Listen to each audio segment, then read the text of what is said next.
Tonight, the elections across America. Vote for your future. Vote for your children. Set to make a major impact on the country as a whole. You cannot sit this one out. In New York, the mayor's race that has captivated the nation. New York is not for sale. Will the Democratic socialist Zohran Mamdani ride a surge in young voters to victory? And become a defining face of the Democratic Party? Or will former New York Governor Andrew Cuomo get enough Republicans to join his coalition to stop Mamdani? He is an extremist. He is a radical. In California, a vote that could shift the balance of power in Congress. Hell no, we are done. The governor there leading a push to create more Democratic seats. They poked the bear, and we have woken up. In response to redistricting efforts spearheaded by Texas. There's this war going on all over the United States. Who can out-cheat the other one? And a major test for the growing GOP vote in New Jersey. It's time. Can the Republican candidate win the governor's mansion in a state that President Trump nearly won in 2024? Are you ready to fight hard for our future? And how will the ongoing government shutdown affect Virginia? Vote! With several key races. Tonight, the voters have their say. Will they send a message to President Trump or demand Democrats change course? Our live coverage begins right now.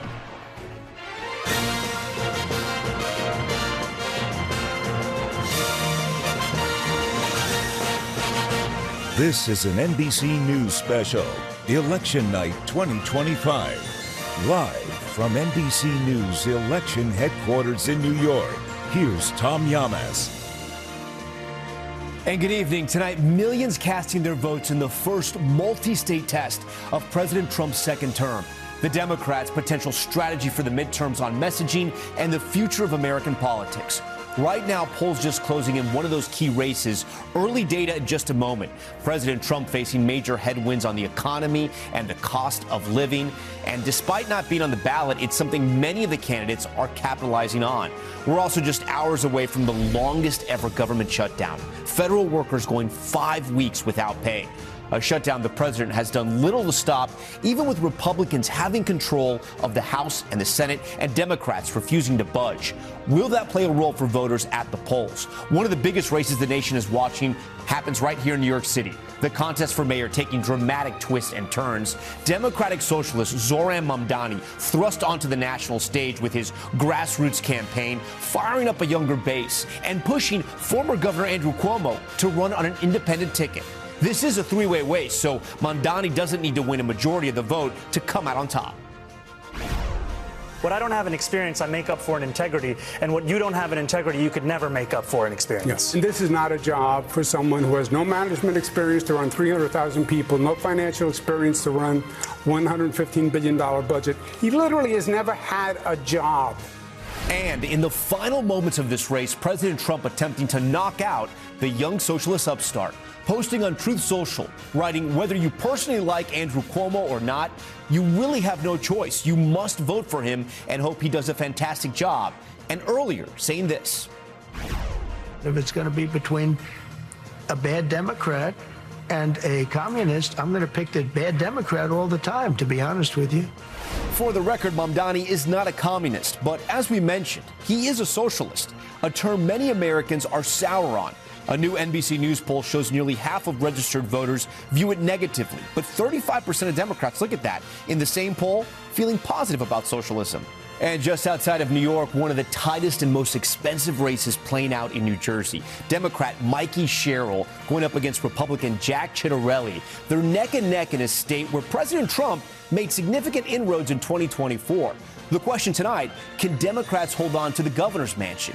It's a really close for a race that shattered ad spending records. We're talking more than $100 million, the most expensive New Jersey race in history. 100% MAGA. That's what Donald Trump calls Jack Ciattarelli, because Ciattarelli wants to be the Trump of Trenton. If you could pass one piece of legislation, what would it be? Wow, I would love, that's a really good question because there's so many that are coming to mind right now. Former President Barack Obama joining Mikey Sherrill on the campaign trail, urging Americans to reject the president's vision for America. You deserve a governor who's going to think for herself and work for you. A governor who will create jobs and not cut them. A governor who will lower costs and not raise them.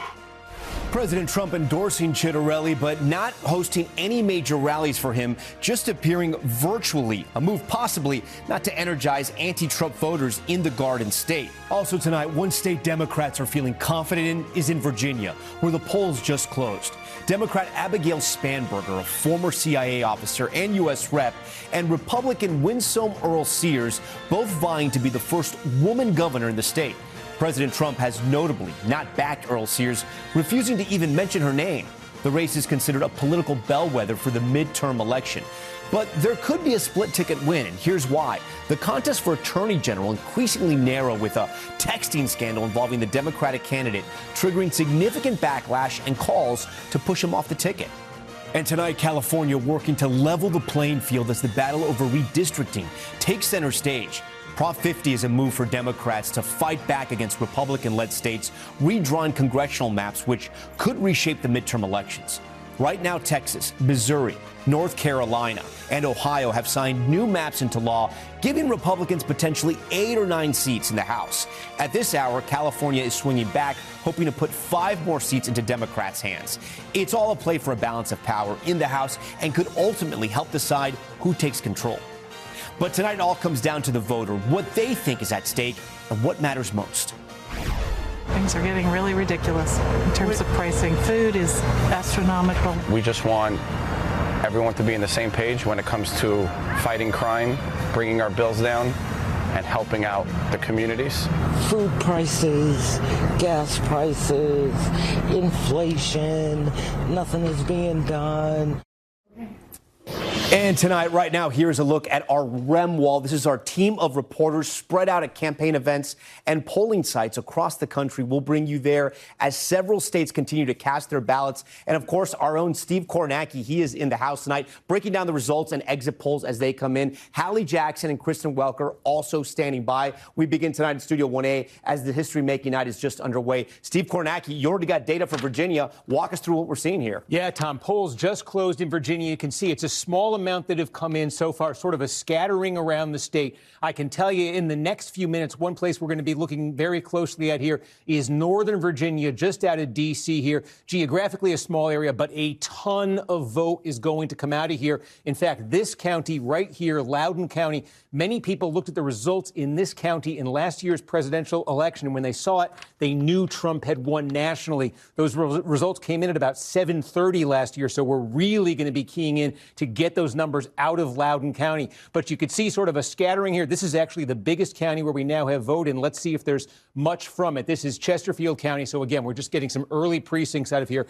This is a massive, massive suburban county I just circled here, just south of Richmond. This is the kind of place where Abigail Spanberger is hoping to do very well tonight. And again, so we're going to see this really light up, I think, over the next 30 minutes or so. Spanberger certainly entered today as the favorite in this race. Winsome Earl Sears, she doesn't even have the endorsement from President Trump in this campaign. So if she's going to pull off an upset, we will see in some of these early returns she's going to have to overperform what the polls have been suggesting. The night is just getting started. The excitement is starting, but we only got 1% in it. It's still going to be a long night, but as soon as we have more results, we're going to bring them to you. You're covering races coast to coast. We want to know sort of the temperature of politics right now. Are the exit polls tonight showing us anything? Yeah, let's take a look here. I mean, one thing we were trying to find out here was the role that Trump may be playing, President Trump may be playing in these states. Now, keep in mind, states and New York City here. These are blue states, and New York City is a blue city. In our national NBC News poll that came out on Sunday, Trump had a 43% job approval rating. And you can see right here, 43 is the best he does in any of these. 43 in Jersey, 42 in Virginia. We were just showing the results there. Not surprisingly, New York the lowest. In California, they've got that ballot initiative that the Democrats have tried to make all about Trump and the Republicans to redraw the congressional lines to give the Democrats more seats out there. Only a third of the voters in California approving of Trump's job performance. This is the one where it's going to be particularly interesting, though, New Jersey, because this is the state where Republicans think they have a shot to win tonight. And the Democratic effort, Mikey Sherrill's campaign in New Jersey, has been all about tying Donald Trump to Jack Ciattarelli, the Republican, and trying to take voters who might kind of like Ciattarelli or might have a problem with Democrats in New Jersey, and to make them say, well, you know what, you really don't like Donald Trump, and this election's your chance to take it out. And Republicans saw things in 2024, right? They saw a 6-point spread, the closest in years in presidential elections. So they think Ciattarelli could possibly have a case today. Well, we're going to have to wait and see. That vote's still coming in. We're waiting to see what happens there in New Jersey. Steve, I know you'll be with us all night. Speaking of New Jersey, our NBC News correspondents are fanned out across the country tonight, tracking every movement of these critical races from campaign headquarters, polling locations from California to New Jersey, New York, and Virginia, where, as we mentioned, polls have just closed. Democrat Abigail Spanberger, former congresswoman and intelligence officer, facing off against Republican Lieutenant Governor Winsome Earl Sears. That governor's race too early to call, with 1% of the vote in, as we just saw literally seconds ago. This is a contest, notably, in which President Trump has not endorsed either candidate. Also of note, the so-called Virginia curse could be at play here. That is, since 1976, with just one exception, the party that wins the presidency loses the Virginia governor's race the following year.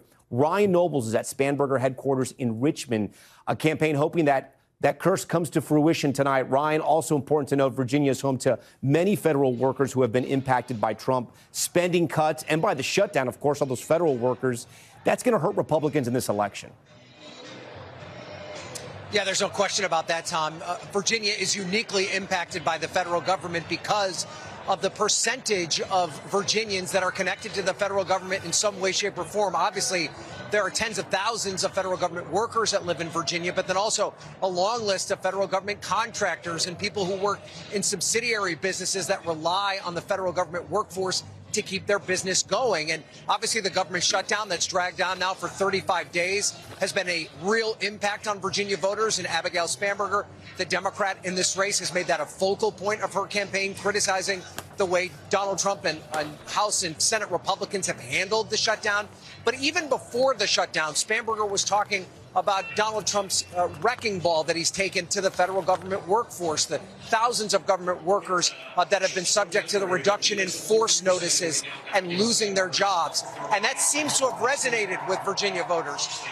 She's been ahead in almost every single poll that has come out. And, Tom, I have to say, every Democrat that I've talked to, both publicly and privately, seems very confident that it's going to be a very night for Democrats here in Virginia. All right, and as we can see there on the right hand of the screen, too early to call so far. Ryan, stand by for us. We appreciate that. Here in New York City, as we mentioned, the race for mayor that has gripped the nation. Democratic Socialist and New York State Assemblyman Zohran Mamdani leading a record-breaking grassroots campaign, casting his vote in his home district in Queens earlier today. He's facing off against former New York Governor Andrew Cuomo, forced to run as an independent after losing in the Democratic primary to Mamdani.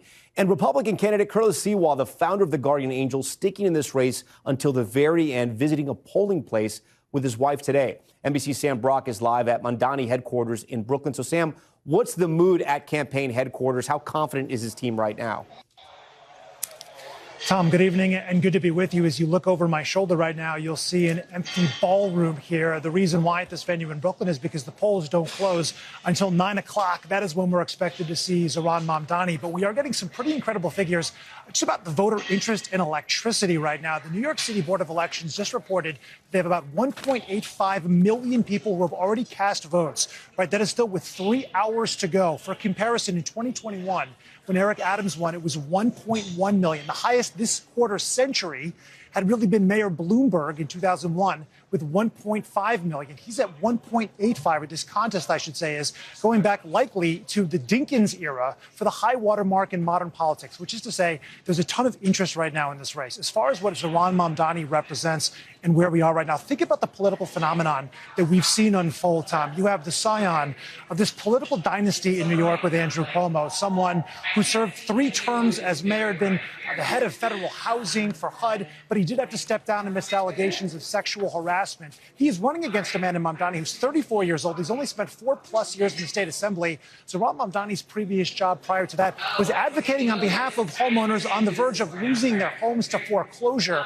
And that is his job description. They are vying for what many consider to be the hardest job in America after the president of the United States, one that is responsible for basically a $115 billion budget, 300,000 municipal workers, just the extent of the feel of how many people you're affecting is immense. And cost of living, according to the exit polls right now, and this would excite the Mamdani folks, is clearly being emphasized. 56%, by far the highest figure of any of the questions asked, was why people were voting, according to the exit polls. 16%, fewer than 1 in 5, felt like they were getting ahead financially. And I can tell you anecdotally, the conversations I had with people today, one woman said, look, I'm a millennial. My husband and I, we want to get married and get a house, have kids. We can't afford to do that right now unless we're lucky enough to have money from our parents. Her words speak to an entire generation of people. It really is what is resonating with Mamdani supporters. We'll see how Cuomo has been able to paint his potential mayoralty in this dystopic vision of what it would mean for democracy as we know it. That's the other side of the coin, and we're waiting to find out on the results of this race. All right, Sam Brock for us tonight. Sam, we thank you. Next tonight to the high-stakes governor's race in New Jersey, where Democratic Representative Mikey Sherrill is facing off with Republican Jack Ciattarelli. The closely watched contest has generated national attention and shattered ad spending records. Both candidates, as we reported earlier, spending more than $100 million just in the general election. That's triple the ad spending in the last governor's race back in 2021, and neither side is holding back. Jack Ciattarelli, 100% MAGA, 100% wrong. Politicians like Mikey Sherrill and Phil Murphy just don't get it. They're making New Jersey unaffordable, especially for the middle class. And just this morning, multiple false alarm bomb threats called into polling sites, disrupting the voting process at some of those busy locations. That, according to police. Let's go to Stephanie Gosk at Sherrill headquarters in East Brunswick, New Jersey. Stephanie, Congresswoman Mikey Sherrill got a boost of support ahead of the election from former President Barack Obama. Here's some of what he had to say today. If you believe change can happen, you will not just elect Mikey Sherrill, your next governor. You will not just put New Jersey on a path to a brighter future. You will set a glorious example for this nation. This is a big endorsement from a major figure in the Democratic Party, obviously. How is the campaign feeling tonight?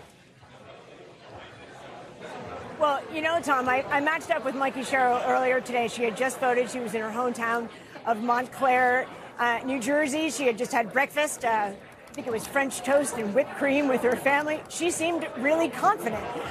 And that's what they've been saying publicly. But there is, at a bare minimum, a reason for things to feel a little shaky in the Mikey Sherrill campaign.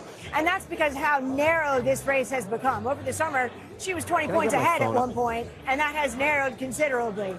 Couple of things to keep in mind. You've already mentioned that the inroads that Donald Trump made in the presidential election in 2024, but I'll bring up another data point for you as well, and that is Jack Ciattarelli ran for governor in 2021, and he almost unseated Phil Murphy, the Democrat, came within 3 points of doing that. Those two things showing that there have been some political winds shifting here in New Jersey. And now both candidates are trying to tap into what matters to voters most. And we have some exit polls here that tell you exactly what those reasons are. Top three: taxes, economy, and healthcare.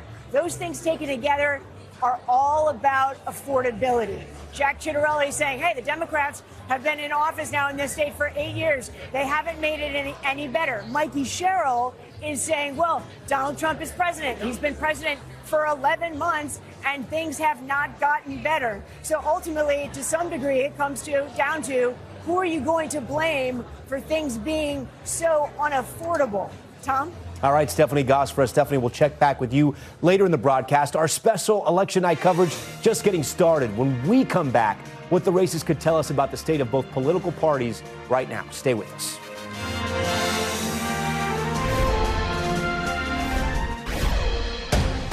We are on the brink of making history in our city. I voted for Mamdani. People want progressive policies. You feel the energy? Andrew Cuomo. Yeah. New Jersey will make news tonight. We are drawing a line. The left and the right are so at each other's throats. She doesn't have a clue on how to run the state of New Jersey. We hope that Jack wins and he's going to do the right thing. I'm voting for Mikey Sherrill. I definitely think it's a referendum on Donald Trump. Abigail's going to get my vote. I want to see the next governor be Winston Sears. Proposition 50 is important. It is about holding the line. I'm a solid no. This is bad governance. Gonna fight fire with fire. All right, those were voters across the country tonight. Let's get right over to Steve Kornacki. We have a race alert there in Virginia. Steve, you look at that map, it could be a little bit of a red mirage. Talk to us about the vote that's in statewide in Virginia, what we know so far. Yes, you see there's about 200,000 votes in, a little bit shy of that right now. Spanberger leading the statewide count here, but this is obviously a scattering, small numbers in most of these counties, except I'll give you one of the biggest counties in the state. This is the fourth largest county in Virginia, Chesterfield County. These are big, sprawling, fast-growing suburbs right outside of Richmond. And here we've got about a quarter of the vote in right now. Now, remember, people are voting in different ways in these elections. Some people vote by mail. Some people vote early in person. Some people vote same day. The folks who vote same day, and we just, excuse me for that glitch there, the same day vote tends to be the most Republican-friendly type of vote. And what you're looking at in Chesterfield County right now, what you're looking at in Chesterfield County, if I go back in there, this is same-day vote. And that is significant because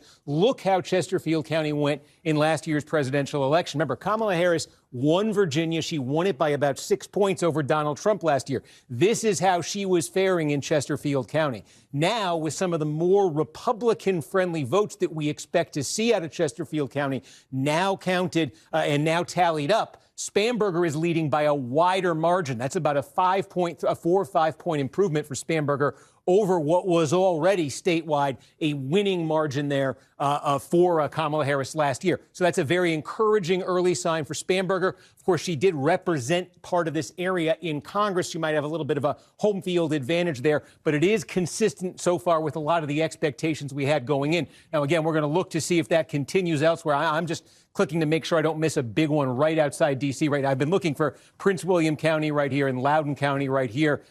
Well, that is Loudoun County. Let me just see if we got, wow, there it is. Okay, 3/4 of the vote in Loudoun County. We just got all in one batch. This was the moment last year that the country said Trump had been elected president when we got Loudoun County in. And let's put this in some perspective here, because this is the majority of the vote now in this giant county in Virginia. This is, again, one of the largest counties. This was a 16-point margin in last year's presidential election. That was a low margin for Democrats. That was an underperformance that got people's attention. One thing that happened here was Donald Trump did very well in Asian American neighborhoods and Hispanic neighborhoods in particular. This 25-point margin that you're seeing here, obviously a significant improvement for the Democrats from how they did in this county last year. This is also the same margin at 25 points that Donald Trump lost Loudoun County by in 2020, and that's when he was thumped statewide by double digits in Virginia. So we now have two powerful pieces of early evidence in the returns in Virginia, again, returning to the statewide. We've doubled what's in, 10% in right now. You see what that did to Spanberger's advantage statewide. It's now moved double digits. And again, the fact that now in two different parts of the state, major population centers, Chesterfield County and Loudoun County, you're seeing significant vote and you're seeing improvement in Spanberger's numbers over what Democrats did last year. Let's put some perspective in here, right, Steve? Go back to Loudoun County, if you can, for our voters there. You got a suburb of D.C. here, right? You have the Doge cuts, you have the shutdown, and you have a Republican candidate that was not endorsed by the president. I mean, this was going to be a tough race for Republicans, for any Republican. No, absolutely. Look, Winston Murrells here is certainly the underdog coming into this race, and I just wanted to go back there and make sure. I thought I heard a thing that we might have some more there. Yeah, she was certainly the underdog coming into this. One issue that Earl Sears leaned into and thought might get some traction for Republicans that they've had some political success with in Virginia, controversies with schools in Northern Virginia that have sort of become national news over the last few years. Controversies about transgender students using bathrooms, controversies about testing standards, these sorts of things. So I think there had been some hope on the Earl Sears campaign front that those local issues might resonate and deliver the kind of result that Republicans were able to get last year. But again, this 25 points here, again, this is the bulk of the vote that's going to, we'll have some more, but this is the bulk of it. That is a number Democrats are very comfortable getting out of Loudoun County. All right, Steve Kornacki, we're going to check back with you. Just signal us. I can see you. Throw up the smoke signal, whatever you want to do. I'll come right back to you. I want to get to our political pros tonight here on set. We have Hogan Gidley, former Trump White House Deputy Press Secretary. Ashley Atan, she's former Communications Director for Vice President Harris. Julie Roginski, Democratic strategist, and Krisha Lenzo, she's a Republican strat as well. Welcome to you all. Hogan, let's talk about Virginia right there. Look, no surprise there. Explain to our viewers, why didn't the president make an endorsement here? I think there was some rocky relationship early on with the criticisms coming from Earl Sears against Donald Trump, and I think he remembers stuff like that. You'll also notice when he does embrace fully a candidate, he does so strategically, and a lot of times those people perform better in the counties where he performed better. It's clear tonight that was a problem for her, but at the end of the day, what we're seeing is what Steve pointed out beautifully, which is this is a Democrat state electing a Democrat candidate who's going to be a Democrat governor. I don't think that's really news. Yeah, Ashley, Virginia is a state made up of a lot of federal workers. As I was pointing out with Steve there, you got the DOJ cuts, you have the federal shutdown as well. A lot of those politics play into how people vote in Virginia. I want to put up a stat here that we're getting from some of the exit polls. The economy, the number one issue at 49%, followed here. What else do we have here? 46%. This is a different graphic than we were talking about, but we should jump to the next one about the economy in the second question, but it's okay. Anyways, the economy was the reason people were voting. What can we draw from that with President Trump? Well, I mean, what I'm looking and what I'm seeing is that this is a 5-alarm fire for the president. Not only are people in Virginia, but in New Jersey as well, saying that the economy is not only tanking and bad, but it's their driver for turnout. I mean, NBC's poll just recently showed that the president is down on every category, every issue from corruption to cost of living to tariffs to electricity cost. He's down across the board as it relates to the economy. Hogan and I were just arguing about this back and forth. Republicans usually beat Democrats on the issue of the economy. Now NBC's poll is showing that they're down 20 points. This is a problem for the president. And I will say, I won, I was on Obama's campaign in 2008, and we won Virginia for the first time then. The interesting thing about Virginia is 3 states in 1. So we now focus on Northern Virginia, which we expect Democrats to have very high turnout, which she did.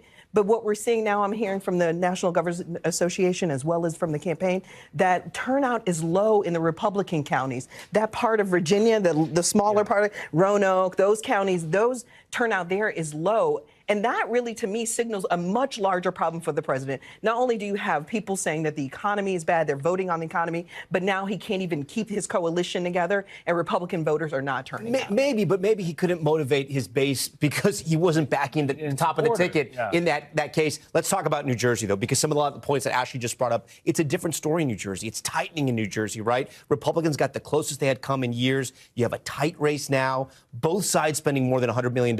What's happening in New Jersey? Is it the taxes? Is it the cost of energy? Is it all that? Well, let's start by saying that New Jersey should be going Republican this year if this was normal. Because of the normal circumstances. You have an historically. Historically. You have an incumbent Democratic governor who's been there for 8 years. He's not particularly popular.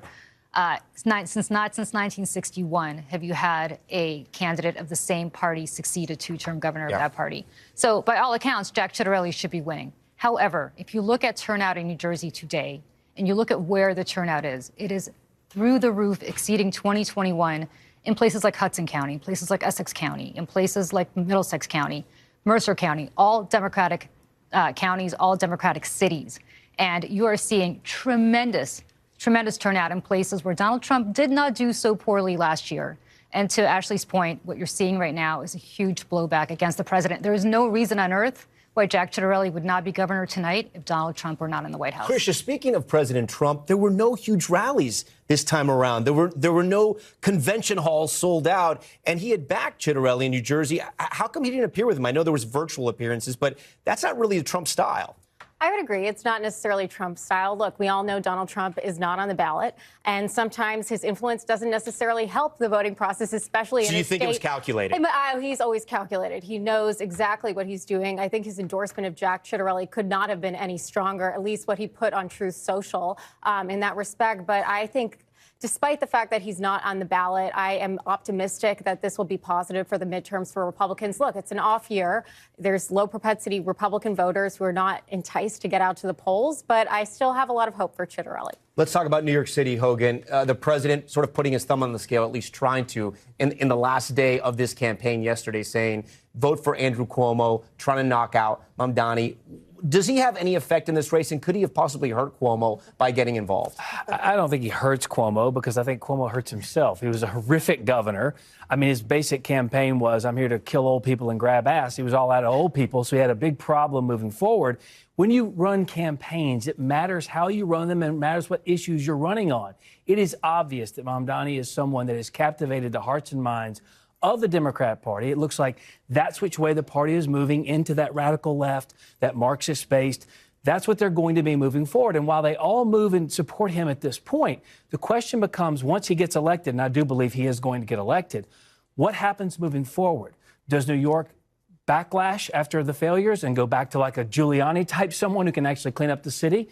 Or do they keep moving forward and doubling down on socialism and Marxism? So it's more, for me, not about tonight and more so about where the party, the Democrat Party, goes in a place like New York that is wildly Democratic. Of course, moving forward, what will his blowback be against the party should he continue to, should he fail? When you see Mamdani, do you think he's the future of the party? I mean, I will remind you, I mean, it was just 2020 when Democrats had a reckoning with the term socialist and Bernie Sanders, and that was one of the reasons why Joe Biden won that nomination. Or do you think he has the kind of energy and he's talking about things and he has the social media strategy to electrify Democrats? No, I mean, I think there is a commonality between Bernie, who happens to be one of the most popular Democrats in the party right now. He's not actually in our party, but he's one of the most popular, well-known Democrats. And Mamdani is because they are hyper-focused on affordability. I'm not sure what is extremist and Marxist about being able to afford your rent, being able to afford groceries, being able to live a life with dignity. And that's what Democrats are focused on. I just recently met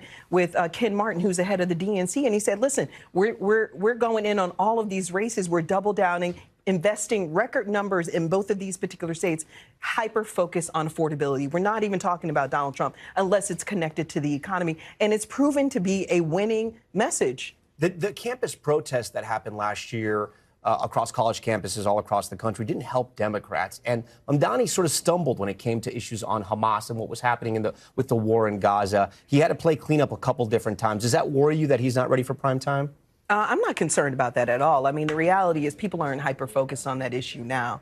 What they're focused on is making ends meet. They're focused on surviving. And I think that's what he's tapped into. And in fact, it's almost a playbook from Donald Trump. And so the reality is it's a winning message, and we're seeing it play out right now. But Linda Sarsour, for example, did come out and say, listen, we're holding this guy's feet to the fire. He said he wanted to dismantle the NYPD. We want that to happen. He said we want to take over means of production. We want that to happen. If he doesn't do that, if he doesn't try to arrest Bibi Netanyahu when he comes to town. So this is where the party's headed, and it seems like the full-on embrace of that is occurring. Let me just say this. You guys hang out with Nick Fuentes, so I really don't want to hear any lectures from Republicans. We don't hang out with Nick Fuentes, and we have always the president had dinner. You guys endorse the president had dinner with Nick Fuentes, so don't tell me you don't hang out with him. Let me just say this. I will take that kind of advice from people that don't hang out with known anti-Semites like Nick Fuentes. What I will say is this. There is really not much difference between the affordability that Mikey Sherrill is talking about, the affordability that Zohran Mamdani is talking about, the affordability that Abigail Spanberger is talking about, and the affordability that Donald Trump talked about last year. Right. The difference is that he blew it. He was given a chance. And if you want to talk about socialism, let's talk about the $40 billion that we are bailing out your friends down in South America with. That's a big socialist bailout. Okay. The difference here is that you guys want to name call all you want, but you're not delivering on the promises that you made. He calls himself a communist. No, he calls himself a communist. He does not call himself a communist. Guys, I love this conversation. Let's hold it. Let's hold this for 1 second. I want to go to Steve Kornacki real quick. Steve, I know you got a new update out of Virginia and some of the suburb counties out of D.C. Yeah, I mean, we continue to, it's really kind of pouring in right now, and the news is very good if you're a Democrat and a supporter of Abigail Spanberger. We started to tell the story of Loudoun County, again, one of the largest in the state. We had 3/4 of the vote in the last time we checked in. We now have basically all the vote. And you can see, in fact, since the last time we checked in, Spanberger has improved her position here. This is now about a 29-point margin. So, again, compare that to last year in the presidential election. This county last year was a 16-point margin for Democrats. That was considered a significant underperformance for Democrats. Now at 29 points. This is actually better how Spanberger is faring right now in Loudoun County than in 2020. Joe Biden had won this by 25 points. That was kind of a high watermark for Democrats. Spanberger has now exceeded that, again, with just about all the vote in here leading by 29 points. That is incredibly good news for Democrats because they didn't want to see slippage up here in the big population center. We also now have a significant amount of vote in, a little bit more than a quarter, in the city of Virginia Beach, largest city in Virginia, about 450,000 people here. Now, you can see Spanberger is leading and it's tight. But again, Virginia Beach is the kind of place that Republicans must win if they're going to have a chance statewide in Virginia. And really, they've got to win it somewhere in that high single digits. You know, Glenn Youngkin, when he was elected 4 years ago, he won Virginia Beach by 8 points. And again, with a little more than a quarter of the vote in, you see Spanberger is leading this by just under 3 points. So again, that's what Democrats want to be seeing there. We continue to look at Chesterfield County, south of Richmond. Again, this is one of the largest counties in Virginia. Spanberger has improved her position since the last time we checked in here, so she continues to overperform. And again, how about this? This is, again, the biggest in the state. Fairfax County, we've got a third of the vote in. Now, this is right outside Washington, D.C., massive, densely populated. You're looking at core Democratic territory. You talk about federal employees, shutdown implications. You're going to find an awful lot of them in Fairfax County. But again, just take a look here. Core Democratic, but it was 35 points Democratic last year. With a third of the vote in, you're now looking at a 47-point margin for Spanberger over Earl Sears. Is Earl Sears overperforming anywhere? Take a look at some of these Republican counties here. Now, this is a small county. It is a Republican county, and I'm showing it to you because it's one of the counties where we do have all of the vote in. And again, just take a look here. Earl Sears winning this by about 9 points. Donald Trump won this same county by 14 points last year. Earl Sears needed to match the Trump number and really exceed it, because remember, Trump lost statewide. Here she is in a Republican county where we have all of the vote in, falling short. We've seen a few other counties where this has happened. So Spanberger is exceeding Democratic levels from 2020 and 2024 in the biggest suburban counties in the state. She is leading in Virginia Beach. And so far, the Republican counties that have reported, you have Earl Sears not quite even reaching the Trump level from last year. So if you're a Democrat, you went into this tonight looking at polls that had Spanberger not just ahead, but ahead by comfortable margins. And everything we've seen in the returns now, with 25% of the vote in statewide, is consistent with that. All right, Steve, thank you. For more special election night coverage ahead, former New York City mayoral candidate Brad Lander joins me next. We'll talk about his decision to team up with Mamdani. That's next. Stay with us.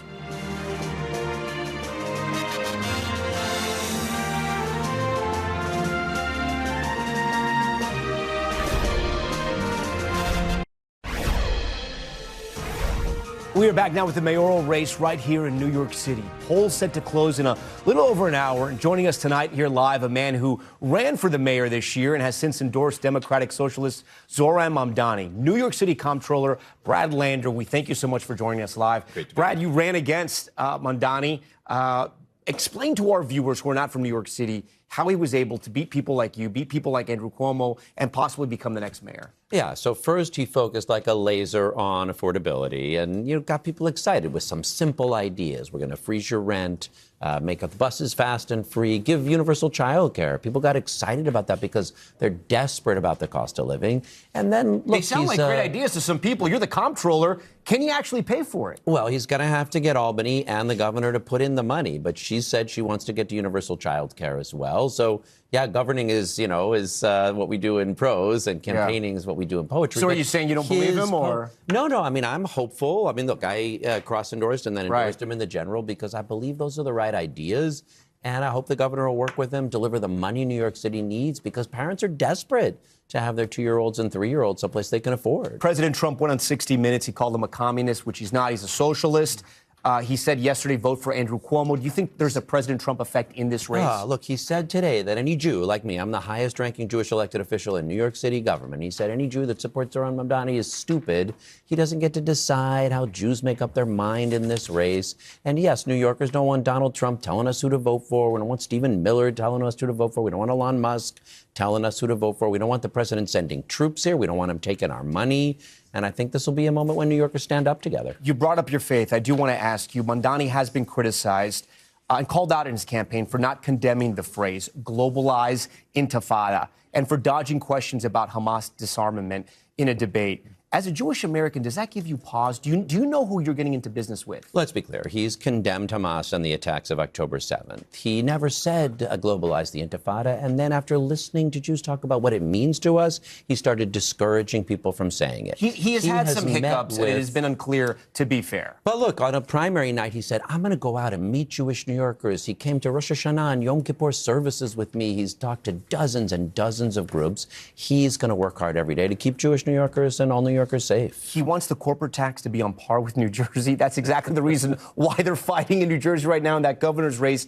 Is that a good idea? Again, you're the comptroller. Well, it's really about what you're getting. I think if we increase the corporate tax rate in order to provide child care for 2-year-olds and 3-year-olds, then we'll see that in productivity, and employers will see it because their workers are desperate for child care. Brad, it was great to talk to you. I'll talk to you in a couple of months. We'll see how this ends up, and then we'll talk to see how the results are. But great to talk to you tonight. Thanks for being here. Much. Steve Kornacki, he's still in the House. He is working that board. The votes are coming in. He's getting excited. What do you got in Virginia? Yeah, so you can see here we've had more of the Republican areas of the state that have come in that has brought that statewide number inside of 10 points. Doesn't really change the broader dynamics that we've been discussing in terms of where Spanberger is overperforming. It just means a lot more of the sort of small rural areas that are very Republican have come in. There's still a ton of vote to come out of the Northern Virginia area and around Richmond. And one of the questions beyond the governor's race, I think, that's gotten national attention out of Virginia is the race for attorney general. The Democrat there with those text messages from a couple years ago where he had talked about the idea of killing children and terrible, terrible things. And so the idea of would he lose even if Spanberger's having a good night? Spanberger is having a good night right now. Take a look how many voters were willing to vote for Spanberger, but not for the Democratic candidate for Attorney General Jay Jones. Well, there certainly are some of them. That race now, Jones with a very narrow statewide lead over the incumbent, Jason Miyares, about a point right now. What's interesting is we're tracking around the state. Where is Jones running the closest with Spanberger, and where is the most separation? And a pattern's emerging, and it really has to do with the counties that we've been talking about. You're seeing the biggest gap between them. I can actually, instead of circling it, I can show it to you. You're seeing it in a place like Loudoun County, a 19-point margin here in the race for Attorney General. When you look at the governor's race, a 29-point margin. So there is a 10-point gap right there. You're seeing something similar in Chesterfield County here. It's a 15-point lead for Spanberger there in the governor's race. You take a look in the attorney general's race, it's only a 3-point. Now, what do those places have in common? And we're seeing this some others. These are places that have large populations of suburbanites, white-collar professionals. These are folks who are culturally liberal, have gravitated. Steve, I'm going to interrupt you here. NBC News can now project the winner of the Virginia governor's race is Abigail Spanberger. NBC News now projecting her as the winner of the Virginia governor's race. Steve, we were just talking about this throughout the night right now.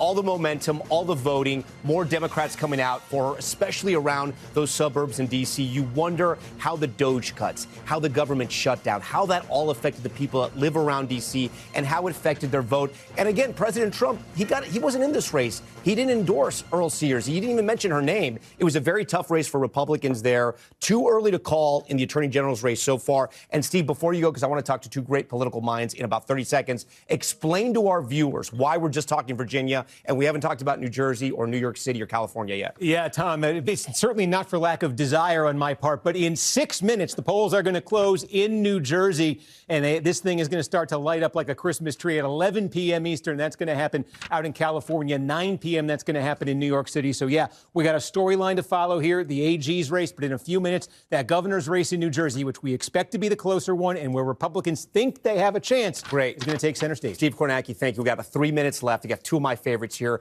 Moderator of Meet the Press, Kristen Welker, and NBC News senior Washington correspondent, Hallie Jackson. Real quick, guys, what have we learned up to this point? Kristen? A couple of things. Abigail Spanberger's message on the economy, affordability, clearly resonated. The Trump alliance, which included an increase in Latino voters of color, didn't necessarily hold. We saw that in counties like Loudoun County. Steve will break that down even more. And then the question that Democrats are going to ask themselves tomorrow, what can they take from this victory into the midterms? Okay, then, Hallie, a complicated question for you. So here we go. Oh, you got three blue states. You got California, you got New Jersey, and you got Virginia. Sure. We can debate if two of those are purple, but they're blue states because of what happened in the presidential race. And then you have New York City. So can we draw any narratives from this for the midterms? Because New York City is not really the suburbs of America, and we're talking two blue states. 100%. But think about what all those three races have in common if, in fact, the Democrats end up winning, because it's a great question, and here's the through line that I'm thinking about. It's the economy. All of those candidates, the Democratic candidates, are running on affordability messages in different ways, right? They look different when they're coming out of Mamdani's mouth versus Abigail Spanberger's mouth.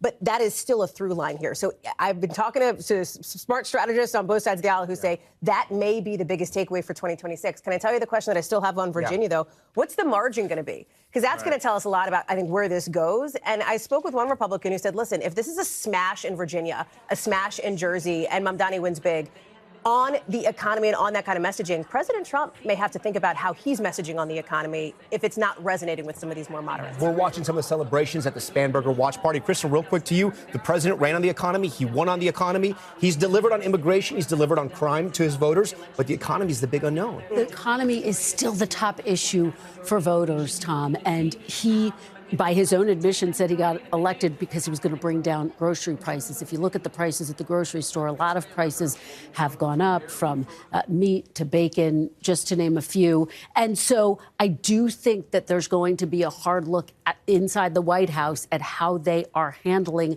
grocery prices, the prices that people are paying, inflation, and, of course, the backdrop to all of that, the president's tariff policy. All right, Hallie, we got about 40 seconds left. Lay it on me. Give me 20 seconds. What do we expect tonight? What are we watching tonight from your coverage with Kristen over here? Three big things. Number one, margins. What are they if, in fact, the Democrats do end up pulling it out? And obviously any surprises. Two, this messaging on the economy, affordability. And three, what you've been talking about with Steve, the Trump coalition. Do Latinos, do non-white voters in New Jersey, non-college educated voters in New Jersey, do they go for Chitterelli? Do they flip? Do they go for Mikey Sherrill here? And what about those low propensity voters, folks who don't turn out? Some interesting numbers we're seeing in the exits there, Tom. Yeah. Let's see how that plays out. And the big unknown, Prop 50 in California. It's going to be a huge vote. That could change the entire direction of Congress. What are you going to say, Kristen? It could. 20 seconds. Gavin Newsom says it's going to pass. He says it's going to be a big night for Democrats. We'll have to see. All right, and we are just 2 minutes away from our next major poll closing in New Jersey. Hallie and Kristen pick up our special election night coverage right after this short break. We're going to have Kornacki. We're going to have the polls, the exit polls, too, where the country is headed,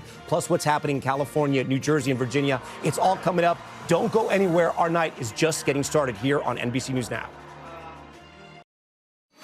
Election night 2025. Tonight, the first major political test since President Trump's return to power. I've been right about everything. Two big governor's races tonight. Virginia.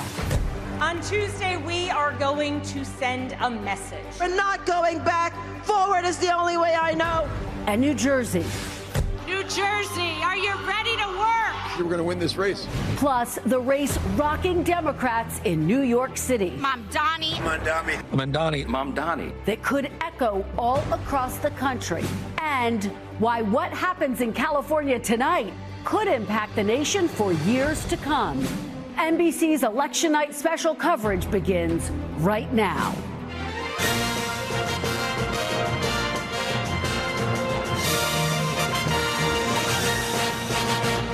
From NBC News, Election Night, live from Rockefeller Center. Here now is Kristen Welker. Welcome to NBC's special coverage of Election Night. It is a huge night with millions of voters making their voices heard all across the country for the first time since Donald Trump's return to the White House. And so far, voters tonight are signaling their frustration with the president based on NBC News exit polling. And just moments ago, the NBC News decision desk projecting that Democrat Abigail Spanberger is the winner of the Virginia governor's race. The government shutdown is looming large for the state, and at midnight, it will officially become the longest shutdown in American history. Take a look. These are live pictures from Spanberger election headquarters as her supporters celebrate the news. It is now just a few moments after 8 p.m. on the East Coast, and polls have just closed in other big governor's races tonight. New Jersey, right now, that race is too early to call. Republicans are hoping they can lock in gains President Trump made in New Jersey last November. We'll see in the next few hours if they can do it and flip that seat. We're also counting down to results out of New York City, which has vaulted 34-year-old Democratic socialist Zohran Mamdani into the national spotlight. Polls close there in just under an hour. We have every single angle covered tonight. Our team of NBC reporters live at Election Night headquarters for all the big campaigns, and also covering the very latest from the White House as the results pour in. My NBC News colleague Hallie Jackson will be alongside me all night analyzing all the data from our NBC News exit polls. And we've got the ultimate election expert, NBC's Steve Kornacki. Where else? At the big board, breaking down the results as they come in. And our team of election night insiders here in studio. I do have to get right to NBC News chief data analyst Steve Kornacki for a look at where we stand on the key races and what he's going to be watching for in the coming hours. And this big call, Steve, Abigail Spanberger has done it. She's clinched it. The only question now, what exactly will the margin be? Yeah, exactly. And so you can see in the statewide tally right now, it's 10 points for Spanberger over Earl Sears. And again, this is sort of the standard Democratic victory model in New Jersey, excuse me, I'm getting ahead of myself here. The standard Democratic victory model in Virginia, except Spanberger is doing even better than Democrats have done lately in a lot of these places. Chiefly, here we go. All the vote is in now in Loudoun County up here. This is one of the biggies in the state. Spanberger is going to win this by 29 points. You know, big bedroom communities, suburban, exurban area just outside Washington, D.C. The key here, when you look at this statewide margin, statewide tally, and you ask about the margin, what we've seen happen in the last few minutes is all the red you see, sort of rural areas, Southwest Virginia, South Side, that have started to fill in. They've allowed Earl Sears to chip away a bit at that statewide lead. But I want you to keep in mind, so much of the population is right around here. And you go into a county like Prince William County, there's still 150,000 votes that are going to come out of this county. Look at Spanberger's lead right there. You can imagine what that's going to do to her statewide total. This is the biggest of the big. Fairfax County, we don't even have half the vote in here right now. And Abigail Spanberger, with a 50-point lead. So she expect her, I think, certainly to maintain and maybe even build on that lead a bit. And the suspense here in Virginia really is going to be, does she have a big enough pad that she can carry over the top the beleaguered Democratic candidate for Attorney General? And you can see that one is a squeaker right now. Jay Jones with those text messages, those inflammatory text messages that came to light. He's barely up right now in the statewide tally. So that one of the reasons why that Spanberger total becomes so important. And I just wanted to check in because the polls closed in New Jersey, and we did just get a whole bunch of votes here statewide. Look at that. More than 200,000 votes just came in. This is a big one. Now, this is interesting. So this is Hudson County. Okay. We're talking about directly across from New York City, the Hudson River. You're talking about a bunch of mid-sized, Jersey City is the biggest city here, and a bunch of mid-sized cities with very large Hispanic populations. Union City, New Jersey, West New York, North Bergen. This is significant because this is one of the counties, one of the biggest Trump surprises in the entire country in 2024 was in this county. He cut his margin. He still lost it, but he was closer than anybody thought they'd ever see a Republican come in this county. Well, you can see tonight with 40% of the vote now, we think this is the early and mail vote, so this is probably going to be more friendly, a little bit more friendly to Democrats than the same-day vote, but a 58-point margin here right off the bat for Mikey Sherrill. Again, you take a look here. This was 28 last year. This was an incredible performance for a Republican. One of the major questions in this race in New Jersey, and one of the major questions for American politics coming out of the 24 election, was the Hispanic inroads that Donald Trump made.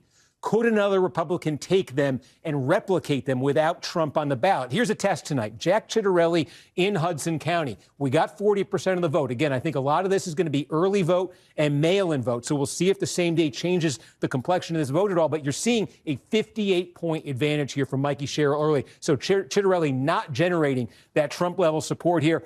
Just taking a quick look. Bergen County, big classic suburban county here. This is one that we can show you, in fact. Last year, Kamala Harris won this by 3 points. We just got in one big batch here. So, again, you can expect this is early vote. This is mail vote coming in right now. Sherrill matching that. We take a look down here. Ocean County. This is one of the biggest Republican plurality-producing counties in the United States of America that you're looking at right here. Look at this margin Donald Trump got. Look how many people live in Ocean County. A lot of Republican counties around the country are small and they are rural. Ocean County is very big for a Republican county. This is an area where Jack Ciattarelli wants to absolutely run up the score. Now, again, you're looking at early vote. You're looking at vote by mail here. The Republicans are hoping that on the same day today, they're going to get massive turnout to be more Republican friendly. Ciattarelli's going to need that. He doesn't need 27 points out of Ocean County. He needs 40 points out of Ocean County. So let's see as the same day comes in if it moves in that direction. We just got one more here in South Jersey.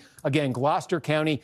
Well, let's see. This is early. This is a low number right now for Ciattarelli, but again, same day to come in. So let's see if he gets that up there. But so far already in New Jersey, more than 10% of the vote is in, and you see the tally right there. And Steve, just to follow up with you on what we're seeing in New Jersey and what we're watching for in New Jersey, we talk about the Trump coalition, which does include the fact that he was able to bring out more Latino voters, more voters of color. Passaic County is going to be critical tonight and a big test of that question. Absolutely. I have been eyeing this every time as we're talking to see. This is Passaic County right here, and I can't wait to see that one fill in. No results, but I could just show you. Donald Trump won this last year. You ask anyone in New Jersey if they ever thought they'd see a Republican presidential candidate carry Passaic again. This was an unthinkable result. 40% Hispanic in this county. We'll get a very interesting result when this comes in. All right. Can I just talk about exit polls, too, when it comes to this issue? Because we're seeing some interesting stuff on that front. Steve, first of all, love you, obsessed with you. It's going to be such an interesting night as we're looking at all this stuff coming in. But when you look at what we're seeing in the exit polls, again, caveat, it is early. We're going to see more of these numbers come in. But in New Jersey, when you look at some of this, 65%, I don't know if we have the graphic we can pull up here, but you saw the vote breaking, obviously, for Mikey Sherrill in New Jersey, the Latino vote. Same thing. Jack Ciattarelli was sitting at about 30% on that in the early exit polls in New Jersey. So it's an interesting tell. I think the more interesting data point is going to be what happens in some of those counties you're talking about here. But when you look at this question of the Trump coalition, it's in talking with Democratic strategists who've been involved in this race and Republican strategists. Low propensity voters as well. Are they showing up when Donald Trump is not officially the name on the ballot there? And it's the impact on the economy, which is still the number one issue for these voters that we're seeing in these exit polls. We'll talk about that more, too. I'm gonna do some walking here, Chris. I'm going to walk over to that wall and talk you through it. Yeah. Walk on over. All right. While you're doing that, Hallie, let's go out to NBC's Ryan Nobles. He is at Democrat Abigail Spanberger's headquarters in Richmond, Virginia. Ryan, the celebrations must be beginning there. You're absolutely right, Kristen. I've covered 5 Virginia gubernatorial elections. I've been in rooms where the candidate didn't win. I've been in rooms where the candidate has won. And you knew right from the start that Democrats felt like they were going to have a good night. The second the doors opened, people came pouring in. You can see behind me, it is a packed shoulder-to-shoulder crowd. And when NBC News first made that call that Abigail Spanberger was going to be elected the first female governor in Virginia history, the crowd absolutely erupted. Happy to have the governor's mansion back after 4 years of Republicans being in charge here in Virginia. Now, there's a long list of reasons why Democrats believe that they were successful in Virginia. I don't know if they thought they'd be this successful. Many of the Democratic operatives I talked to believe that the call could come early. Few of them thought that it would come before 8 o'clock. So that just shows a sign of Spanberger's strengths. But over and over again, there were 2 issues that Democrats pointed to as to why they thought Spanberger was going to win here tonight. The first was that she's just a good candidate. She's someone that had a very strong personal story, a former law enforcement officer, a CIA officer, a very bipartisan and moderate member of Congress who served what was a very swing district for many years in Washington, and that she had a message, secondly, that really resonated with Virginia voters at a time where they wanted to hear it. Virginians have been very frustrated with the early days of the Trump administration, and in particular, the way that he has gone and worked to dismantle the federal government, which is acutely impactful in Virginia, which has one of the highest percentages of federal workers in the country. And it's not just direct federal workers, but it's those ancillary jobs connected to the federal government contractors, people that run diners outside of federal agencies. These were all people that were feeling the impacts, not just of the government shutdown, but the decisions made by the Trump administration to scale back the federal workforce leading into the government shutdown and the other decisions made by the Trump administration. So there are certainly some good takeaways that Democrats can take from what we saw here tonight in Virginia in terms of economic messaging, kitchen table issues, avoiding getting too far into the weeds in these cultural issues, which Spanberger's opponent, Winsome Sears Earle, really kind of made the hallmark of her campaign. But at the same time, it's not necessarily something that can be extrapolated out or duplicated across the country because of the way that Virginia is so heavily influenced by what happens with the federal government. So no doubt, though, Virginia Democrats had a plan. They executed that plan. And Kristen, tonight, they were very successful. They certainly were. We will continue to track what that final margin turns out being. Worth noting, former President Barack Obama out campaigning with Abigail Spanberger.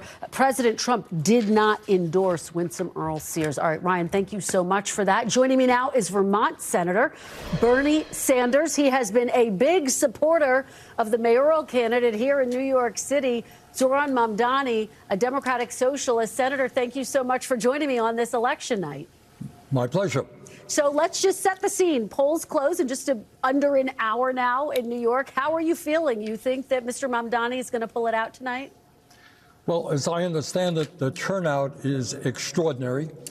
And as somebody who very much believes in democracy, worries about the future of American democracy, I am glad to see that the turnout, I think, is the largest in 30 or 40 years. So that's a good sign. My question for you, Senator, if he is in fact successful tonight, what, if anything, can and should Democrats nationally take from his victory? We just called Virginia for Abigail Spanberger for the governor's race. These are very similar messages in some ways on the economy, that they want to make the life more affordable for their constituents, and yet very different visions for how to do that. What should Democrats take from it? I think you're right. We will see what the election results are in New York City before I pontificate. But I think Mamdani has run an extraordinary campaign. And one lesson that must be learned is that if you have a message that speaks to working people, to ordinary people, that you are prepared to take on the oligarchs in New York City. They have spent millions and millions of dollars trying to defeat him. And what he is saying is that in New York, and in fact throughout the country, we need a government that represents working people, the middle class, who are having a hard time now being able to afford housing, childcare, transportation, health care. That we need a government that represents them and not the people on top. I think the message, if he does well, is that people are tired of establishment politics. They understand that in America, the people on top have never, ever had it so good, while 60% of us live paycheck to paycheck. They want real change and candidates with the courage to take on the big money interests. Senator, it's Hallie Jackson. Thanks for being on with us tonight. Question for you, because to your point here on the working class and on Democrats appealing to them, we have seen voters today in New York City tell our exit pollers again and again they care about affordability. They think that the cost of their housing is a problem. The vast majority said that. But they also, based on these early exit polls, suggested more than half of voters in these early exit polls suggested that Mr. Mamdani's policies were not realistic. This has obviously been an attack line from Andrew Cuomo in this race. How does Zohran Mamdani combat that perception that he is putting out some of these pie-in-the-sky ideas and doesn't have a realistic way to back that up? How does he combat that if he does do well?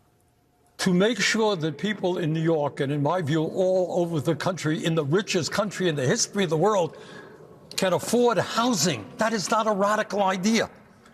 What is a radical idea, if I may say so, is Trump giving $1 trillion in tax breaks to the 1% and throwing 15 million people off the health care they have. That is a radical idea. Thinking that climate change is a hoax is a radical idea. We cannot become accustomed to a nation in which one guy on top, Mr. Musk, owns more wealth than the bottom 52% of American society. So I don't agree with you. It is not radical to say that we should have the best child care system in the world if we believe in our kids and if we believe in the future of this country. It's not radical to say that we should have efficient and fast and free bus service. These are not radical ideas. What is radical is that we have more income and wealth inequality than we've ever had. That's got to change. Senator Kristen, again, quick question. You raised President Trump. He has threatened to pull federal funding from New York City if Mr. Mamdani is elected. Does that concern you? Do you think that that's a realistic threat? And do you think he may have shaken up this race with that last-minute endorsement of Andrew Cuomo? We will find out. Look, it's not just New York. He's threatening not to fund programs in Vermont and California. For the first time in the history of this country, you have a president who is acting so illegally, so unconstitutionally. It is insane. What this guy is saying is, oh, you voted against me, therefore you can't get federal funds. Is that really the United States of America? Is that really the way a president should behave? No president, not Republican or Democrat before this, has ever suggested that. Senator, if in fact Mr. Mamdani is successful, I wonder what you would like him to work on day one. What should his day one priority be? As Hallie was just noting, he has laid out a long agenda, which includes free public transportation, government-owned supermarkets, government child care. What should be issue one for him? Well, look, this guy has run a brilliant campaign, and I have every reason to believe he's going to do a great job as mayor if he wins. So I'll let him decide what his priorities are. But I would simply say that right now in Vermont, New York City, all over this country, we have a child care system which is absolutely broken at a time when psychologists tell us that the years 0 through 4, Kristen, are the most important for intellectual and emotional development for human beings.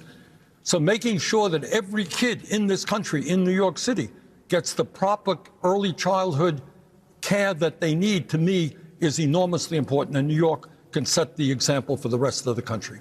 All right, Senator Bernie Sanders, thank you so much for being with us on this election night. We will continue to watch the returns. We really appreciate your perspective, Senator. Thank you. We do want to get out to New Jersey now, where those polls just closed. NBC's Stephanie Gosk is at Mikey Sherrill's headquarters in New Brunswick, and NBC's Julie Sirkin is at Jack Ciattarelli's headquarters in Bridgewater. Thank you both for being here. Stephanie, let me start with you.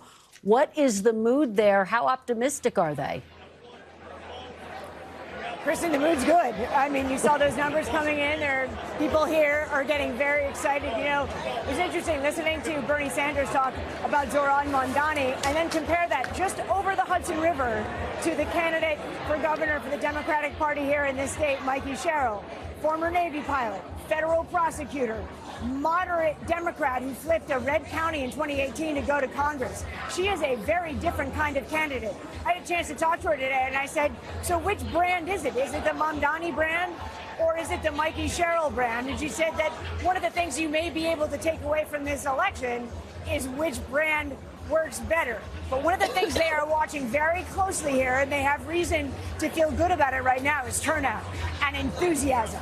And second to that is what is driving people to the polls. And there's a number that you should focus on in the exit polls, that 38% of people said they came to the polls because they were opposing Trump. Now, that's important because Mikey Sherrill has tied this campaign and her criticism of her Republican opponent, Jack Ciattarelli, to Donald Trump, accusing Donald Trump of making the affordability so difficult in this state. That's the principal issue for people in New Jersey. On the flip side, you have the Republican candidate saying, well, hang on, there's been a Democrat at the governor's office in this state for 8 years, and Donald Trump has been in office for 11. So they really do believe in a lot of ways that their success tonight hinges on whether people believe that the lack of affordability in this state is because of Donald Trump, and because Jack Ciattarelli is attached to him, that they should vote for Mikey Sherrill, Kristen. Well, and Steph, you take me perfectly over to Julie, who's at Jack Ciattarelli's campaign headquarters, because this has been the challenge for Jack Ciattarelli. He has, in some instances, embraced President Trump. He has not campaigned with President Trump, even though there were some telecalls that took place in the closing hours of this campaign. And this is really the first referendum on how voters feel about President Trump, clearly looming large over this race in New Jersey, Julie. Absolutely, Kristen, and that is exactly the question that I asked Jack Ciattarelli yesterday when we were at a bar in Totowa, New Jersey at 10:30 in the morning, where the Guinness was flowing. As a Jersey girl, only in New Jersey could you see that the day before the election. And he told me my opponent wants to make this race all about Donald Trump, putting some daylight between him and the president that he has backed this time around, different than his last two runs for governor, and also a president that has clearly endorsed him. The issues, as Stephanie laid out, are affordability. New Jersey has some of the highest property taxes races in the country. I heard that from voters on both sides of the aisle, both Democrats and Republicans, telling me they love New Jersey, but they feel like they are getting priced out. They might have to move because they can't afford to live here. Cheryl has promised to freeze electricity prices. A Republican voter today telling me, what good does that do? The prices are already so high. But certainly Ciattarelli feeling like he can ride in some ways the president's coattails. As you heard Steve Kornacki lay out all night, Trump was able to really eat into the margins as far as blue states goes in New Jersey, probably the most of any. You see the energy in the room behind me. The polls just closed. They just started letting people in here. There are a lot of MAGA hats. There are a lot of Make New Jersey Great Again hats. Ciattarelli's campaign feeling positive, but today is all about turnout for him, not only in Somerset County, where I am right now, also in Ocean County, a red county, as you heard Steve talking about there, but also Passaic. That's where I was yesterday, talking to primarily Latino voters, where Ciattarelli has focused a large portion of his time during this campaign, knowing that he needs to win over those voters, just like the president did in November, in order to have a shot at winning this race. One of the advantages that Ciattarelli has here, similar to Spanberger in Virginia, he can present himself as the change candidate. Phil Murphy has been in office for 2 terms. Ciattarelli can say that Cheryl will be a continuation of that, and hopefully in his mind he'll win tonight because of it. All right, Julie Sirkin, thank you so much. We'll continue to check back in with you throughout the night. Let's get back to NBC News Chief Data Analyst Steve Kornacki, who has some new insights into the results so far in New Jersey, and Republican Jack Ciattarelli. What do you have, Steve? Okay, so what we have, Kristen, is a quarter of the vote statewide, and you're looking at this and you're saying, wow, Mikey Sherrill is absolutely clobbering Jack Ciattarelli. Well, what we don't have yet anywhere in the state are the returns for votes that were cast today at the polls, which we expect to be more Republican-friendly than the votes that were cast by mail or that were cast early in the early voting process. So what's been reported out in these counties is some combination of the vote by mail, which we know to be generally a very Democratic favorable type of vote, and early in person. So essentially what you're seeing here is the best it's going to be for Mikey Sherrill in the counties that have reported so far. So I'll give you an example. Take a look down here. This is Burlington County. So you're talking about it's geographically big, but a lot of the population is sort of along the Delaware River in here, outside of Philadelphia, suburbs, bedroom communities. Okay, so about half the vote is in, and Sherrill's winning this by 31 points. That is mail vote. That is early in-person vote. What's now going to happen is the rest of the vote's going to fill in. It's going to be the vote that was cast today, Election Day. What does Ciattarelli need to do here? He probably doesn't need to win Burlington County, but I can show you this was 17 points last year, and it was 7 points when Jack Ciattarelli nearly won the governorship 4 years ago. So the same day vote, Ciattarelli, you can see, is going to have to win it by a very big margin, and he's got to get it down at least to this level where it was 4 years ago. So we're going to be keeping an eye. What does that same day vote look like when it comes in Burlington County? Is Ciattarelli winning it by a wide margin? You're going to see that up here in Bergen County. We have all the early vote. We have the vote by mail in Bergen County. That's a massive lead for Mikey Sherrill. That lead is going to come down as the same day vote comes in. How far?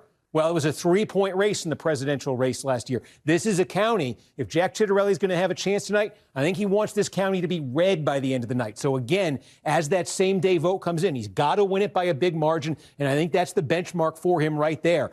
We're seeing it, look, this is a small county right here, but this should be by the end of the night for Ciattarelli. If he's going to have a chance, this should be a double-digit Republican county. Again, this is the vote by mail. This is the early vote. This is as good as it gets for Sherrill. The story of the rest of the night in Hunterdon and all of these other counties where you're seeing vote so far is going to be Ciattarelli-friendly vote. How friendly is that vote? Is it enough to hit some of the benchmarks that I'm laying out for him? That's what the governorship in New Jersey is going to hinge on. And by the way, we don't see it yet. I just want to tell you, I am really looking for the results out of this county. This is a big suburban county here. You've got a mix of wealthy suburban towns. You've got some blue-collar towns as well. Donald Trump won here by 3 points. Typically, this is a key county for Republicans if they're going to have a chance statewide. The twist in this county and why I think it's so important is Morris County is what Mikey Sherrill represents in Congress. She was the first Democrat to flip the district here in a long time when she won it in 2018. Is she getting an overperformance in her incredibly crucial home county tonight? Because this is one where Ciattarelli cannot afford to underperform. And Steve, just very quickly, just to remind people, this is the third time Jack Ciattarelli has run for governor.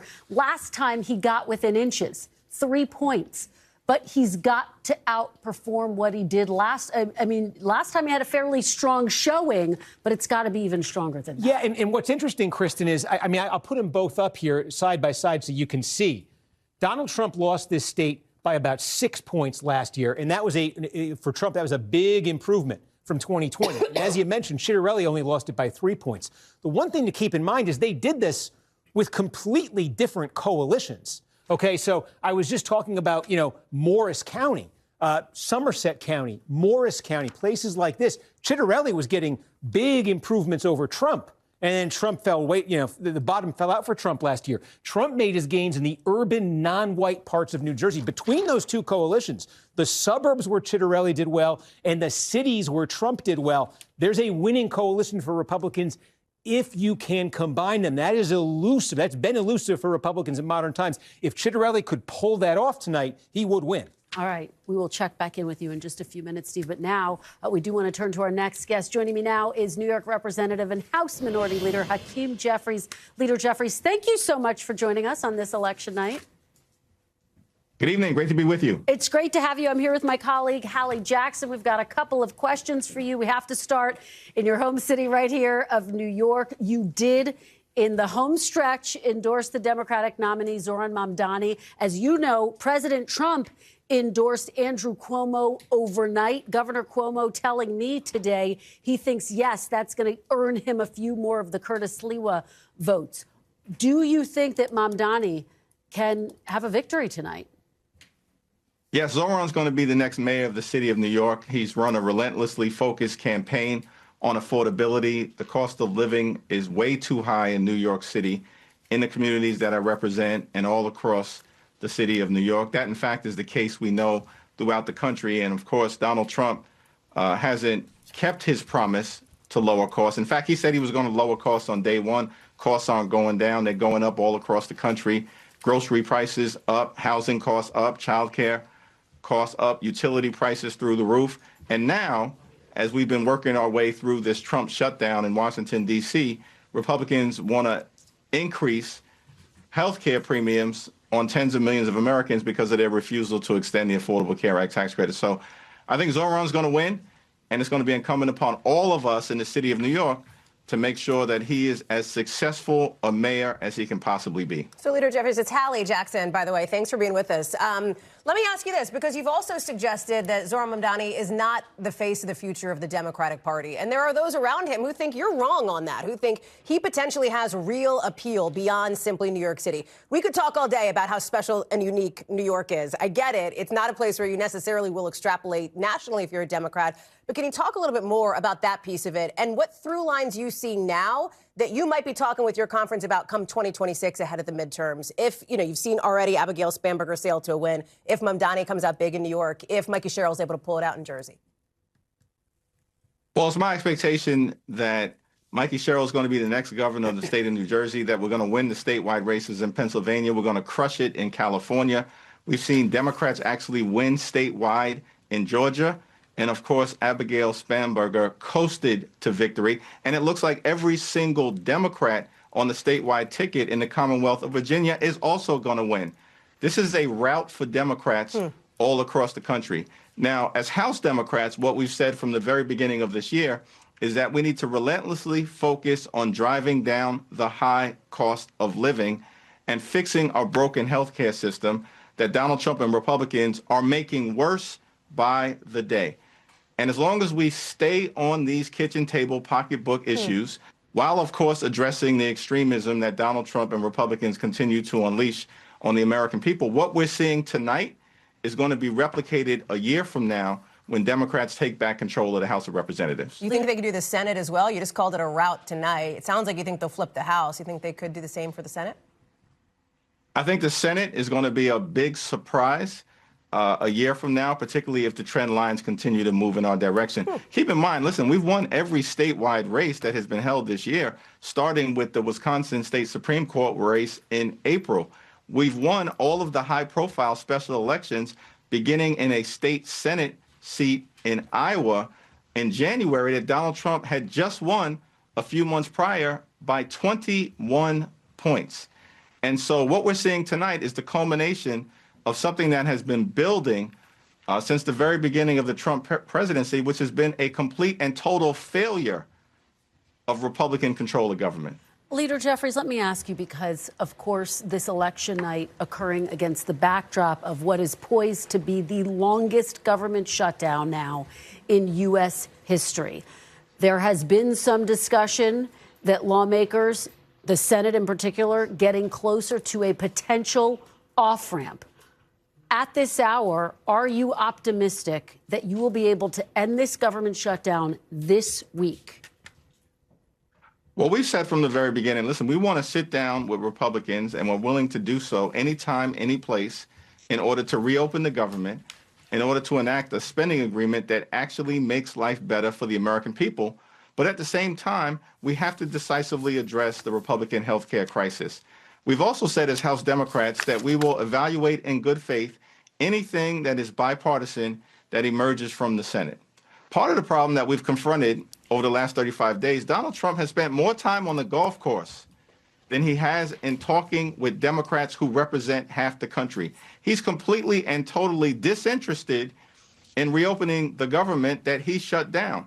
In fact, he's trying to weaponize starvation, breaking the law, withholding SNAP benefits, can't find a dime to extend the Affordable Care Act tax credits, while at the same period of time can find $40 billion to bail out a right-wing wannabe dictator in Argentina. This is extraordinary stuff. And the American people are rejecting it. They know the country is moving in the wrong direction. So I'm hopeful that, Senate Republicans will come to their senses sooner rather than later and sit down to negotiate a bipartisan path forward. All right. Leader Jeffries, thank you so much for your time tonight. We really appreciate it. And thank you. We do have breaking news now. Abigail Spanberger is taking the stage in Virginia right now for her victory speech. You see the crowds there cheering her on as she approaches the podium. A big moment for her, a big moment for Democrats. I spoke with one strategist who said, get me to this point, right? First, obviously, female governor of Virginia here. She is taking the stage and potentially, maybe, depending on how things go in New Jersey, helping to provide for Democrats a roadmap in some ways on how to run, on the messaging, on lashing her opponent to Donald Trump, specifically on the issue of affordability and of cost of living and the economy, as we've been talking about so much tonight. Listen, big transition from a governor who remains popular in that state, and Governor Glenn Youngkin. Absolutely, and you heard Leader Jeffries there lean into your question that the implications for tonight will be significant heading into the midterm elections. This is a playbook, this is a roadmap, and we should say this is also an historic moment. She becomes the first female governor of Virginia. There was going to be a woman governor regardless tonight. That's right. But that governor-elect is now Abigail Spanberger, and you see her there working the crowds as she approaches the podium. Let's listen in to what she has to say. Governor-elect Abigail Spanberger.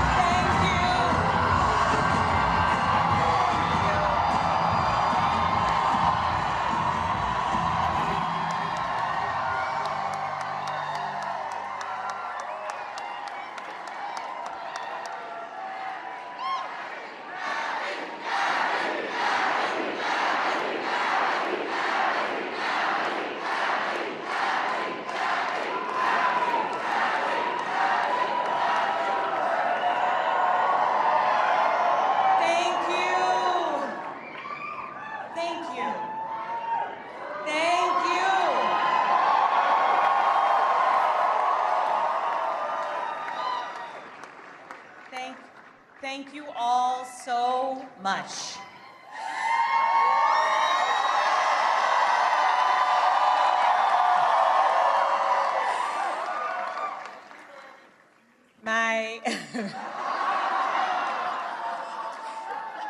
My fellow Virginians,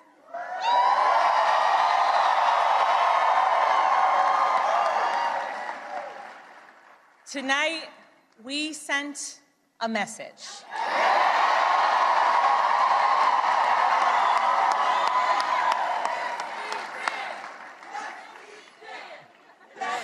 We message to every corner of the Commonwealth, a message to our neighbors and our fellow Americans across the country. We sent a message to the whole world that in 2025, Virginia chose pragmatism over partisanship. We chose our Commonwealth over chaos.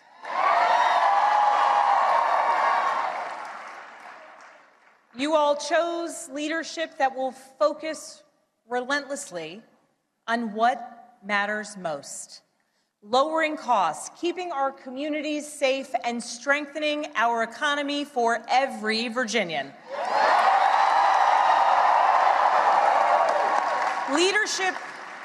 Leadership that will focus on problem solving, not stoking division. We chose leadership that will always put Virginia first. And Virginia, I cannot wait to get to work for you.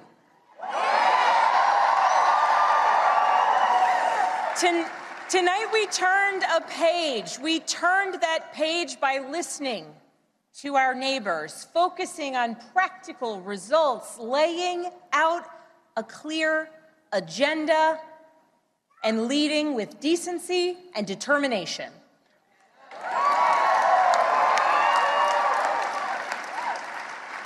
To everyone who helped us achieve this win, from the bottom of my heart, I thank you.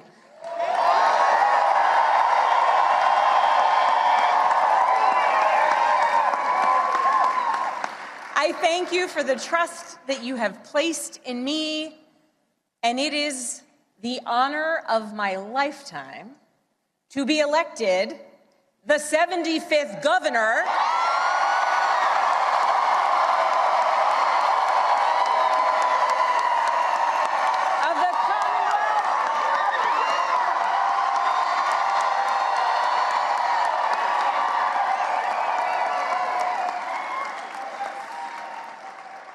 I would like to thank my opponent for a hard-fought race, the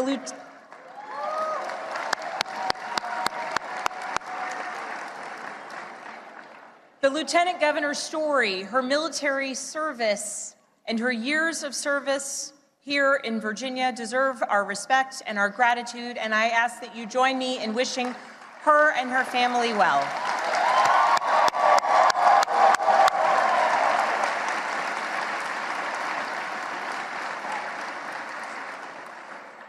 I also know that those who were supporting my opponent are disappointed today.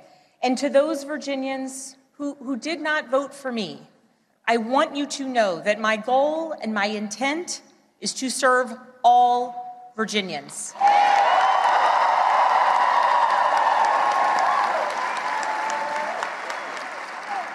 And that means that I will listen to you, I will work for you and with you. That is the approach that I've taken throughout my entire career. I have worked with anyone and everyone, regardless of political party, to deliver results for the people that I serve. And that's because I believe in this idea that there is so much more that unites us as Virginians and as Americans than divides us.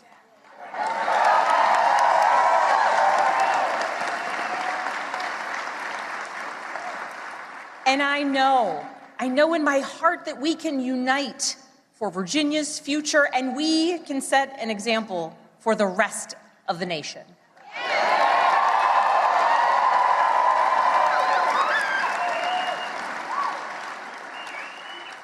Our founders understood this from the very beginning.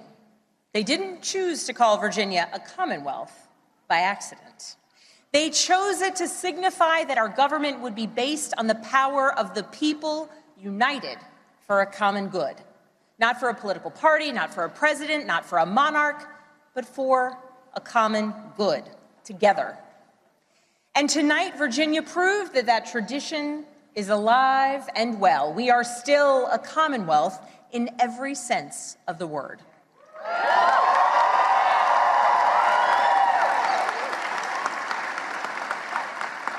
We are built on the things we share, not the things that pull us apart. And I am proud that our campaign earned votes from Democrats, Republicans, independents, and everyone in between.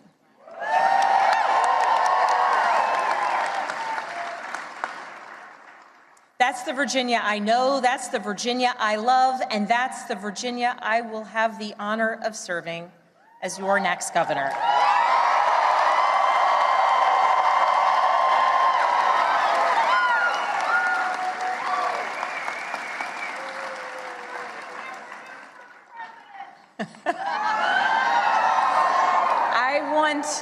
I want to thank so many people for the support that they have given to our campaign. Thank you for your work. Thank you for your support. To our tireless volunteers, to those who believed in me, thank you.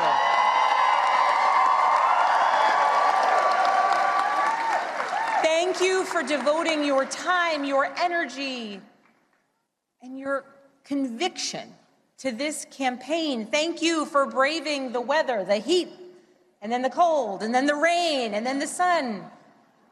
It's Virginia after all. Thank you.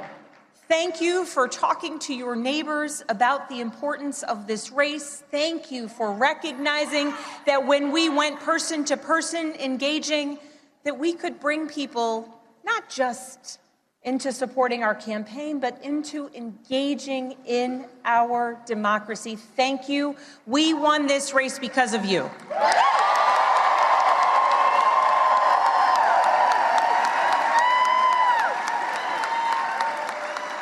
To our campaign team, you're the best in the country.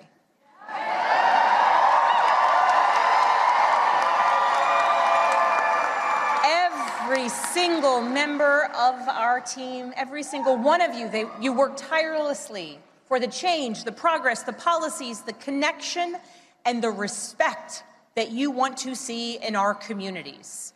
Thank you for working so hard. Thank you for giving people hope. Thank you for knocking on doors in the sweltering heat. Thank you for showing kindness. Thank you for showing up in every corner of Virginia. Thank you for diving deep on policy. Thank you for capturing moments and the essence of our campaign. Thank you for reaching voters everywhere. And thank you for believing that Virginia could and would send a hopeful and joyful message tonight.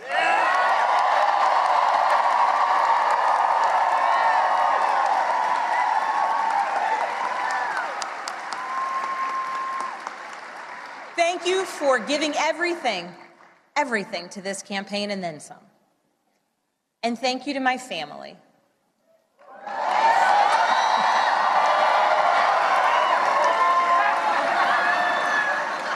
To my husband, Adam.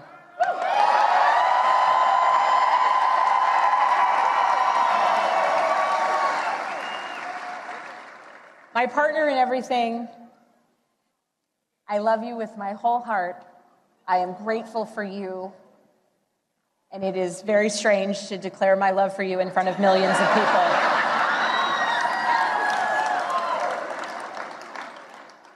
But every adventure we have ever been on has been worth it because you have been by my side. I love you. I'm grateful for you. And I cannot wait to see what the next couple of years bring.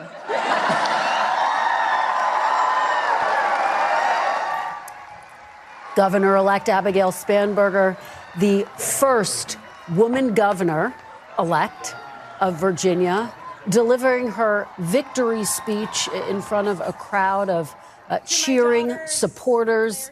Hallie Jackson, she talked about the fact that her campaign sent a message to the Commonwealth of Virginia. We chose the Commonwealth over chaos, she says, lowering costs, keeping our community safe, decency and determination. But at the center of that message, Hallie, was one of affordability. That's what we heard from her on the campaign trail against the backdrop of this government shutdown.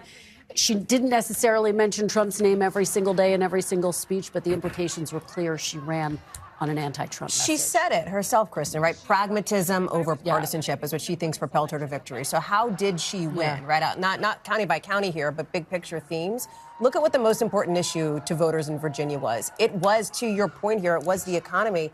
And our exit polls show that they broke for Abigail Spanberger 59%, right? So if it's the most important issue, you got a big vote break for you. Like that's clearly part of the reason why she did so well. You can see it here. The other piece of it is her opponent, right? Is Winsome Earl-Sears. You look at somebody like Governor Glenn Youngkin, he is above 50% approval rating in that state. The exits show he's at like 55%.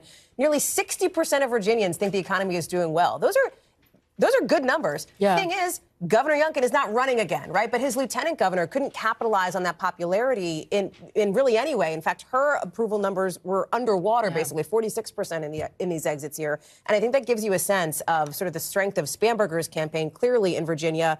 Still, obviously, looking to see what those margins are. I know you have some Democrats that are hoping it's like double digits, if ticking up into the 12, 13, et cetera, because they would like to see, as Leader Jeffries put it to us earlier, a route in that state and for that to continue in these other states as well. Because the margins matter in terms of the momentum heading into the midterms. And of course, it is notable that former President Obama campaigned with Abigail Spanberger. We did not see President Trump on the campaign trail. He didn't even say her name. He didn't even say her name at his tele-rally last night, right? And you look at the importance of the Trump endorsement, that matters in Republican politics. The two of them, the president and Winsome Earl-Sears, had a complicated relationship dating back to 2022. And he called her a phony after she said that he was a liability to the party and then flipped on that and ended up supporting him.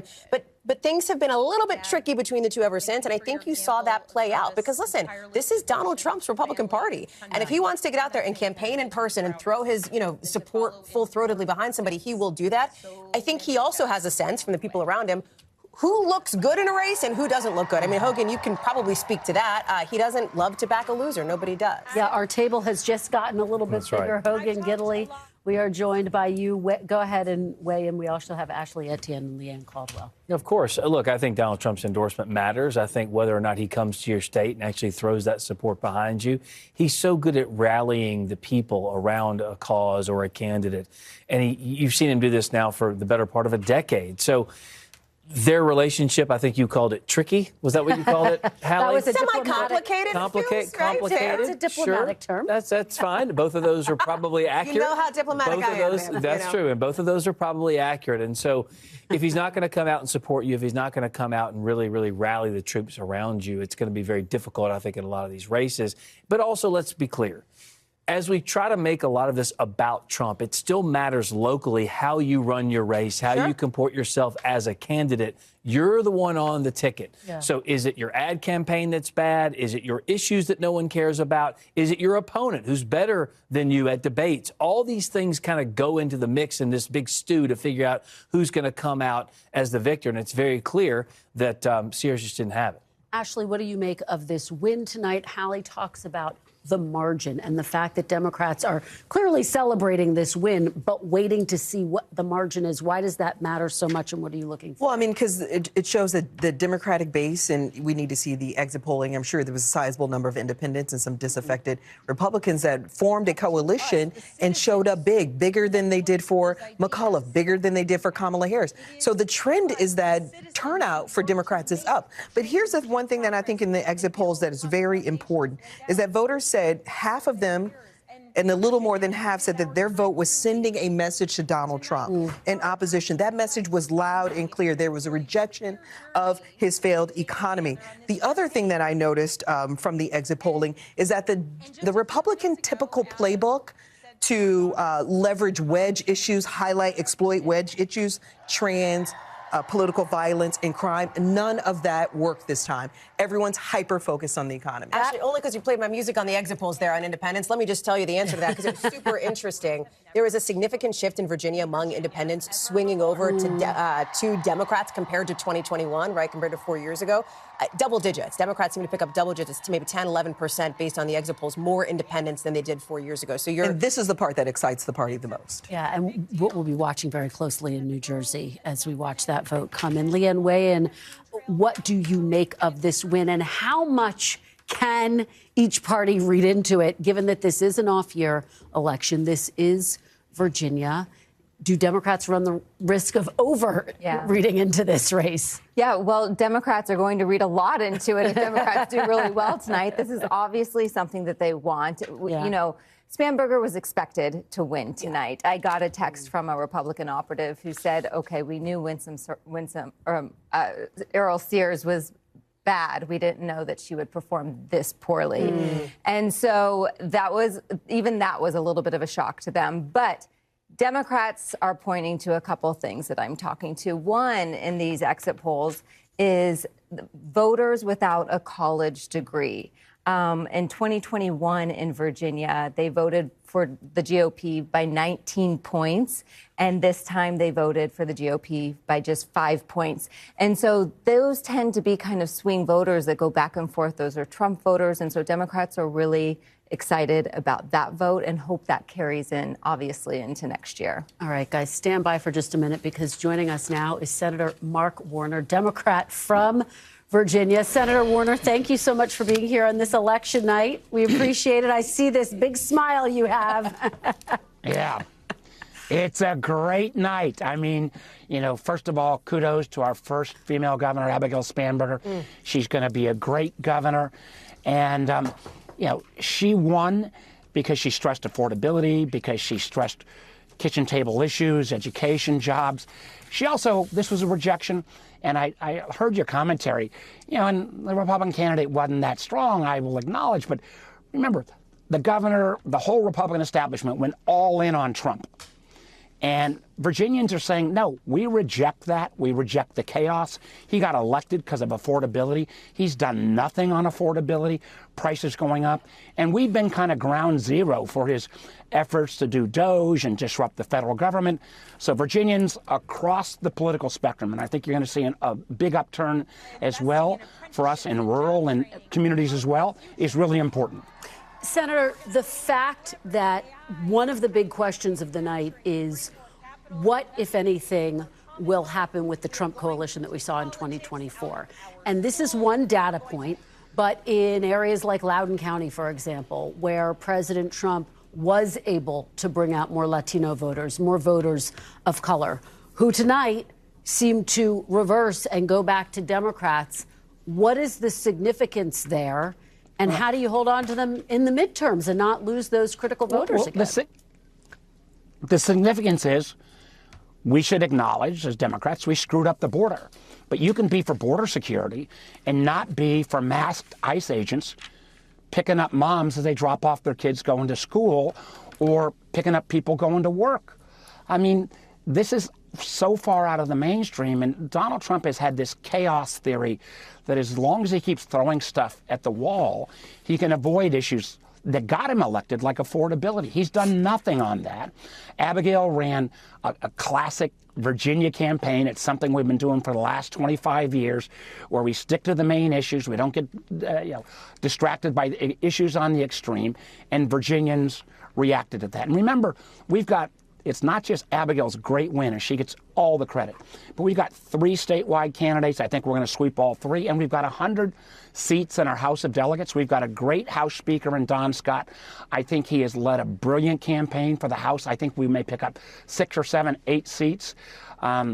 So with all due respect, please don't blame this on a weak Republican gubernatorial candidate.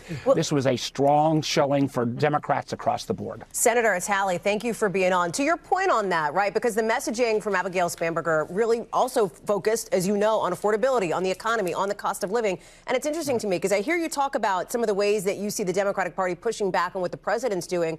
But if you look at some of the exit polls, nearly half of voters in Virginia said that Donald Trump was not a factor, 46% in their vote and what they decided to do.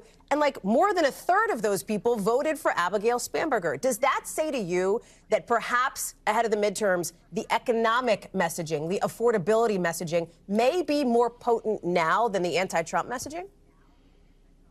Well, I don't know how you can separate. I mean, Donald Trump got hired because he said he was going to address rising prices. Anybody been to the grocery store recently? You've seen prices go down?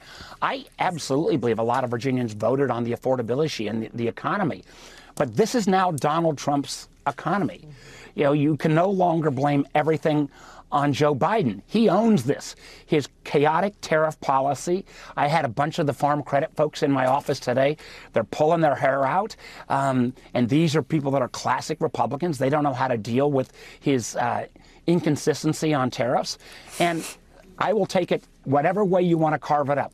Affordability, mainstream politics, not the extremes.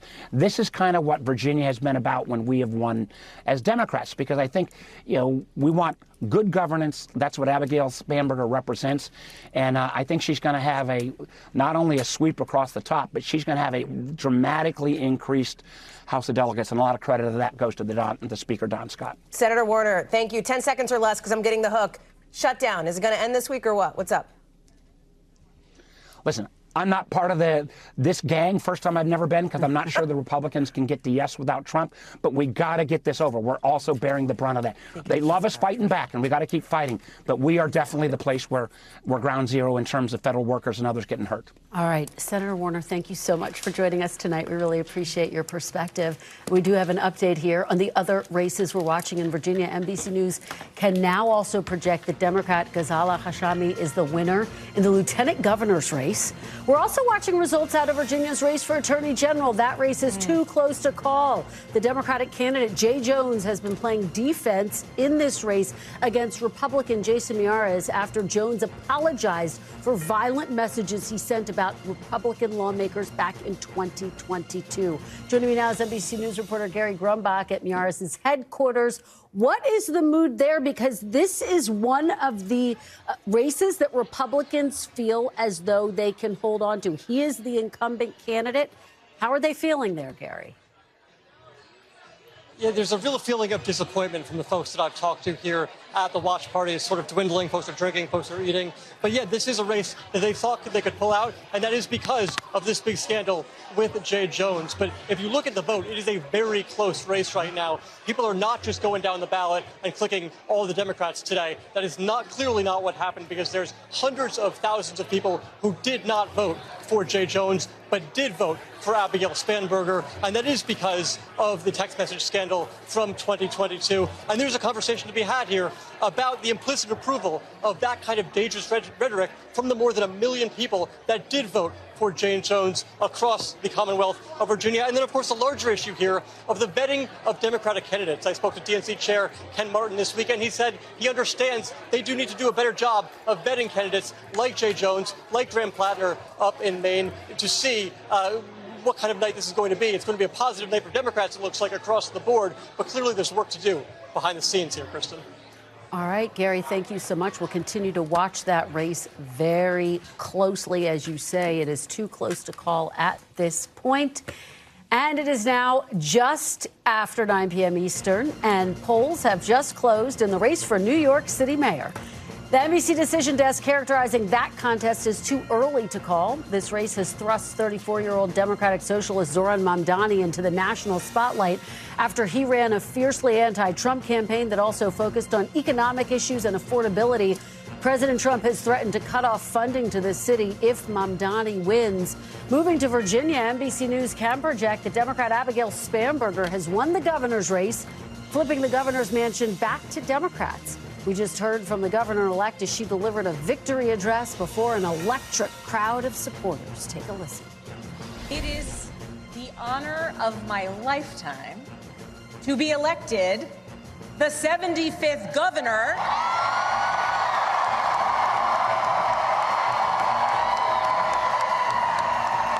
of the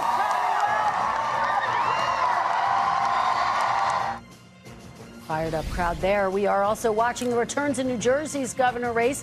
That race right now is too early to call, but the quick call for Democrats in Virginia perhaps boosting Democrats' hopes in the Garden State tonight. NBC's Steve Kornacki is at the big board with more results coming in from New Jersey. Steve, we are watching some of these hotly contested counties, particularly in northern New Jersey, very closely in the suburbs. What do you got? Yeah, we're at a pivot point in New Jersey right now with a third of the vote in statewide. Cheryl continuing to lead the tally here. But again, what you are almost entirely seeing right now are votes that were cast by mail or votes that were cast in the early voting period. So these are the most Democratic-friendly votes in these counties. The question now is, how Republican-friendly? How much does Chitterelli get out of the vote that was cast today, the Election Day vote? Because he's going to need it to be extremely Republican-friendly. Democrats had been talking for the last few weeks in New Jersey about being very encouraged by the early voting numbers and statistics that they were seeing, and that has certainly borne out in the results that we're seeing so far. I'll give you an example because we do have some of the same day, and this is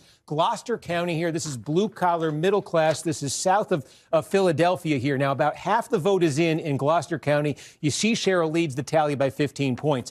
Gloucester County, 4 years ago, when Jack Chitterelli nearly won the governorship, was one of the big surprises in New Jersey. In fact, there was talk that there was a red wave in South Jersey in 2021. If it had extended fully to North Jersey, Chitterelli would have won in 2021. Well, Gloucester County, in many ways, was the epicenter of that red wave. He won it. He won it by double digits. That was a big surprise. He's down 15 in the tally right now. And why that's important is because we have gotten a little. I don't want to say it's a ton, but it's one of the few places where we do have some of that same-day vote that has now been tallied up. And Chitterelli is doing better in the same-day vote, although with the same-day vote that we've gotten so far, it's not at the kind of margin that it needs to be better.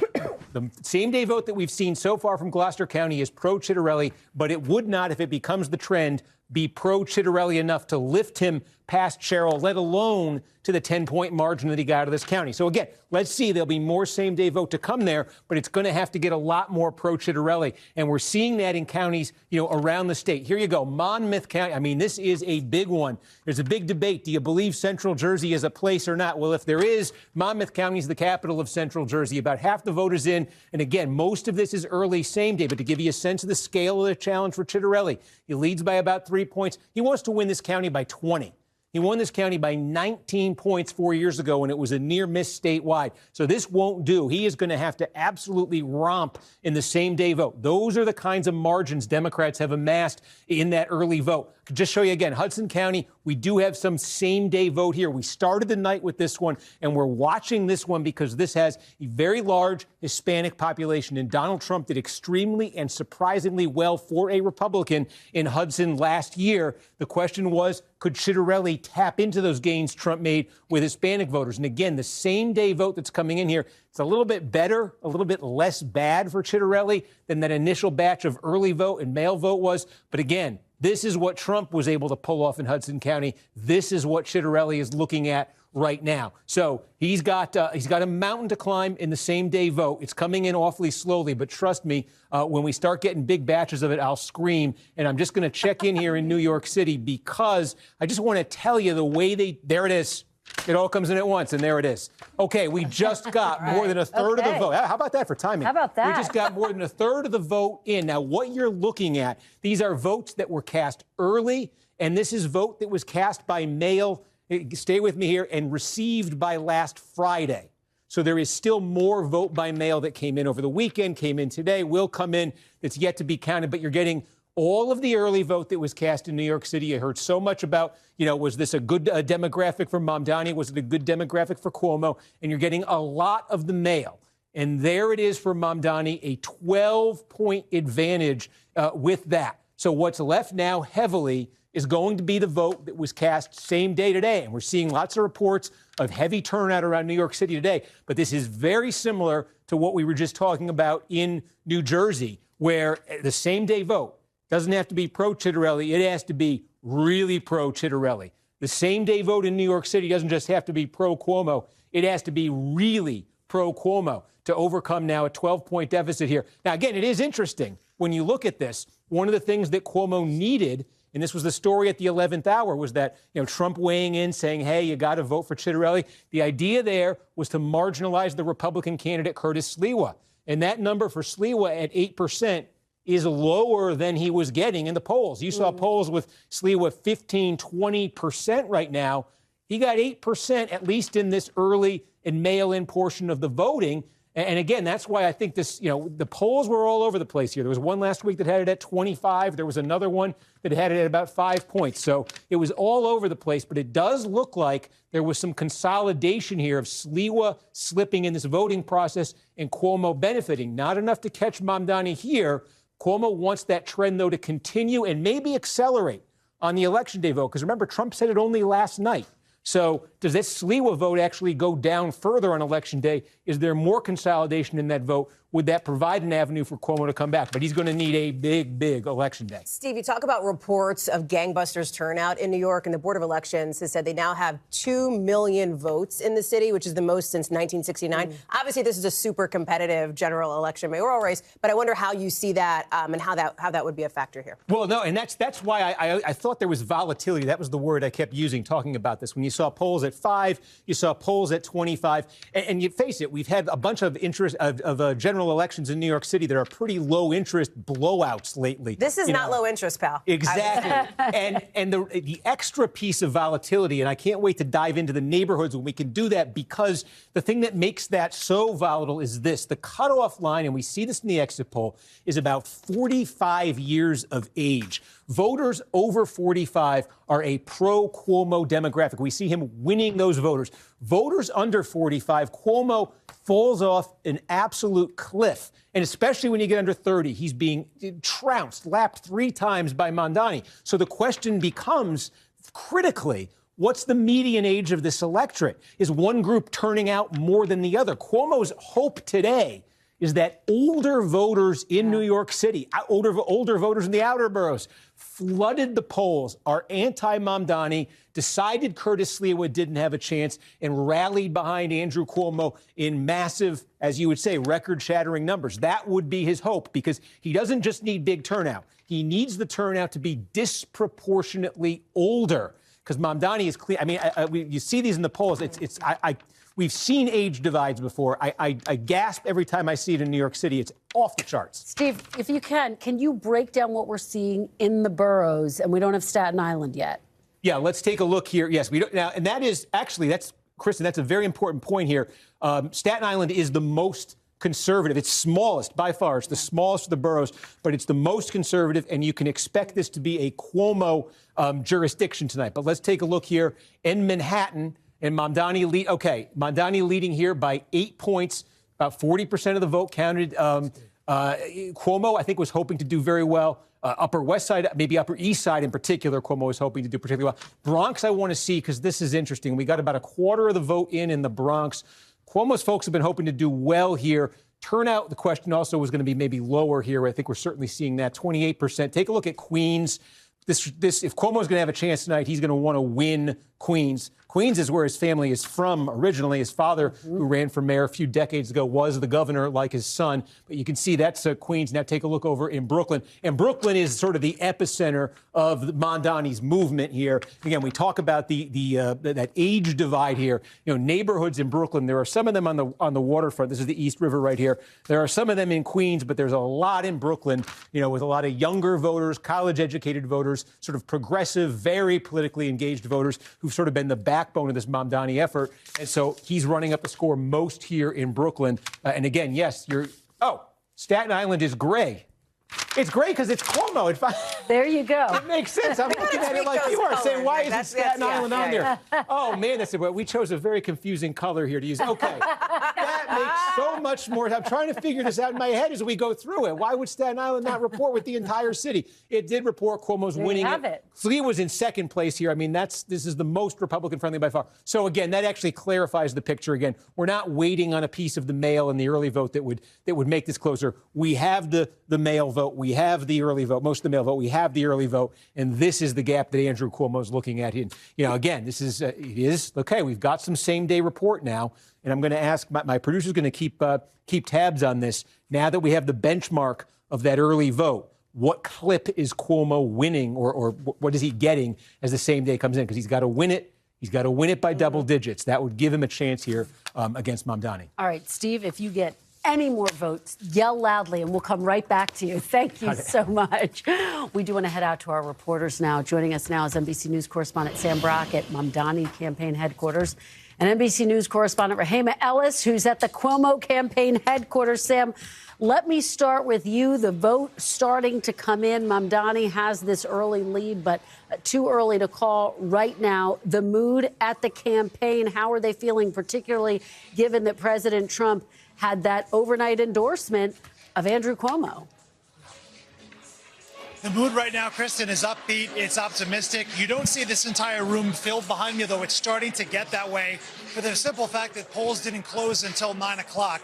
To Steve's point a second ago about that vote line right around the age of 45 and what was it consisted of in the early vote, the median age for the early vote was 51, which theoretically would trend toward Cuomo, and yet that big dump still showed about an 11 or 12% advantage for Mamdani, although I know it's tightened a little bit since then. I'm going to hit you with a couple of other data points, and it's important to note this comes before President Trump's endorsement of Andrew Cuomo at the 11th hour, or like at the 6 or 7 o'clock hour last night, which is that when you dig into a lot of these polls, they show incredible enthusiasm for Zohran Mamdani. I'm thinking of the Quinnipiac poll right now.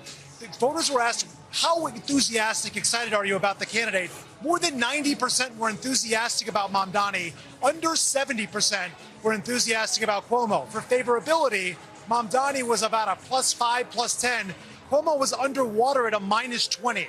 If I gave you all that information, Kristen, and then I told you that the New York City Board of Elections just reported 2 million votes cast so far in this, which is a figure that has not been seen in a mayoral race since the 1960s, when like 80-some-odd% of people were actually going out to vote. So it's virtually unprecedented in modern times. And all the energy appeared to be more so on one side of the equation, in this case, Zohran Mamdani. You would think that would be a good night for the campaign. We'll wait and we'll see.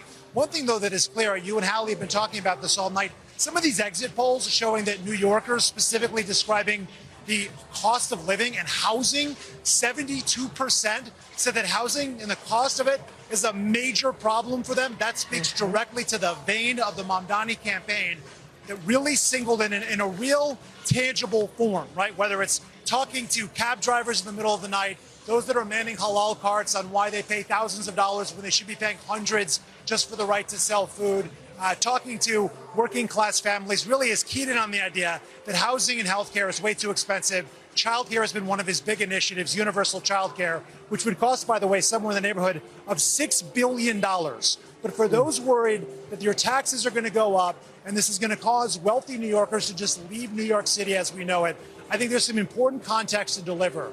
To be able to generate that kind of money, Mr. Mamdani has talked about raising taxes on millionaires 2% and also making the New York City corporate tax rate match New Jersey's. That requires, Kristen, an action from the state legislature.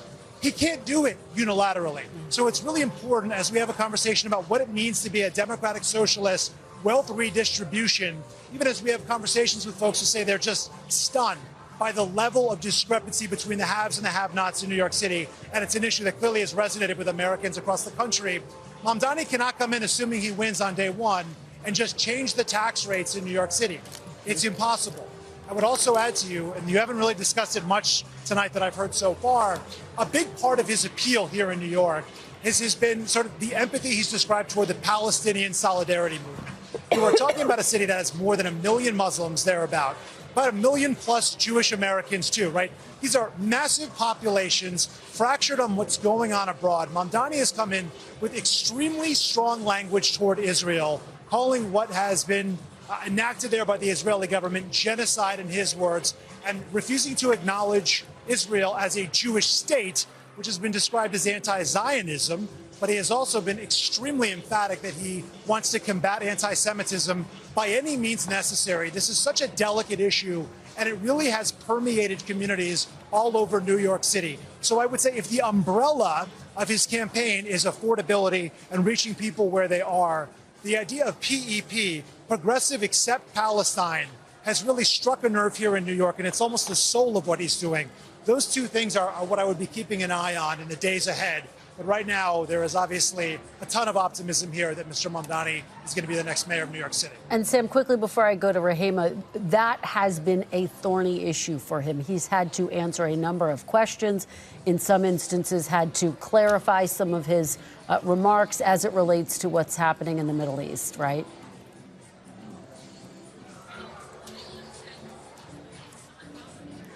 I'm so sorry, Kristen. I think you're asking about clarifying remarks. It's been a little bit loud here. I will say that at one point, Mr. Mamdani received a lot of criticism for condoning use of the phrase globalize the intifada, which for many Jews is a call to violence against the Jewish community. He said he's had conversations with rabbis and Jewish leaders throughout New York City and has come to the understanding that it had a very visceral tone, and he's since backed off of that. There are other positions that Mamdani has moderated when it comes to this conversation. But one thing that he will not change is the idea that Israel should not exist as a Jewish state. It gets to the cornerstone of Jewish identity. That is the fracture line, right? There's also comments that surfaced from 2023, which he said at a national convention for the DSA, when the boot of the NYPD is on your neck, it's laced with the IDF. Not exactly clear what he meant by that. This was tape that surfaced. It's since been confirmed, but he has been asked about it, hasn't really offered much other than I'm looking forward to working with people all over New York City and concentrating on a platform of affordability. He has stuck to those talking points. But this is big picture, such a major issue. And by the way, another component of this race, the Islamophobia as well. Kristen, there have been ads run by anti-Mamdani super PACs that have shown him in front of the World Trade Center towers being struck on 9/11. As you know, we won't even show that video when we're talking about the anniversary, let alone so flippantly in the middle of a political campaign. So the sensitivities around this issue are super elevated moving forward. Absolutely, Sam. Thanks for that reporting and for powering through. And I know it is really loud there. I really appreciate it. We'll come back to you soon. Rahima, let me turn to you.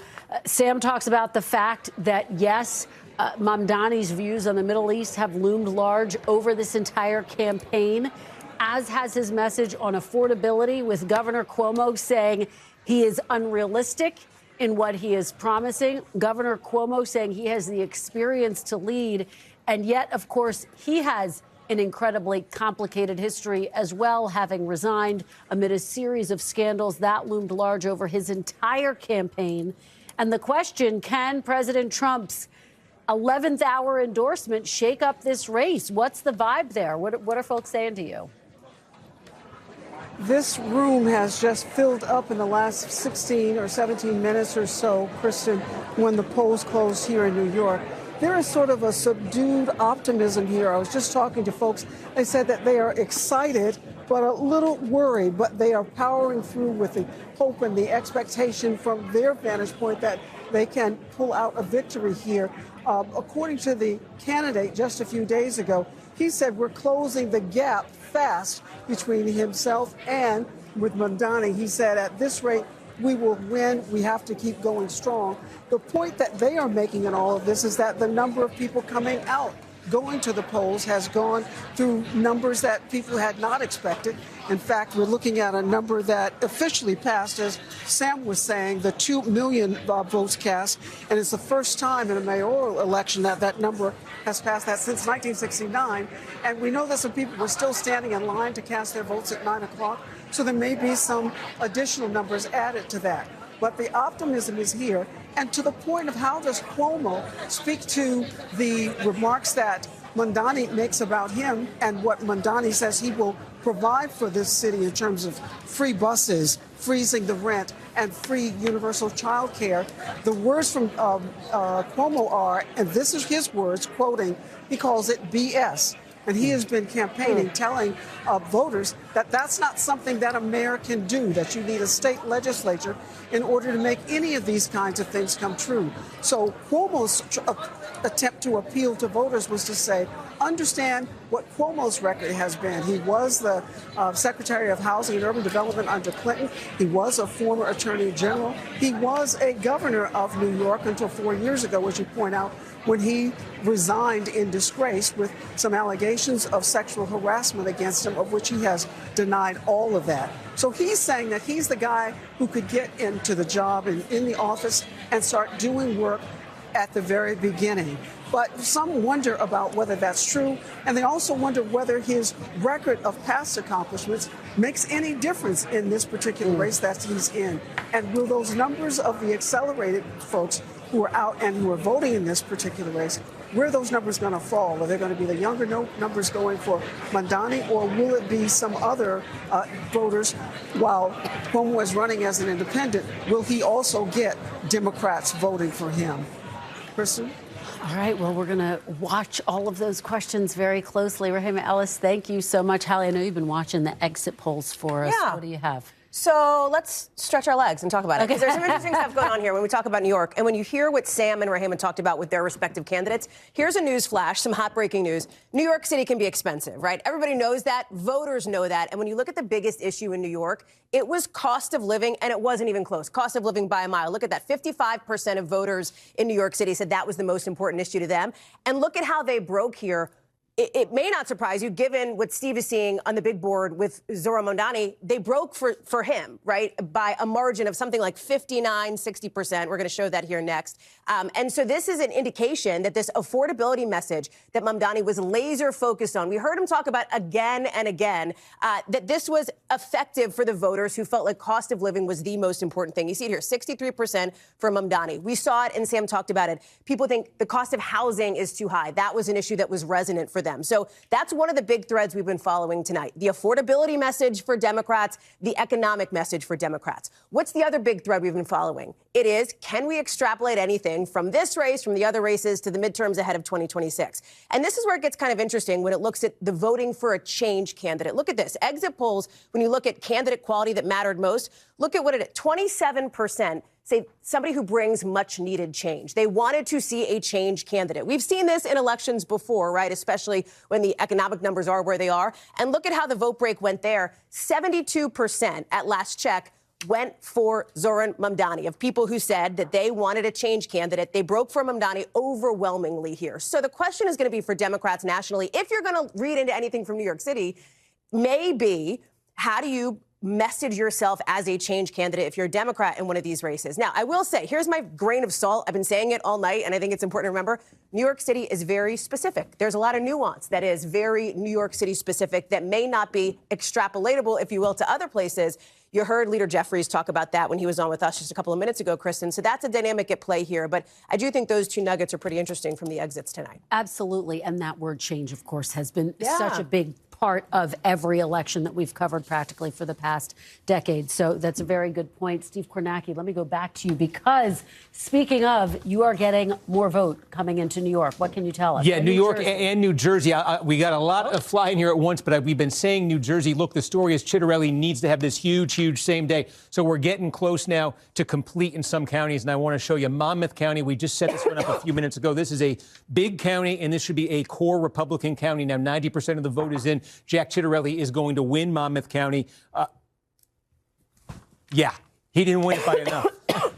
Okay, and we do have NBC News can project now that Mikey Sherrill is the projected winner of New Jersey, the governor-elect of New Jersey. Mikey Sherrill, who ran on a message of affordability, of the economy, promising to lower property taxes against Jack Chitterelli. This is his third time running for governor. He was endorsed by President Trump, but in this case, it did not make enough of a difference. Steve Kornacki, let me go back to you very quickly before I go to the panel. What are you seeing? How did Mikey Sherrill pull off this win? Yeah, look, I mean, Democrats, they were excited about how they did in the early voting, and that certainly held up. And, you know, again, the same day is just, I was put this up a minute ago, but at 9 points, you know, Republicans want this to be a 20-point county, maybe even more than a 20-point county. So Sherrill's certainly doing well relative for how you'd expect Democrats to do here. You know, we just Bergen County, we're still waiting a bit on. But she is overperforming everywhere that we've got results. Okay, Gloucester County, this is another one. We set this one up a little while ago. Sherrill continues to lead in Gloucester County. Now, more than 80% of the vote is in Gloucester County. This was where we had, you know, we said in 2021, there was a red wave in New Jersey, and it started in Gloucester County. Chitterelli won it by double digits. He may not even get to 500. He may not even win it tonight. So again, Sherrill outperforming certainly how Democrats, how Phil Murphy had done in 2021 there. So we're just seeing this throughout New Jersey. It's adding up not just to a Sherrill win, it's adding up to what looks like to be a very solid Sherrill win here on top of what we saw out of Virginia for Abigail Spanberger there. And I just wanted to go over to New York City because, again, this is where things are really, if I'm a little discombobulated, it's because I'm trying to juggle what's happening here right now. Now, look how quick this has happened. Remember, we got the early vote in New York City, and that took us to just under 40%. This is same-day vote that's come in since then. It's taken it up to 60% of the vote. Now, remember, Cuomo trailed by about 12 points in that early vote. You can see that margin has come down. It's down to 8 points here. So we said Cuomo needs to have a big when they count up the vote that was cast today, which is what they're doing right now, which is what most of this remaining vote is. He's got to do big. Now, the number's been jumping around, but we're keeping a close eye on it. Right before I came on, the most recent number we had was Cuomo was winning the same day vote, 46 to 45%. Now, if he's going to actually catch Mamdani, it's got to be a bigger spread than that. It's probably got to be about an 8-10-point spread for Cuomo. So he's not currently trending at the level he needs to. He'd have to pick that up. But it is enough here for him to pull us within 8 points. That's 60%. And again, Sliwa, we talked about those voters kind of abandoning him for Cuomo. Clearly, that is something that happened here in New York City. Okay, well, it's getting more dynamic in New York City. Steve, stand by. We're going to check back in with you in just a moment. I do want to head out to Stephanie Gosk. She is at Mikey Sherrill's headquarters in New Brunswick, where, Steph, the celebrations have begun. We can hear them behind you, waiting now for the candidate, the governor-elect, to come out and deliver her victory speech. Yeah, well, that should be happening probably pretty soon. You know, it's interesting, Kristen, because some people are saying that this race was going to be really tight, that it could be going into the wee hours of the morning, and it is not even 9:30 yet, and we have a winner. That sounds like a demonstrative win. People in this room are realizing that right now. The feeling here is electric, and at this point, when you look at those numbers, you have to start wondering whether that referendum on Donald Trump that Mikey Sherrill was trying to have in this election, attaching her competitor to Donald Trump, whether that has worked. And if it has worked, whether there might be some way to extrapolate that out so that this result tonight is the bellwether that some people thought it might be as you look forward to the midterm elections. I don't want to overstate it, and I know it's too soon to make that kind of analysis completely, but people in this room are starting to talk about that, and you can really feel the energy and the excitement for what's happened here in New Jersey today. All right, Stephanie Gosk, thank you so much for that. We'll come back to you when she takes the podium and delivers her acceptance speech. We really appreciate it. But joining me now is former Republican governor of New Jersey, Christine Todd Whitman, who has endorsed Mikey Sherrill. Governor, thank you for joining me. Your reaction to the big news we just called this race. I am delighted. It's been a great night for women across the board, in Virginia as well, and several other races. But this is terrific for New Jersey. It really is. It means we're going to have a governor who's going to care about New Jersey, not care about what the president wants. And that's what people want. They want someone who's going to focus on their issues, not try to please someone in Washington. And I'm just delighted. And it finally means that we'll stop introducing me as the first and only female governor of New Jersey. You have a little bit of company now, another history-making moment, that is for sure. Governor Whitman, let me ask you one of the big questions of the night. New Jersey's obviously a blue state. It's also a state where President Trump made some significant gains in the last elections, in part by driving out Latino voters. And one of the big questions hovering over this evening was, could Mikey Sherrill, could other Democrats start to win back that coalition? Democrats potentially could draw too many lessons from these races. But what, if anything, do you think the lessons are here in this race? Well, I mean, it's clear that Mikey had the message that people wanted to hear, because she's been outperforming in almost every county. Everywhere you look, she's been outperforming what was expected of her and what's happened in the past for Democrats or previous gubernatorial candidates. And conversely, Jack has been underperforming, and this is his third time around. So if Republicans are going to lock in the Hispanic vote, they should have done it by now. And I think it shows that Mikey, people who are in the center, can reach out to everybody. And that's what people want. I mean, that's why we have the Forward Party that Andrew Yang and I have among the co-founders, to offer people a choice of representatives who are going to really represent them, elected officials. And that's what Mikey Sherrill has said she was going to do, is go after those New Jersey issues and only concentrate on New Jersey, not worry about what Washington is saying or wanting them to do. I mean, she cares about what they're saying, and that's one of the things. Jack said he could think of nothing that Trump had done that was wrong for New Jersey, and yet he's canceled the tunnel. He's done innumerable things that have cost New Jersey money and that have hurt the state. And so people understand that. Governor Whitman, you take me to my next question. Do you think this race is equal parts in support of Mikey Sherrill and also a rejection of President Trump and this second Trump administration and some of his policies? Well, it's definitely a combination. I mean, all elections at the end of the day are local, but in any election this year, the president is such an overwhelming figure, has made so many decisions that are hurting so many people that you can't ignore it. It's clearly a reflection, not just on the president, though, but on this dysfunctional Congress. I mean, the House hasn't been back in session for 6 weeks, and we're paying them. Governor Whitman, I hate to do this. I have to interrupt you. I have to thank you for joining us. But we do have another call that we want to make, which is that NBC News can now project that Democratic Socialist Zohran Mamdani is the projected winner, the mayor-elect of New York City, the first Muslim to hold that distinction. He came from near obscurity, an assemblyman, soared to the top of the list in the primary. Governor Cuomo was beaten there and then ran as an independent, and now he has declared victory once again.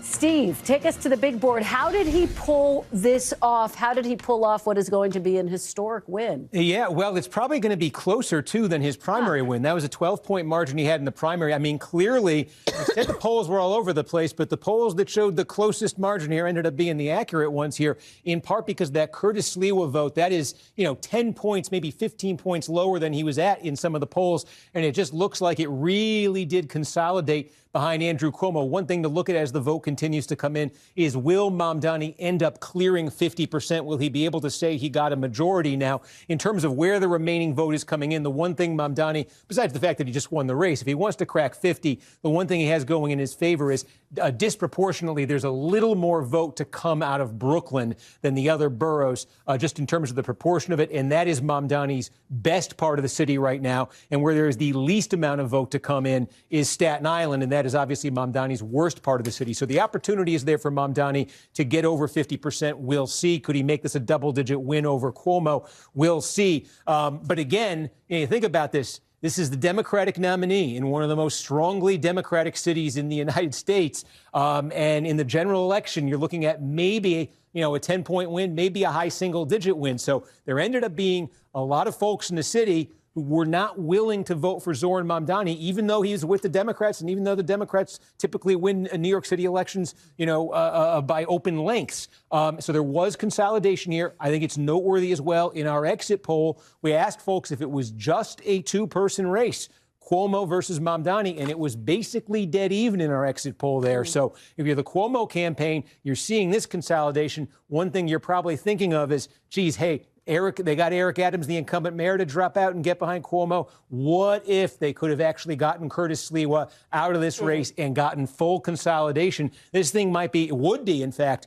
a real nail biter right now. And just, one final point as we watch the final results come in with Cuomo losing. Probably going to be a lot of talk that this is the end of that Cuomo dynasty, that goes back decades, I should say, with his father.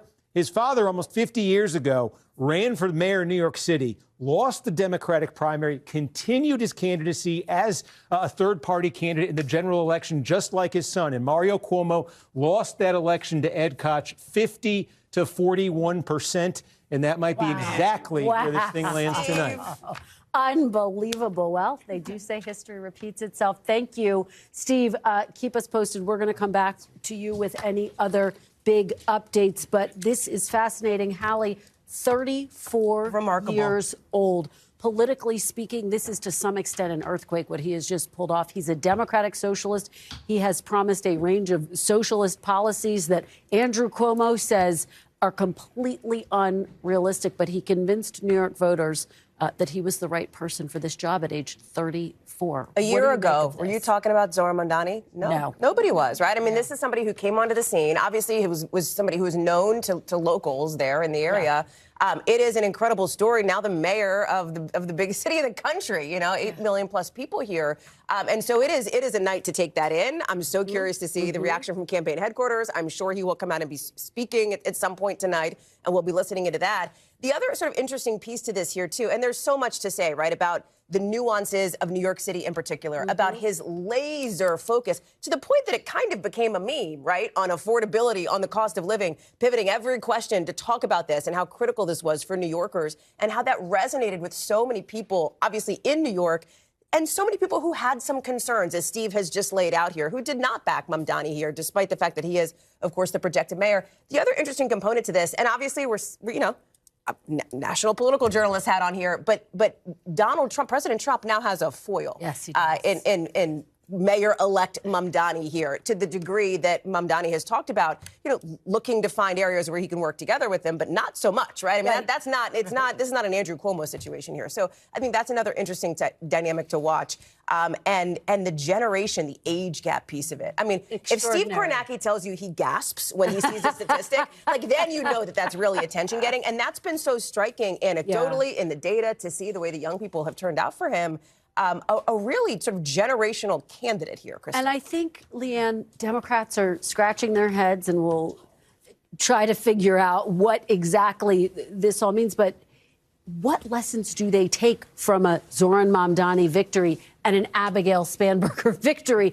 Both messages on affordability, but two very different approaches. And to Hallie's point, President Trump getting ready to wrap the entire Democratic Party around Zohran Mamdani. It's one of the reasons, arguably, that Democrats were a little bit jittery about a potential Mamdani. Yeah, Chuck Schumer still has not endorsed Schumer mystery here. Mamdani. He put out a statement tonight saying that this is proof that Trump's policies are not working, that people care about affordability, but he still did not mention Mamdani in that statement. But Democrats, the takeaway is that cost is the #1 issue that Democrats have to focus on moving forward. And you have to know your district, regardless of who you're talking to. Mamdani is talking to very liberal New York City. Mickey Sherrill's talking to New Jersey, and Abigail Spanberger to more rural Virginia with the D.C. suburbs, of course. Yeah, Ashley, weigh in here, because to that point, Zohran Mamdani knew his constituents, his audience. He also, not just in terms of messaging, but strategy. He found new ways to reach out to voters on social media. I mean, he was at the clubs last night at midnight, rocking out. He gets it. He meets people where they are. And we've not seen that since Obama, in a real sort of authentic way. And you could tell that's who he is. But I'm sorry, your question. Well, let me just say, to Leanne's point, they all were speaking to their individual states and their individual districts, but the message was the same, which is life is too expensive for you today. Here's what I think the top takeaway for the Democratic Party is right now. Record turnout in all of these races. Second, an overwhelming rejection of Trump's failed economy. Third, affordability is a winning message for Democrats, not hyper-focusing on Trump, focusing on people's pocketbook issues. The third is each one of these candidates have now built a new winning coalition. Up record numbers of independents, non-college, black males, young voters. All of those people, that coalition that Donald Trump built in this last election has now bled over and is now voting Democrat. So my top takeaway is that Trump has a huge problem. I'm curious how Democrats are going to leverage this now in the shutdown fight, because they've had an incredible win tonight. Okay. And a rejection of the president. I'm going to come to you in one sec, but we do have another projection to make. NBC News can now project that Jay Jones has won the race for Attorney General in Virginia. This is hugely significant.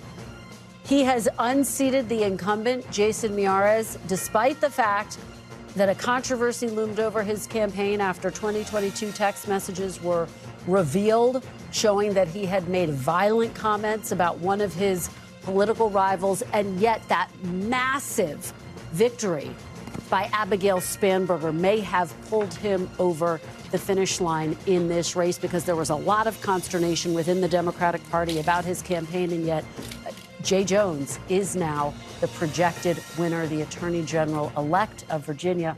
Hogan, let me go to you very quickly. The bottom line, this is a big night for Democrats across the board. President Trump, if we could go back to New York for a second, again, he's prepared to say that the entire Democratic Party is now represented by Zohran Mamdani, who's a Democratic socialist, but as you know, President Trump calls him a communist, even though he is not and says he's not. Yes. Yeah, it's a big night. But again, as I've said at the outset of these elections, these are Democrat states electing Democrat people to be their Democrat representatives in a Democrat-controlled government. This isn't necessarily news, although I think there's some really telling pieces of interesting information tonight. 51% of the people in Virginia just said they want someone to be their attorney general, the top law enforcement official, who said he wanted the Speaker of the House in Virginia to be murdered and Republican children to be murdered. Let that sink in about just how dark of a landscape that paints, number one. Number two, undoubtedly, I think this night shows that the Democrat Party is now the party of Mamdani. I think it's AOC. I think it's the entire left-wing base of what has been bubbling and roiling beneath the surface for quite some time now. I think they take control. And you see that, right, and you see that because Democrats like Chuck Schumer are terrified to vote for a continuing resolution until AOC says she's not going to run against him. They're terrified of that radical base.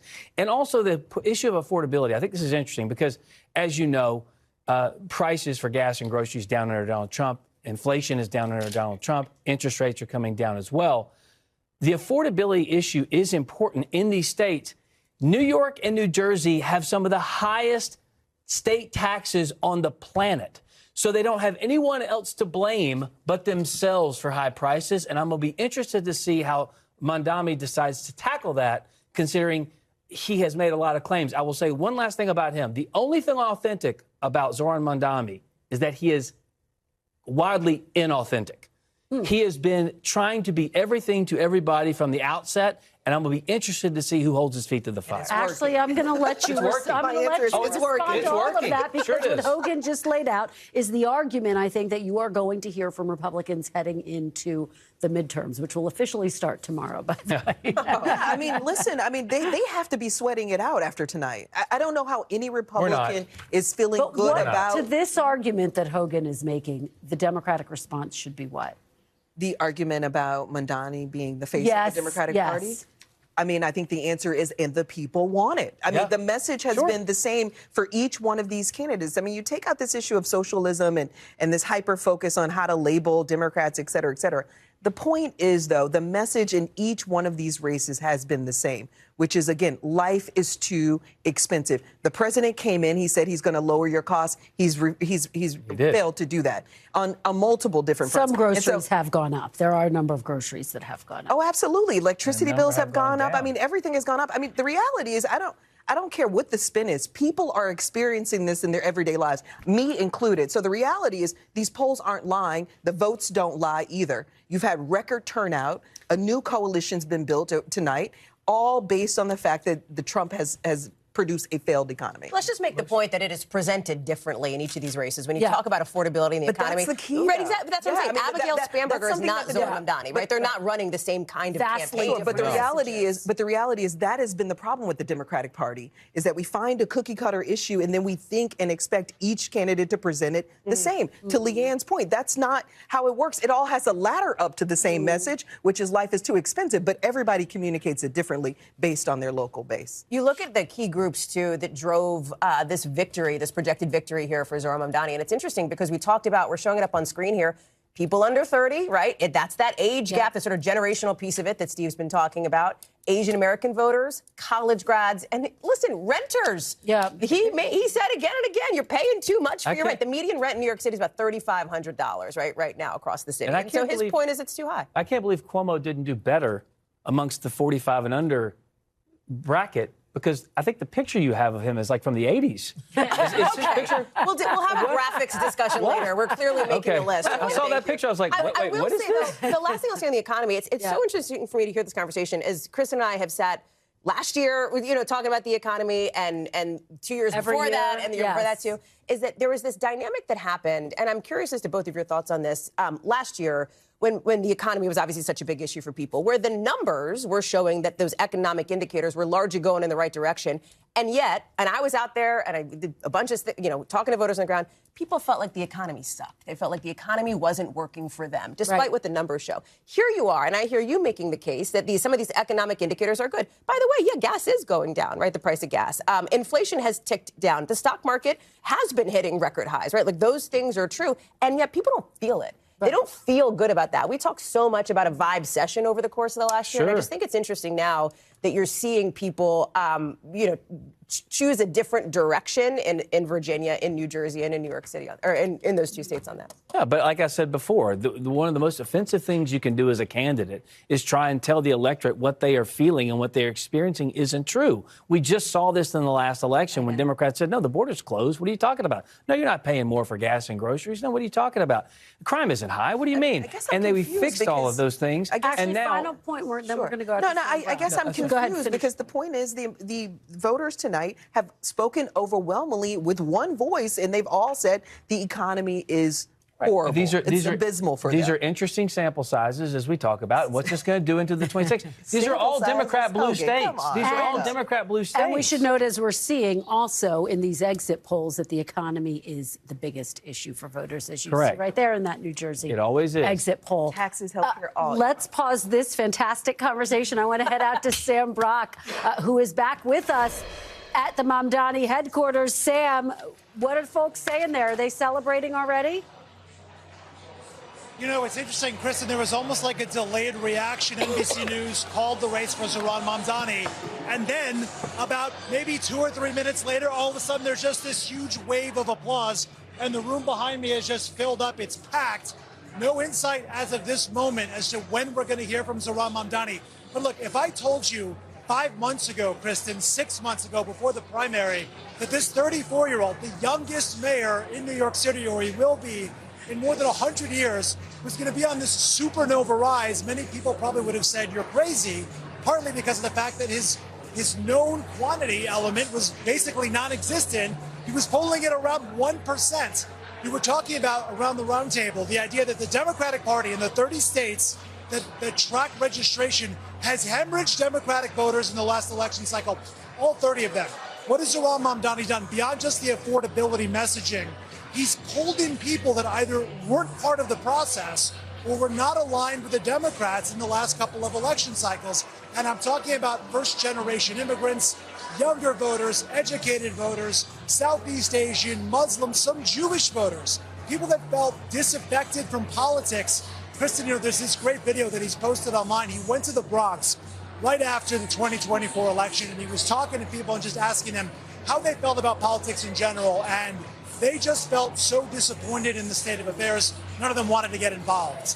A year later, he comes back, and some of the folks were recognizing Mamdani, giving him high fives, and saying how inspired they were by his messaging. So I know a second ago you were describing comments about whether or not people perceive him as authentic or inauthentic.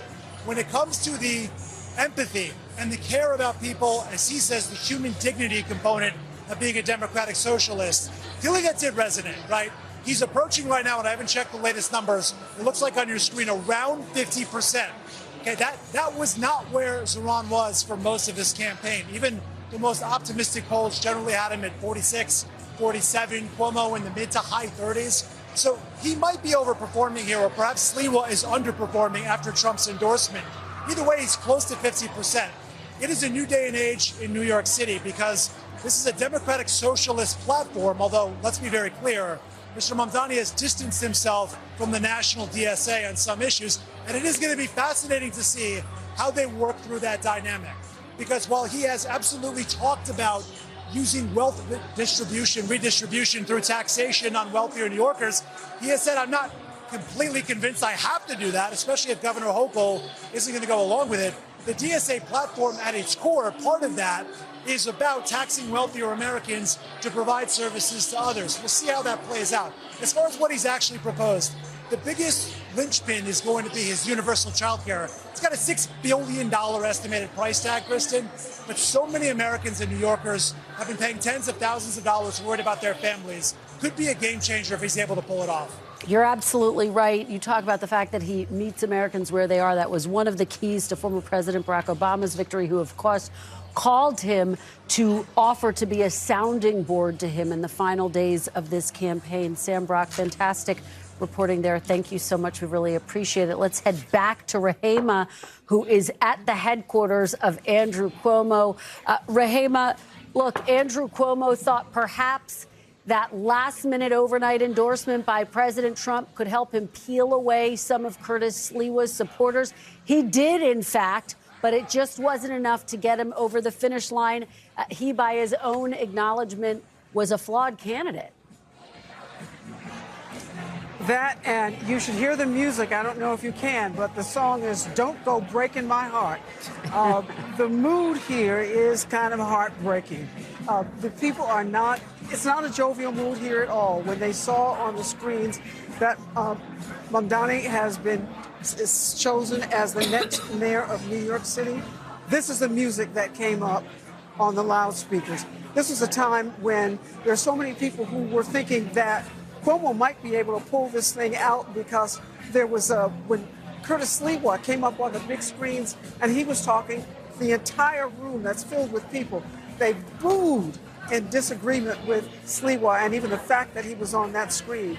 And then there was a moment when the numbers came in about how Cuomo was doing in terms of New York City, and it looked like he was up. A roar of cheer went up in this room. They were hopeful. Their expectations was that maybe he could pull it out. As the former governor of New York said that he thought that the polls were closing.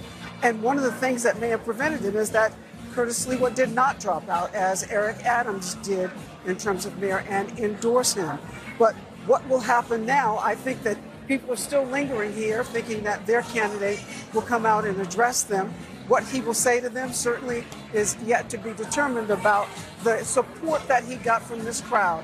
He had tried to do this. This was a moment for Andrew Cuomo to try and reinvigorate his political career after he had left the office of governor in disgrace only 4 years ago. He was campaigning on the same kind of issues that Mamdani was, and that was affordability, that was about safety, and he was saying that he had a record of doing those things and creating affordable housing, hiring more police. It resonated with the people who were filling this room tonight, but apparently it did not resonate with all of the New Yorkers, and the majority of them who went out to the polls and cast their ballots. So it was an effort that he said he thought he could win at the rate that the polls were closing. We talked before about how the numbers of people who turned out is history making in the city in terms of the numbers who turned out for a mayoral race. But it was not enough for Andrew Cuomo to turn around his political fortunes. It certainly was not. Rahema Ellis, thank you so much for being there for us tonight. We really appreciate it. Appreciate your reporting. Joining me now is Faz Shakur, political advisor to Senator Bernie Sanders and founder of More Perfect Union. Thank you so much for joining me, Faz. Really appreciate it. Want to start off by getting your reaction to this win by Zohran Mamdani. What are the broader implications and lessons you think Democrats should take from tonight? Well, overjoyed for Zohran. It's a huge win. He made the case and then demonstrated that he could expand the electorate and draw people in who didn't vote in 2024 and who sat out previous elections. So I think that's a great win. I think he comes in with the mandate to govern.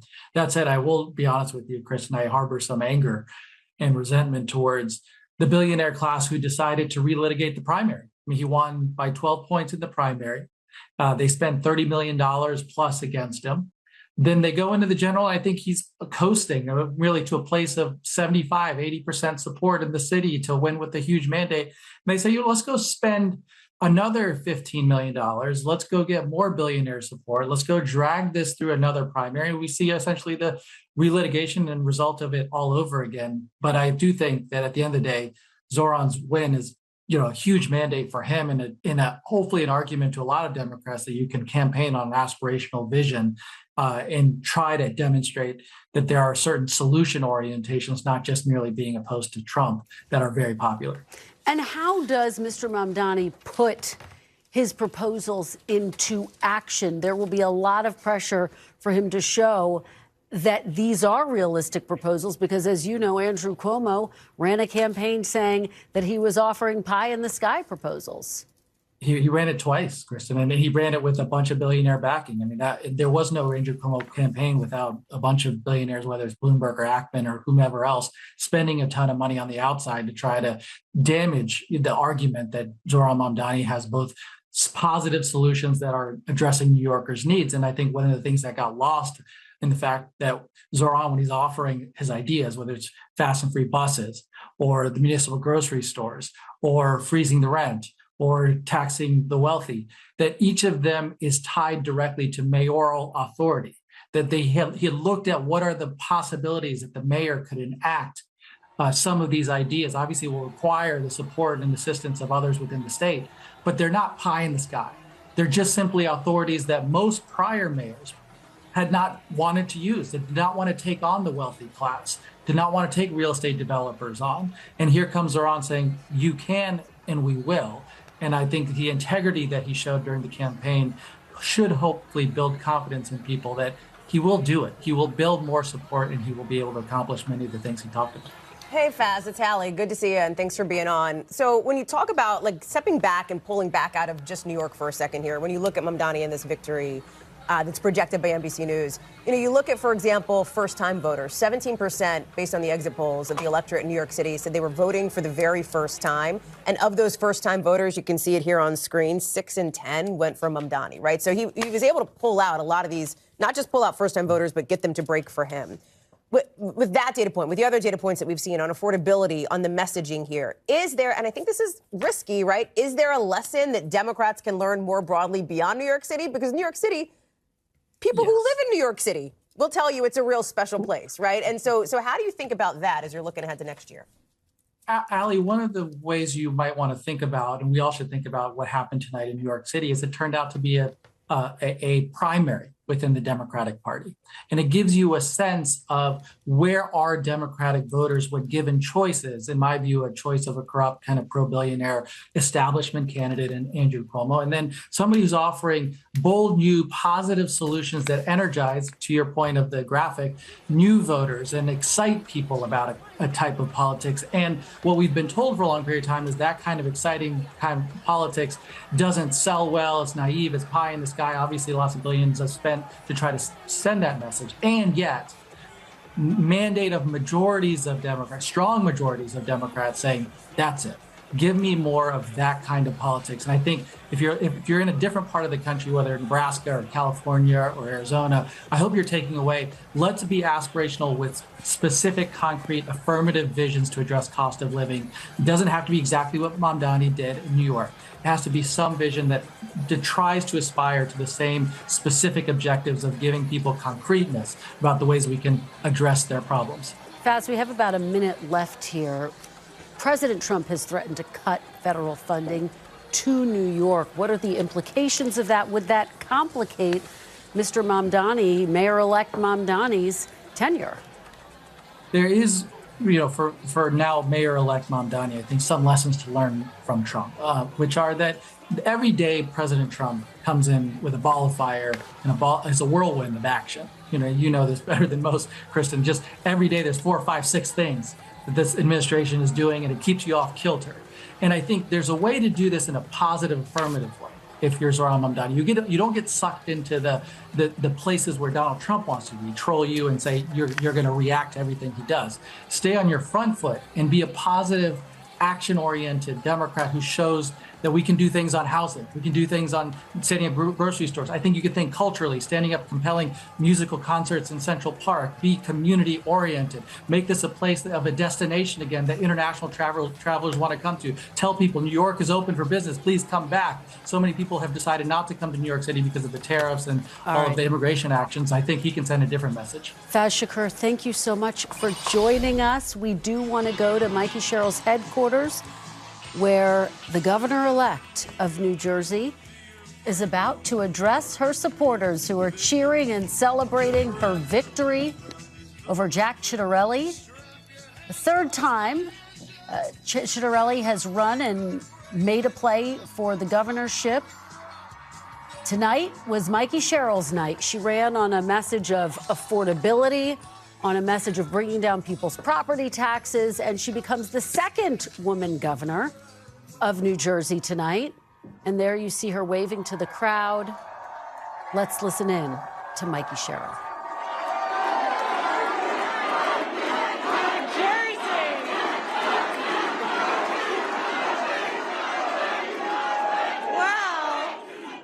They always say we're loud, but man, with this vote, you guys just scream from the rooftops.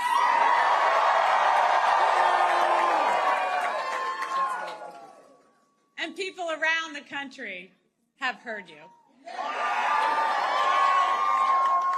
I hear you too. This was a tough fight, and this is a tough state. But I know you, New Jersey. And I love you. I've fought for you. I've spoken with thousands of you over this last year. I know your struggles. I know your hopes. I know your dreams. So serving you is worth any tough fight I have to take on, and I am incredibly honored to be your next governor.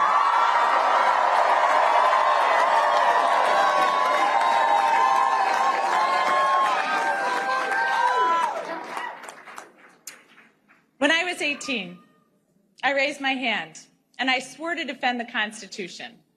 And that moment defines me.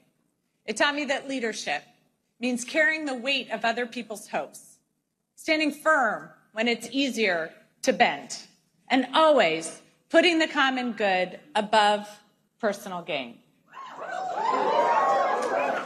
And I know how hard it can be to serve in these times.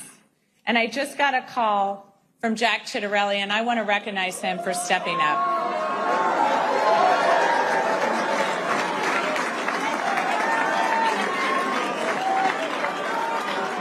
And all of you know, I love our history, and our state motto has always stuck with me. In 1777, New Jersey was one of the first states to choose a motto. Anybody? Liberty and prosperity. I'm going to get some more civics education going. We'll get that known by all. But it was a demand for freedom from oppression and a commitment to creating better opportunity and a better future.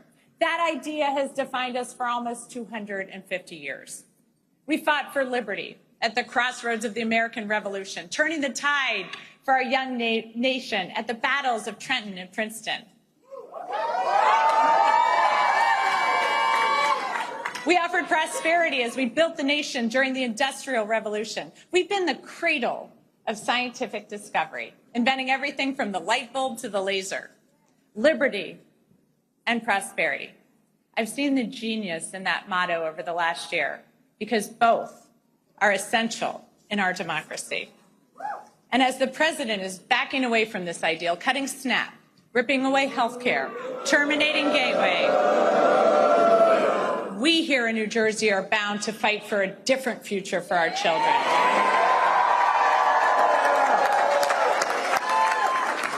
We see how clearly important liberty is. We know that no one in our great state is safe when our neighbors are targeted, ignoring the law and the Constitution. But prosperity is equally essential. Liberty alone is not enough if the government makes it impossible for you to feed your family, to get a good education, or to get a good job. So in this country, that shouldn't be too much to ask. But right now, all of it seems at risk. Governors have never mattered more.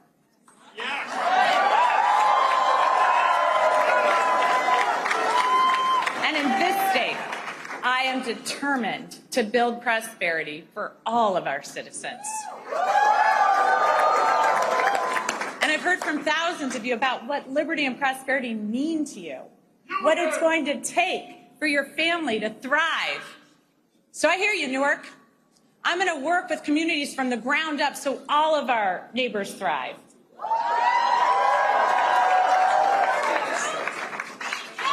I hear you, Sham, so I'm going to declare a state of emergency on day one to drive down your utility costs. I hear you, Westfield, so I'm going to make sure our kids are safe online and schools have the resources they need to address the mental health crisis. hear you, Jersey City, so I'm going to hold government accountable, balancing individual liberty with collective responsibility, ensuring people are safe, healthy, educated, and free to pursue their dreams. I hear you, New Jersey. Good government doesn't just manage problems, it solves them.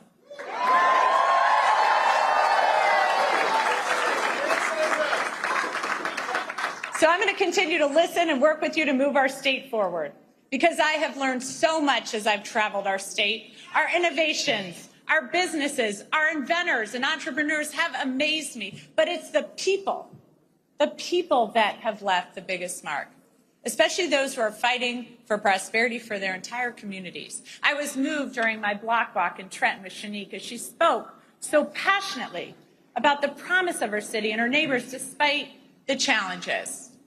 I love the group of young men from Monroe who've been hard at work on this campaign. They want a seat at the table, and they're ready to fight for their future. The little girls who come up to me to say that they're going to be a governor or they're going to be a president. It reminds me of my own belief that anything was possible. Akeem's team, who worked their butts off,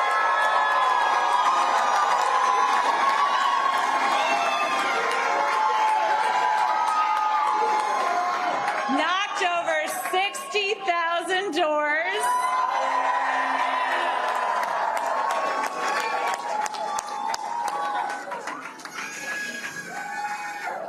Akeem told me these are not the kids who will succeed in Trump's vision of this country, but they will in mine. The men and women in labor.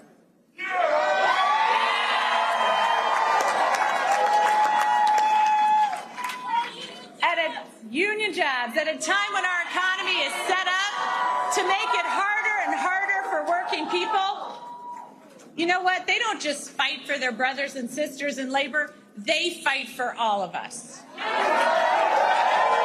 For working families everywhere, so everyone has a shot. So thank you. Thank you to each and every person here tonight and across the state who's worked hard over the last year. Thanks to the thousands of volunteers who made millions of calls, texts, and canvases, to everyone who's ready to stand and demand a better future for our kids and our families, to my running mate, Dr. Dale Caldwell.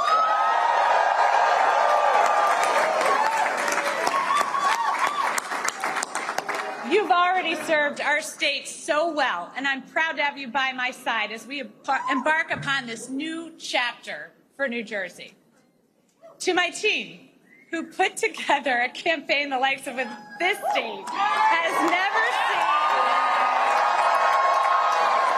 and helped in our efforts to create a great... You have been listening to Governor-elect of New Jersey, Mikey Sherrill, deliver her victory speech. Hallie focused on her platform of the economy, affordability, making New Jersey safer, bringing property taxes down.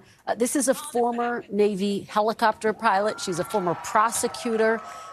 She's a member of Congress.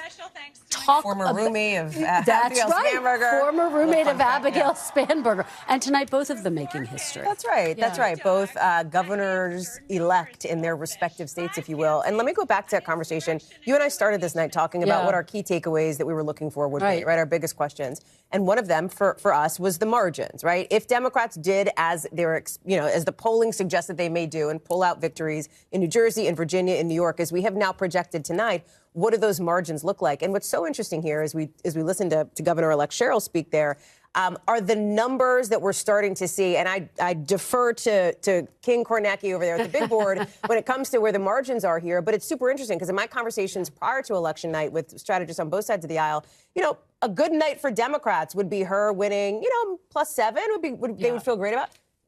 She's certainly on track to do that, if not way exceed that, Steve. Yeah, I mean, look, we've got 83% of the vote in right now. Sherrill's winning by more than 13 points. Now, again, we've said it is the vote that was cast today that's still coming in. It's more Republican friendly. So expect this to come down. But if this lands in double digits, that's entirely conceivable right now. And I think one of the stories coming out of New Jersey is, the floor absolutely fell out for Jack Ciattarelli for two reasons tonight. If you remember at the start of the show, if you were watching, we said that there was sort of a dream Republican coalition that Ciattarelli was trying to put together in New Jersey. And it would have, if successful, combined what worked for him when he nearly won the state in 2021 and what worked for Trump when he made such big gains in New Jersey last year in 2024, because they each had very different constituencies. Ciattarelli was trying to bring those together tonight. So we have two counties that really kind of epitomize this. Number one, this is where Ciattarelli did great in 2021. Hunterdon County, I'm going to put it up on the screen right now because we basically got all the vote in. Now, Ciattarelli has won here. Hunterdon County, this is genteel. This is farm country. This is folks with money. This has the highest concentration of voters with a college degree of any county in the state. This has the second highest median income. These are voters who, by and large, aren't nuts about the Democrats who run Trenton, okay? But they also, there's a lot of voters here, and we talk about these voters nationally who fit that profile, college-educated, upscale, professional class voters who don't like Donald Trump. So check this out. 5-point win for Ciattarelli tonight in Hunterdon. That is basically, in fact, it's a point or two less than it was for Donald Trump last year. Now go back to Ciattarelli's campaign in 2021. He ran up the score in Hunterdon County. And we're seeing this in places like Hunterdon County all across New Jersey tonight, where, you know, college-educated suburbanites, where Ciattarelli was really able to do well in 21 when Trump was an ex-president. And when Ciattarelli kept his distance from Trump, we saw that their antipathy to Trump remained in place in 24, and it seems to have attached itself to Ciattarelli. Those voters seem to be saying, if Trump's in the White House, I'm not voting for a Republican, even if it's a Republican I voted for 4 years ago. So Ciattarelli failing to replicate what he did in those places 4 years ago, that's one piece of it. The second piece of it, we talked about this again, this was a New Jersey story. This was a national story in 24, Trump's massive gains with Hispanic voters. And one of the places to look for that, right here, Hudson County. We don't have all the vote, but we got most of the vote in Hudson County. And again, Jersey City, Union City, West New York, you know, some of these cities are 80% Hispanic. And again, you see a 48-point margin for Mikey Sherrill here. Compare that to what happened last year. This was a political earthquake when Donald Trump only lost it by 28 points. That represented some massive, massive gains for Trump. So it goes from 28 to 48. And what's 48? 48's back where the Republicans started. That's what Ciattarelli lost Hudson County by in 2021. That's 46 points, essentially what Trump lost it by in 2020. So you got one outlier in the last four big ones in Hudson County. It was Trump last year. So again, we said coming into the night, we said if Ciattarelli's going to pull the upset, he needs to keep those suburbanites who were okay with him in 21 when Trump was next president. We wanted to see, are they still okay with him with Trump in the White House? Answer, no. Hispanic voters in places like Hudson County, they were not with Trump entirely, but more than expected. Yeah. Would that happen with Ciattarelli? Answer, no. Steve, can you show us what happened in Passaic County? Because that was obviously one of the other big counties that we've been watching for that very question. Would Jack Ciattarelli be able to hold on to the coalition that Trump built in 2024? The answer, obviously, no. But what did we learn in that county? Yeah, and I expect it. You see, it's about half the vote. Yeah. So I'm a little hesitant here only because we do have the same day vote still coming in. So I do expect this number to tighten that you're seeing here right now. But again, the form that we've seen all night in New Jersey is it tightens, but it's not tightening nearly to the degree that Ciattarelli wanted it to. So again, put this in some perspective. Trump outright won Passaic County. Again, you're talking 40% Hispanic Passaic County. This is where the city of Patterson is. You know, Passaic really is. It's Patterson. It's the city of Passaic. These are two heavily Hispanic cities. You got a bunch of sort of big blue-collar, middle-class towns, places like Wayne, New Jersey, if you know it well. And there's some rural areas, actually, believe it or not, up here. But anyway, it's a mix of those things. Trump was able to win it, and no Republican in a presidential race had won Passaic County in decades when he pulled this off. Now, there were some signs when Ciattarelli was running in 2021 of Republican life here. This was a decent performance for Ciattarelli to come close and miss, but Trump outright won this. And again, I expect this to get closer tonight, but based on what we're seeing around the rest of the state,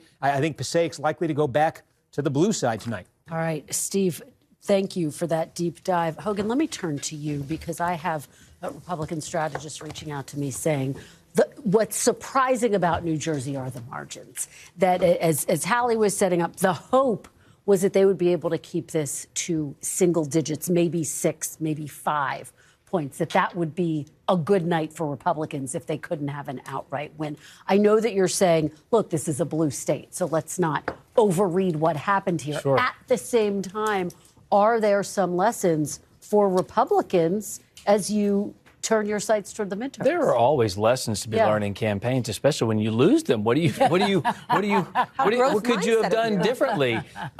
Listen, I don't know how strong that coalition was for other people. I know how strong it is and was for Donald Trump. So is that the key? So I think Trump being on the ballot obviously drives turnout. And I'll tell you, I have long said if the RNC, the NRCC, and all these Republican groups don't work to capitalize on what Donald Trump was able to accomplish by himself, it's going to be very difficult moving forward because no one is able to turn out voters on the Republican side and, quite frankly, somewhat on the Democrat side as Donald Trump is. And when he's not on the ballot, you see a way different margin of turnout across all of these demographics. So the why, I think, is important, but Donald Trump not being at the top of the ticket matters. Can I just ask a question, though, as we're talking about the Republican messaging here? Because I'm thinking back to a conversation that I had, was it today? Yes, very recently, right, about these races here. And I had a smart Republican, very involved in Republican politics,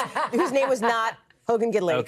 Say, listen, if this is, in fact, if these are smashes by Democrats, if we are seeing like big, muscular victories by Democrats, if Jay Jones, wins the Attorney General race in Virginia, like if this is a huge, good night, big night for Democrats, which by all accounts, it's shaping up to be that way, then perhaps, and if these affordability, economics, cost of living messages were effective, then perhaps President Trump would need to think about pivoting how he is talking about the economy, would need to be pivoting his own messaging on the economy. And I wonder, do you agree with that? Do you think this is something that the White House should step in here for a sec? I have some reporting from a couple days ago that I reported, talking to someone close to the White House, that the White House is planning to repivot on the economy toward the end of the year, beginning of the year, really focusing on these cost issues. They're extremely confident that next year the economy is going to turn around. They're going to get some of these costs under control.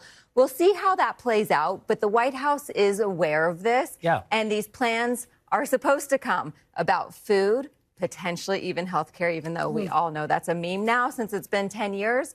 But also there's the question of energy prices, home energy prices. We know that gas prices are low, but home energy prices have skyrocketed. And then there's the housing issue, too.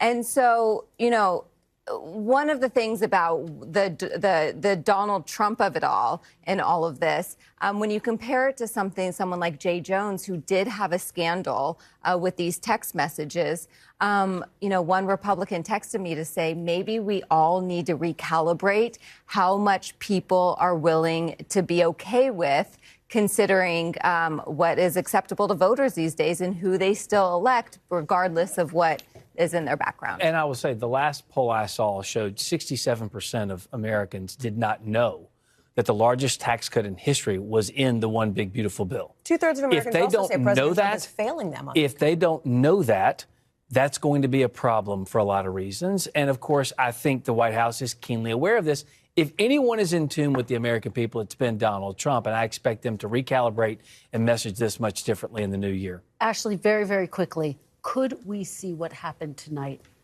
push Republicans, push Democrats to the table to end the government shutdown? I mean, that's my question right now. I think that's a solid, fair question. I think Democrats are definitely going to try to use this to their advantage to make the point to Donald Trump, the Republican Party, you lost big, not just among Democrats, but among independents. That coalition that Trump built, it's now weakened. It's now bottomed out. And so I think they're going to use that as much as they can to gain leverage on the president. But I've also said that he's the outlier. I'm not so sure that he wants to open up the government again. He continues to weaponize the shutdown. Even just today, he's going to defy the courts and say that he's not going to feed 42 million people and 16 million kids that are on SNAP benefits. So I think Democrats are going to use it, but the question is how Trump's going to respond to it. Hogan, the fact that a majority of Americans are pointing the finger at Republicans, blaming them for the shutdown, is tonight one more data point? And could they wind up giving some concessions? Do you anticipate there will be some concessions? There are some conversations going on Capitol Hill, as you've talked about and reported as well, on the Senate side for sure. I don't know what Republicans will do with the Freedom Caucus and other things. A lot of plans, though, I think will be kicked around in the next 24 hours, and you're going to hear a lot of movement. All right, guys, I want to pause this for one moment. I want to go out to Sam Brock, who is at the headquarters of Zohran Mamdani. And Sam, you are joined by Congresswoman Alexandria Ocasio-Cortez, one of the biggest names to endorse Zohran Mamdani. What is the Congresswoman saying? What's her reaction tonight? For sure. So let's start right there. Congresswoman, thank you so much. Kristen just said you were one of the biggest names to step out and to support Zohran early on in his political career. First of all, he becomes the youngest mayor in 100 years plus in New York. Are you surprised by the reality of this situation? You know, I have to say that I'm not. I think that people across this country are really hungry for public servants that are going to put them first, for public servants that answer to them above special interests and who are laser focused on making life affordable for everyone. We spoke with a member of the National DSA, Kareem El-Rafai, who said it's not radical to expect people to have a roof over their head and to be able to pay for groceries. This doesn't sound like a transformational idea, and yet it is connected with so many people. What do you think Mr. Mamdani's ability was to sort of relay that message, and why is it developed in a city like New York? Well, I think it speaks to how far people, everyday people, have been pushed in this economy and in this environment. We have record high levels of young people that are unemployed, of people who are unemployed who are being paid very low wages and can't afford life. And so I think people are receptive to a new path and a new story, and I think Zohran Mamdani really spoke to that and organized for it. Congresswoman, it's no secret the Democratic Party has struggled in recent years to attract voters, whether it's first-generation immigrants, younger voters, educated Asian voters. I mean, these broader coalitions that we've seen attracted to Mr. Mamdani's campaign. How does that potentially provide a blueprint for other Democratic candidates? Well, I think what we're seeing in tonight's results and in many of the communities that turned out for Zohran Mamdani tonight were many of the same communities that Donald Trump won against Democrats in November.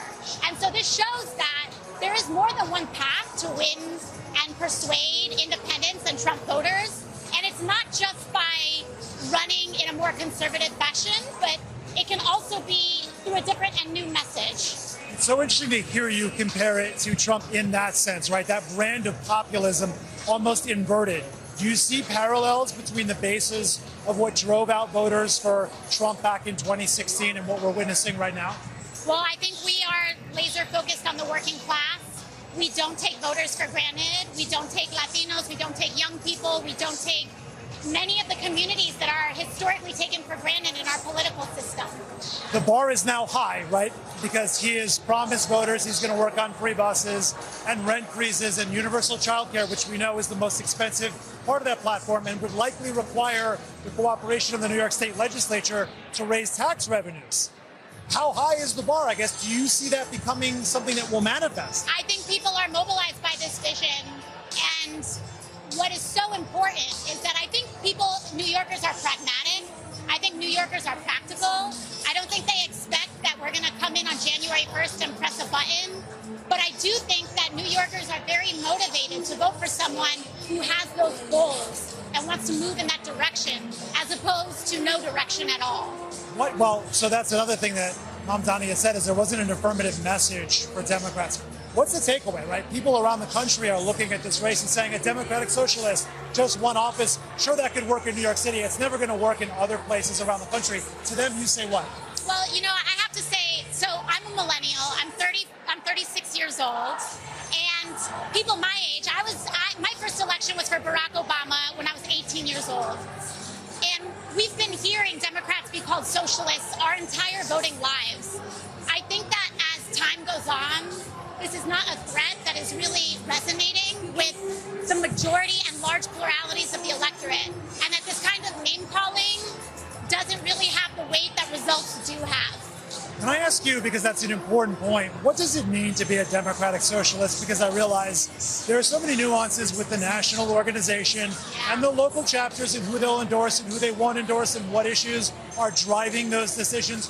What do you see as the definition of a Democratic Socialist? I mean, to me, it's this radical idea that working people have economic rights. And when you read the Constitution of this country, we have beautiful, incredible freedoms of speech, and we have so many liberties and due processes, but should we not also have the right to housing, the right to a livable wage, the right to attempt to provide health care and child care to the best that we are able and capable of providing in this country?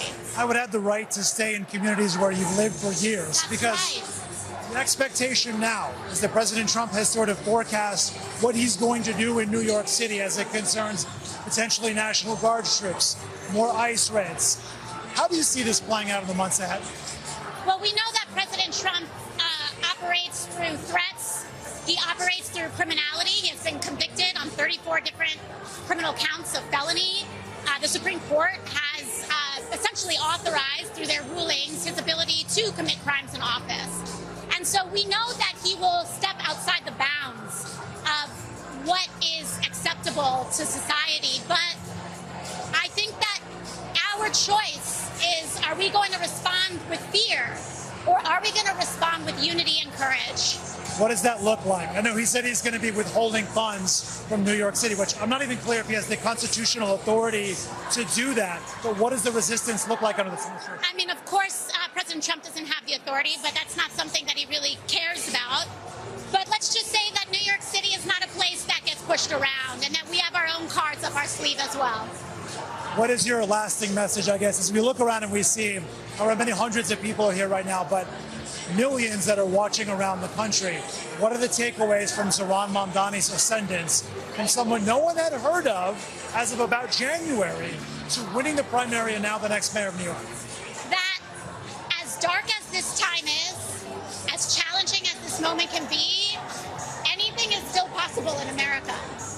We appreciate your enthusiasm and your optimism and your time. Thank you so much, Congresswoman. It was great to talk with you. Enjoy the rest of the evening. Thank you. Thank you very much. Kristen, I'm going to send it back to you. And of course, I think, again, the working class themes here, right? The Congresswoman really sort of drilled upon that.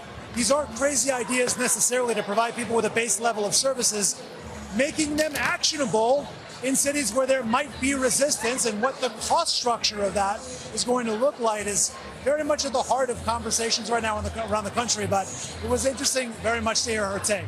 Well, Sam, it was also interesting when she said that we've been called socialists our entire lives. She said she's a millennial, too.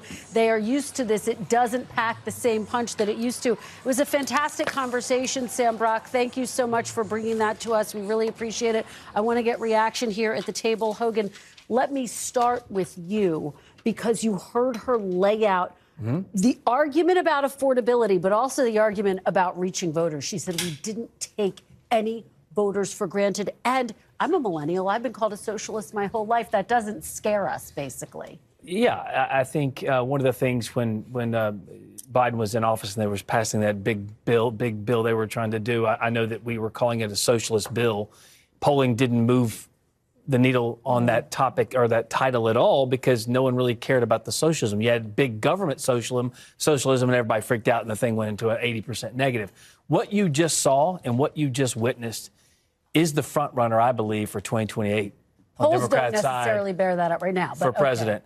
I am telling you, she is as charismatic as anybody else in that party, and she, just going to her tonight, proves to me this is the party of Mamdani. It is the party of AOC. They are the ones leading the torch. And you see people like Bernie Sanders doing interviews with her, kind of giving her the go-ahead to be that person on their side. So I expect to see a whole lot more of her. Her messaging is something that I think resonates with the Democrat base. I, for one, think it's a disaster, but I also want more of it. I want her to keep going. Actually, is this the party of Mamdani and AOC? Does Hogan have a point? And do you see her? I mean, she's obviously gotten a lot of buzz. Could she be a Senate candidate? Could she be a presidential candidate? No, I wouldn't say the Democratic Party belongs to any one particular candidate or elected official. I don't believe that. I think what AOC's been saying is a consistent message she's saying since she showed up on the scene, which is that, again, life is unaffordable for too many people. And that is the part that's resonating. But each one of these candidates, run to their local districts or to their local state. You look at somebody like Spanberger. Spanberger is not anywhere close to AOC. And so one could argue, as well as she performed tonight, it could be a Spanberger party. I mean, like, why wouldn't it be? So I just think that, the party is as diverse as it is. The question, though, I think where Republicans are going to have to start examining is, why did they lose those Latino voters in those counties? Is it the immigration issue? Is it the deportation? I mean, they've got to start to unpack why they're losing that coalition. Well, Hallie, you have the first post from President Trump. Don't you set me up with hot reporting. It's a truth social. It's a truth I'm going to be honest about that. He's got his own take, though. He has an answer to that. He has an answer to that question. His thoughts on this. The president has posted online now, to your point here, Kristen, which you're totally right about. And he thinks that the president has suggested there's two reasons, Ashley, to your point, as to why Republicans didn't do better. Number one, because his name was not on the ballot. And number two, because of the government shutdown. And so, that as I think insight into where the president's head is at here, he was not on the ballot. And I understand the president's always on the ballot. Physically, his name is not on the ballot. This isn't a presidential year. And this has been exactly to the point that we're talking about here. If his name is not on the ballot, what happens to that quote unquote Trump coalition, those first time voters, those independents, et cetera? Because to all the discussion here around what is the brand of the Democratic Party, I'm struck by something that our darling friend Steve Kornacki said just a couple days ago when that new NBC News poll came out, this sort of under the radar thing that he was watching, which was about what our poll showed on the Democratic brand. Only about a third of Democrats view socialism favorably. Now, fewer view it negatively than they did last year, but 35% is not an overwhelming majority of the party that views socialism favorably. So I just think this is all sort of part and parcel of the context. And can I be sort of like, whatever for a second? I think this goes back to the point that we've all been making, which is like, maybe there's not one crystal clear takeaway from tonight, right? Yeah. Like maybe nuance exists. And there's a lot of nuance. I think you're right about that. Well, that's kind of the overarching question that I have. And that is, everyone talked about the political realignment that has been happening over the past few years under Donald Trump that was crystallized in the 2024 elections. So what happened to that political realignment? Is it not a permanent realignment? Yeah. Do all those Democratic autopsies that started coming out last week that are going to start continue to come out over the next few weeks about the last election in 2024, do those mean anything? Do they throw those out the door? Or have they figured out what the path is, and that's just affordability, don't talk about cultural issues, healthcare, the things that they think that they can win on in this current environment. But, the Trump voter is the one that mystifies Republicans and Democrats, because Republicans need them to come out when Trump's name is not on the ballot. And Republicans haven't been able to figure out how to get them to the polls when his name is not. It's a really important point. I do want to head out to NBC's Julie Sirkin, who joins us from the Chitterelli headquarters, where, Julie, you actually have some reporting about what people are starting to say about the campaign that was run by Jack Chitterelli. What are your sources telling you?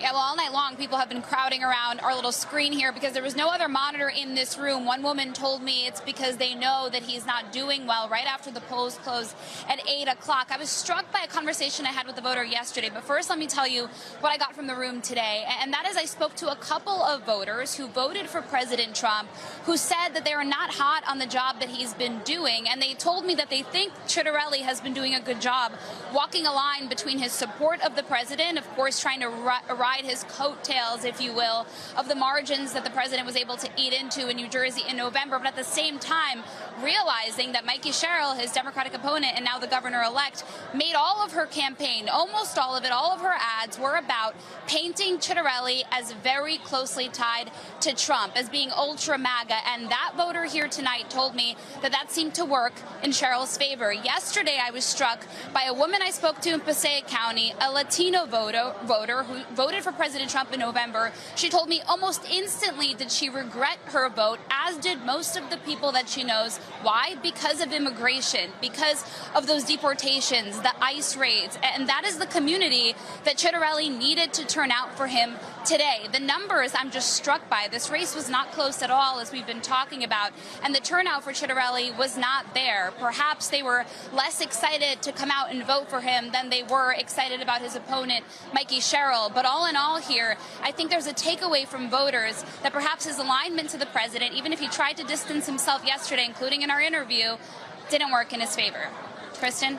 Great reporting. Julie Sirkin, thank you so much. We really appreciate it. From the headquarters of Jack Ciattarelli, I do want to go back now to NBC News Chief Data Analyst Steve Kornacki, who's been following all of the key races tonight. Steve, I've been texting with some of my sources who make the point this is a big night for Democrats, not just because they're sweeping these races, but because of what we've been talking about, the margins. The margins, yeah, and I think we were talking a few minutes ago in New Jersey about these voters who were available to Republicans like Jack Ciattarelli when Trump wasn't president and clearly are not now that Trump is back as president. And I think you look ahead to 2026, and I understand, that these are blue states, but there's going to be congressional districts that are up in 2026, competitive districts, Republican districts that Democrats are trying to flip. And I think that type of voter looms large in a lot of potential battlegrounds next year. So I think this is fascinating from that standpoint. And also, we said from the standpoint of this was something that the polling was suggesting was going to be a problem or a challenge for Ciattarelli, winning over the level of support from Hispanic voters or anything approaching that that Trump was able to last year. By the way, we're saying this in New Jersey.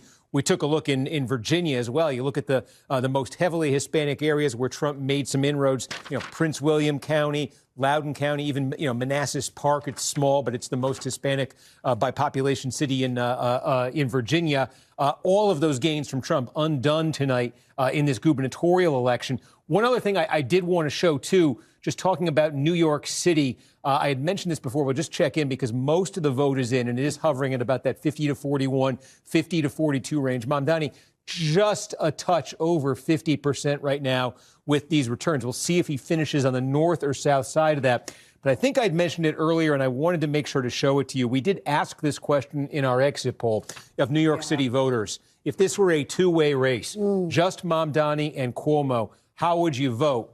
And this is what we found. Wow. 47 for Mamdani, 44 for Cuomo, 6 not sure. So, again, one thing that struck me looking at these results tonight was how much the voters sort of decided. There were voters who clearly were not going to vote for Mamdani and really did seem to decide at scale that Curtis Sliwa was not a viable candidate, and they did end up breaking to Cuomo and bringing him, looks like about an 8-9 point loss for him. He was staring at some much deeper gaps in polls.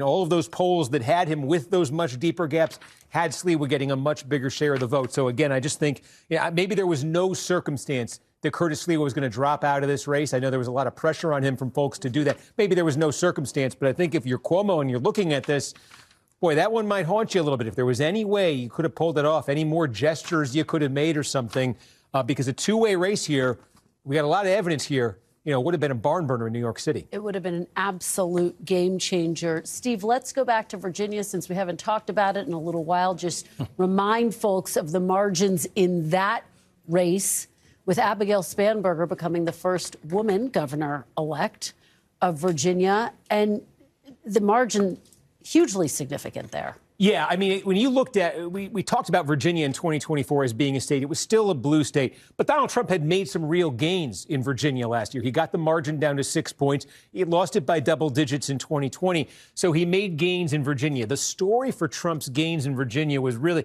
it was a story up here. A lot of it was up here. A lot of it was in Northern Virginia. A lot of it was in these very blue parts of Northern Virginia where they stayed blue, but Trump did a lot better than he had done, a lot better than Republicans had been doing. Had that continued across the rest of the state, Trump might have actually put Virginia in play in 2024. It actually didn't around the rest of the state. So take a look at what's happening tonight. We mentioned Loudoun County earlier. I showed you that enough. Let me show you this one, because this is another giant county here, Northern Virginia, outside D.C., Prince William County. Now, this has been a Democratic county for a while here, but the margin tonight, this is basically a 34-point victory for Abigail Spanberger. Just check this out. This is what it looked like in the presidential race a year ago. It was a Democratic win, but it was only 18 points. Spanberger has essentially doubled Kamala Harris's margin in this gigantic population-dense county outside Northern Virginia. We saw that in Loudoun. We see it in Prince William.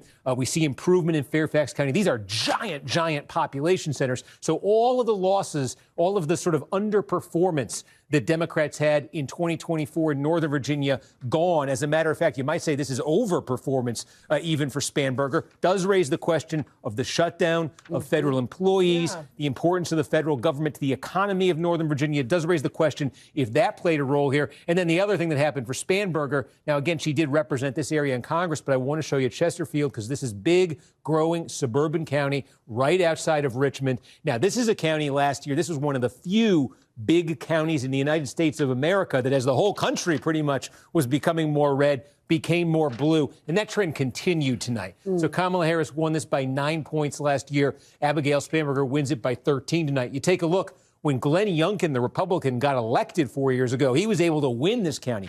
Again, we're talking about suburban voters who were comfortable voting for a Republican when Donald Trump wasn't president, who aren't comfortable voting for Republicans with Trump back on the scene. So again, the Democratic trend just continuing there.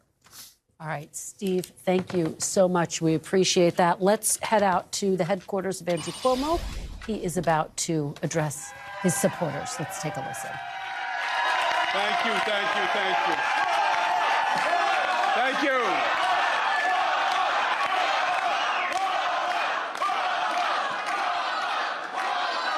You're taking my time. You're taking my time. First, let me. I love you too. I love you too.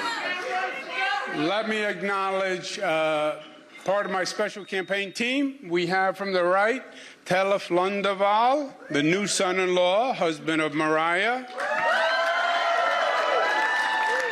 We have Mariah, Cara, Michaela. I want to thank our campaign chairman, Bill Mulrow, our great campaign manager, Greg Goldner. I want to thank Mayor Adams, who stepped out of the race to make us more competitive, and that was a very gracious thing to do. I want to thank Mayor Bloomberg, who gave us his support, Governor David Patterson, all the unions. And I am blessed. I am blessed to have the people in this room. You have been a phenomenal team, great friends. You are superstars. Even more, you are New York patriots. And I am proud of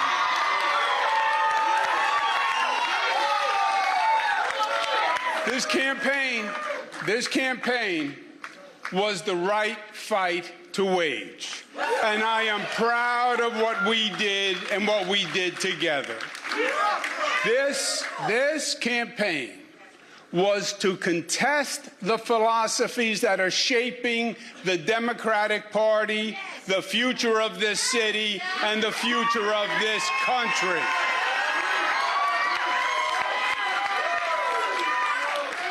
And this coalition transcended normal partisan politics. It brought together Democrats and Republicans and independents, joined by the simple fact that their first allegiance is as citizens of New York City.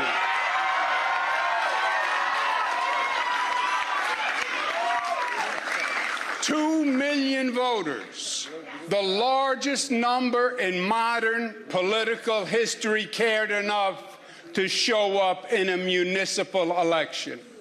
And 42% voted for us on an independent line.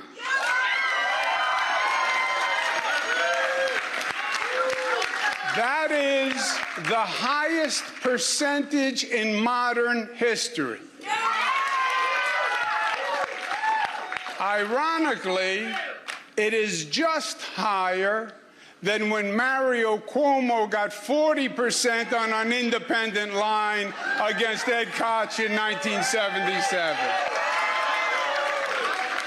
It's also important to note that almost half of New Yorkers did not vote to support a government agenda that makes promises that we know cannot be met.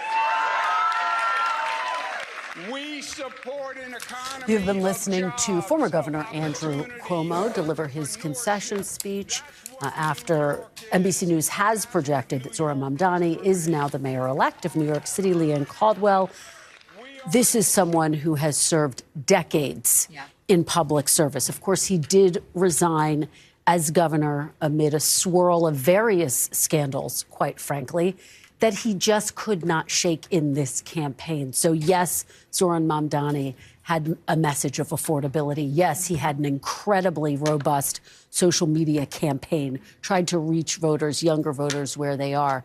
And yet, Governor Cuomo struggled with all of those challenges. Yeah, he absolutely did. I think that a broader theme throughout this election night is actually this generational change. The Democratic Party has been talking about this, as we all know very well, for at least a year, potentially longer. And this is an instance where Democrats in New York City voted for a newer, younger candidate, someone who was less experienced, but they wanted to give a shot. They were done with the old guard. You have Abigail Spanberger, the first zillennial governor of Virginia.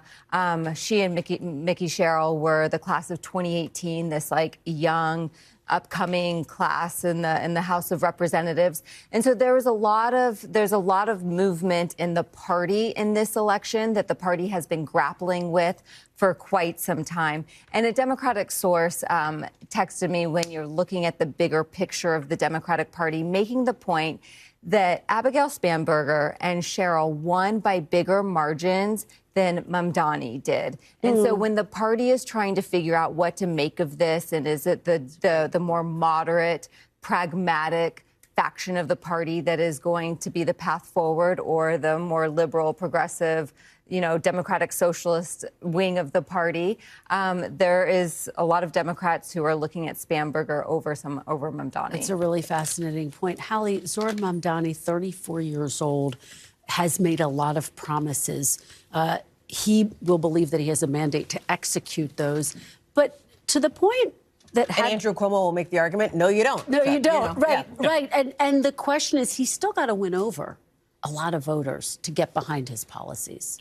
Yeah, if he wants to win their hearts and minds, absolutely. Now that he obviously has won the election, is projected to win the election. And so he's got a road ahead that I think is going to be fascinating to watch, just from like a policy implementation perspective, right? And the way that you're looking at somebody who's staked out this progressive position inside his party, take on, the country's biggest city and try to steer the ship that way. I also think when we look at this night, and I'm looking at the clock here, 10:47 Eastern time, we've talked a lot about these three races on the East Coast. Remember what's happening in California, what arguably may have, not just in California, but this redistricting arms race that's happening across the country, huge implications for 2026. And by the way, for years beyond that as well. And so this is a fascinating one to watch as we're getting close to polls close there. Yeah, well, you take us to our next reporter perfectly, Hallie. At 11 p.m., polls will close in California, where voters are voting on a ballot measure that would redraw the state's congressional map in favor of Democrats. California's Prop 50 is a direct response to Texas, where the Republican governor signed into law a new map targeting 5 Democratic-held seats.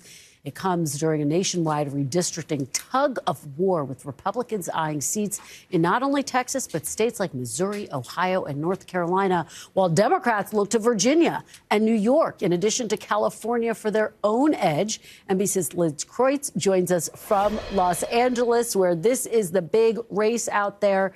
Liz, I had the opportunity to interview Governor Gavin Newsom. He said he feels confident that Prop 50 will pass. What are you hearing as we anticipate polls closing just moments from now? Yeah, hey, Kristen, we're about 12 minutes till polls closing here. I just got back from a polling site in L.A. where there was an extremely long line of people that went down the block, folks waiting to vote in this special election, where there was literally just one question on the ballot, and it is asking people whether or not they support Proposition 50, which would introduce these new congressional maps into the states temporarily for 3 elections up until 2030 that would favor Democrats. And the long line I saw there is not alone. We're seeing images coming in from across the state on college campuses of folks lined up tonight to vote. And I think, Kristen, what it is speaking to is the enthusiasm around this proposition. I think that's even surprised Governor Newsom, perhaps, and top Democrats, that they didn't know 2 months ago when it was introduced whether voters were going to really understand sort of what redistricting is and why this matters. Their message seems to work. They have raised $120 million, so much so, as I was telling you earlier, that Governor Newsom's team had to put a statement out last week saying, like, stop donating. We've actually raised more than enough. But we are seeing, as you'd expect, this all down party lines. Republicans are against it. Democrats are supporting it. Here's what some voters told us today, starting with a man who is a Trump supporter. He's against it, followed by a woman who is not registered with the party and is supporting it. The system is set up already, and it doesn't need to diverge and be something else to benefit one system versus the other. We have enough problems right now. Why is it important to come out for this special election? What brought you out? What brought me out? The state of the country? I've been unemployed for over a year. So I have to vote because that's the only way I can voice my opinion. And that woman's emotion there, guys, I think is really tapping into what Governor Newsom was trying to, I should say, tap into by putting this proposal forward, which is he made the case consistently that this is about more than California, that this proposition is about being able to voice your anger with the Trump administration, protect democracy, and speak out against the direction of this country, guys. Well, what happens in California could have huge implications for the midterms and for Governor Newsom's own political future if he does decide to run for president. Liz Kreutz, thank you for that great reporting. We'll check back in with you. I do want to go now back to NBC News chief data analyst Steve Kornacki, who's been following all of the big races tonight. And you are watching California. Polls close at 11 p.m.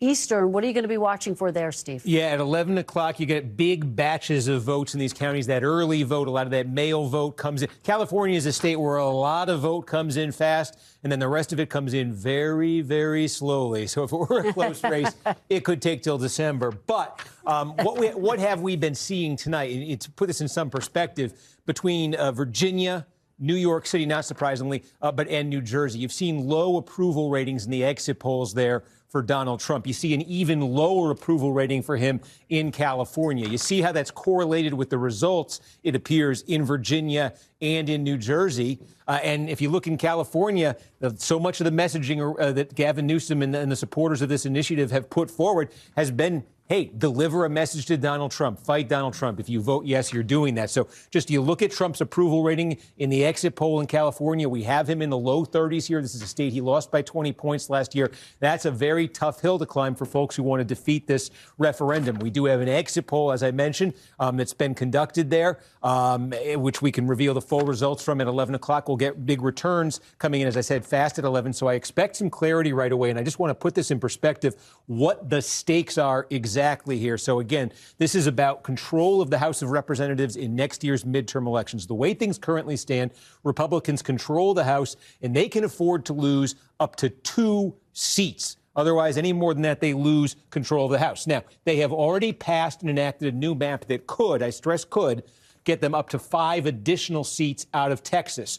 What this California map essentially is doing, again, could give Democrats a chance to gain 5 there and wipe out Texas. So essentially, that's what's being decided in the next few minutes when we get these California results. Could California pass this, enact the new maps, and wipe out what the Republicans did in Texas? What would happen then, though, is there are other states where this is playing out. Republicans have enacted a new map in Missouri that could give themselves a new seat there. There's a potential that would go to a referendum. It's complicated. The court ordered, there's a law and court ordering redistricting in Ohio. The new maps have come into place. It could be Republican gains of 2 seats, but they are going to be competitive there. But there could be Republican gains. New maps in North Carolina could be a new Republican gain there. Florida looms as a big possibility. If Republicans are aggressive, they could get 3, maybe 4 new seats out of there. So there are other states coming into the mix. And it's also important because, again, at 2, it's hard to see Republicans controlling the House, especially when you look at some of the results we're seeing tonight. But if Republicans could succeed in a lot of these states in redrawing it, if they could ever defeat this initiative in California, that number could be 10 or more. That would give them a much better chance of holding the House. And Steve, just to put a fine point on this, if you look at the math, and I want to make sure I understand it accurately, Republicans have a little bit of an edge in this redistricting tit for tat, right? Yeah, absolutely. That's I circle Florida here because I think this could be their biggest single opportunity if they want to be really aggressive. But there's a lot of moving parts here, because when Texas did that and California responded, a lot of other states are getting ideas. Trump and Republicans are putting pressure on a lot of states. Democratic activists are putting pressure. Wisconsin has entered into the conversation now. So who knows exactly where this is going to land? But there are more places, it would appear, where Republicans could do it for 2026. But what's also interesting here is you've seen in some of these states, I'm thinking of Indiana, for example, these pockets of Republican resistance, right? I mean, these places where it's not as though it's unanimity among the Republican Party that this should move forward, despite the state's governor backing it. On the Democratic side, you look at a state like Maryland, Ashley, and you've got some pushback, even as the governor saying, no, we're going to look into this. You've got some pushback from state-level Democrats there who say, hey, maybe we don't want to go down this road because once this snowball gets going, we sort of lose control of it here. And I think that's an interesting dynamic at play as well. Well, not just that. I mean, the argument is the courts are going to weigh in. So the courts could, especially in Maryland, the opposition there to the governor, the state senator is saying we could actually, if we redraw, we could gain 1 seat. If the courts come and challenge it, we could lose 2 seats. So I think that is the risk. His point is what's the risk reward with most of these things? We might vote for Proposition 50, but the courts might come back and challenge the entire map. And you may not get 5 seats. Okay. This is a moving target. What about that point and the idea that ultimately this could backfire against either party? Right. It could. I think it's one of the biggest, most significant issues facing this country as it relates to upcoming elections. Without a doubt, this could shift the map dramatically. You could have some massive gains on the House side. You could have some losses on the House side. It also has presidential implications as well. Are we counting illegal aliens in these census numbers? Are we not counting them?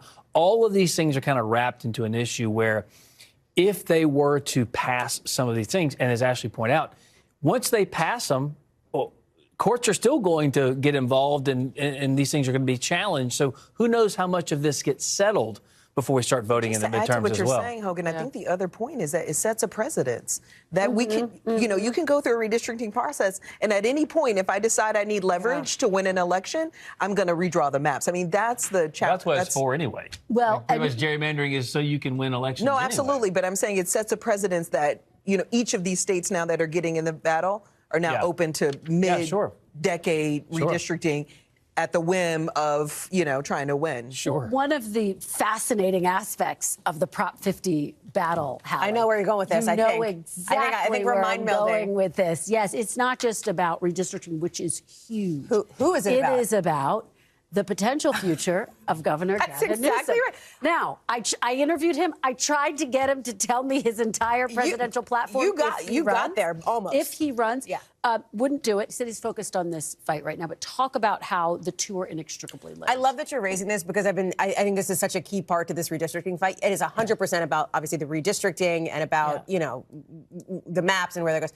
It is also certainly about Governor Gavin Newsom being in many ways the face of the opposition of the Democratic Party to President Trump.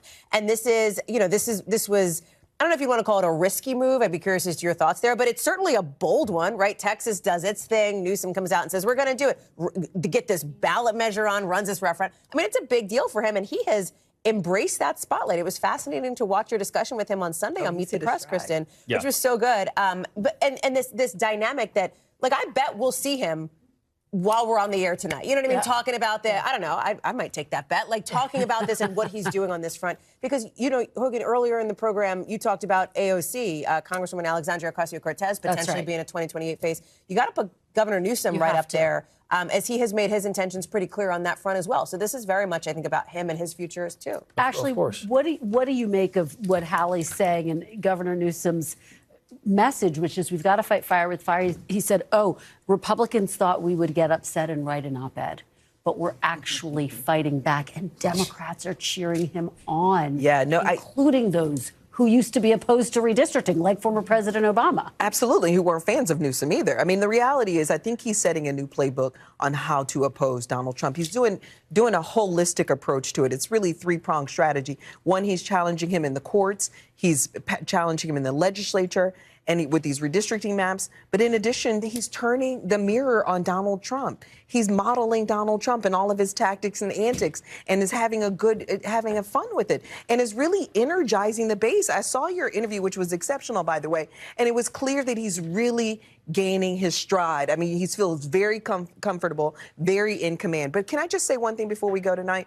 This has been a big night for Democrats, and I know we are going to be pounding our chests. We're going to feel emboldened, as we should. But the reality is here, Democrats, the question is, I'm a strategist, what is the day after plan? Yep. Yeah. What's the day after the shutdown? Win, lose, or draw, it doesn't matter. We need to advance a proactive agenda on the economy. And don't go anywhere, because we're still sticking around. Sorry. We're not done, girl.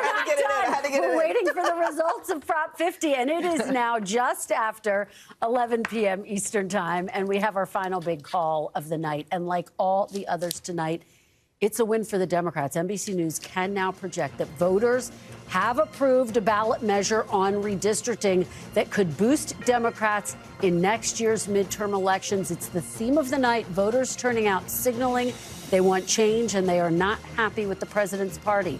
In New York City, NBC News projecting that 34-year-old Democratic socialist Zohran Mamdani, who ran a fiercely anti-Trump campaign focusing on economic issues, will be the next mayor of America's largest city.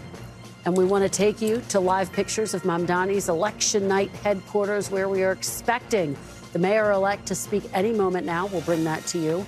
In New Jersey, the governor there, NBC News projecting that Democrat Mikey Sherrill has held off a tough challenge from Republican Jack Ciattarelli. In Virginia, Democrats sweeping the statewide races. NBC News projecting that Abigail Spanberger will be the next governor of Virginia.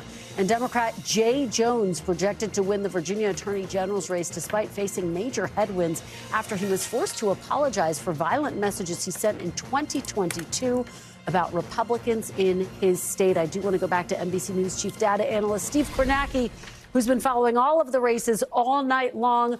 So let's talk about this ballot measure, Prop 50. NBC News now projecting it has passed. Show us what you've got there, Steve. Yeah, well, I want to explain what we have here, because folks might be a little bit confused. We are calling this, you see the check mark, you don't see any numbers, you don't see any counties filled in. So what happened?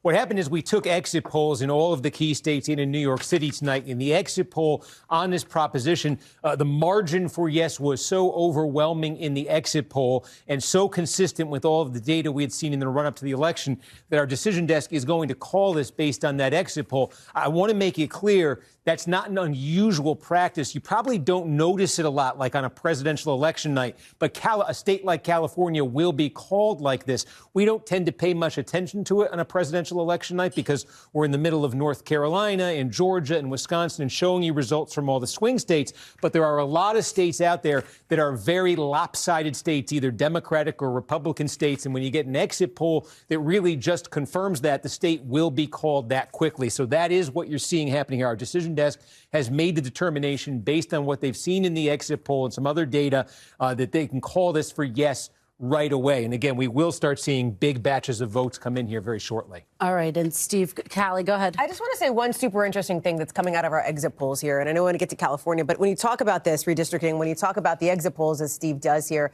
there was a really interesting data point because we asked, the exit pollers asked, do you think each state's congressional district lines should be drawn by the party in power or by a nonpartisan commission? Overwhelmingly, look at this. 92% of people said it should be a nonpartisan commission. And yet, look at the breakout here, right?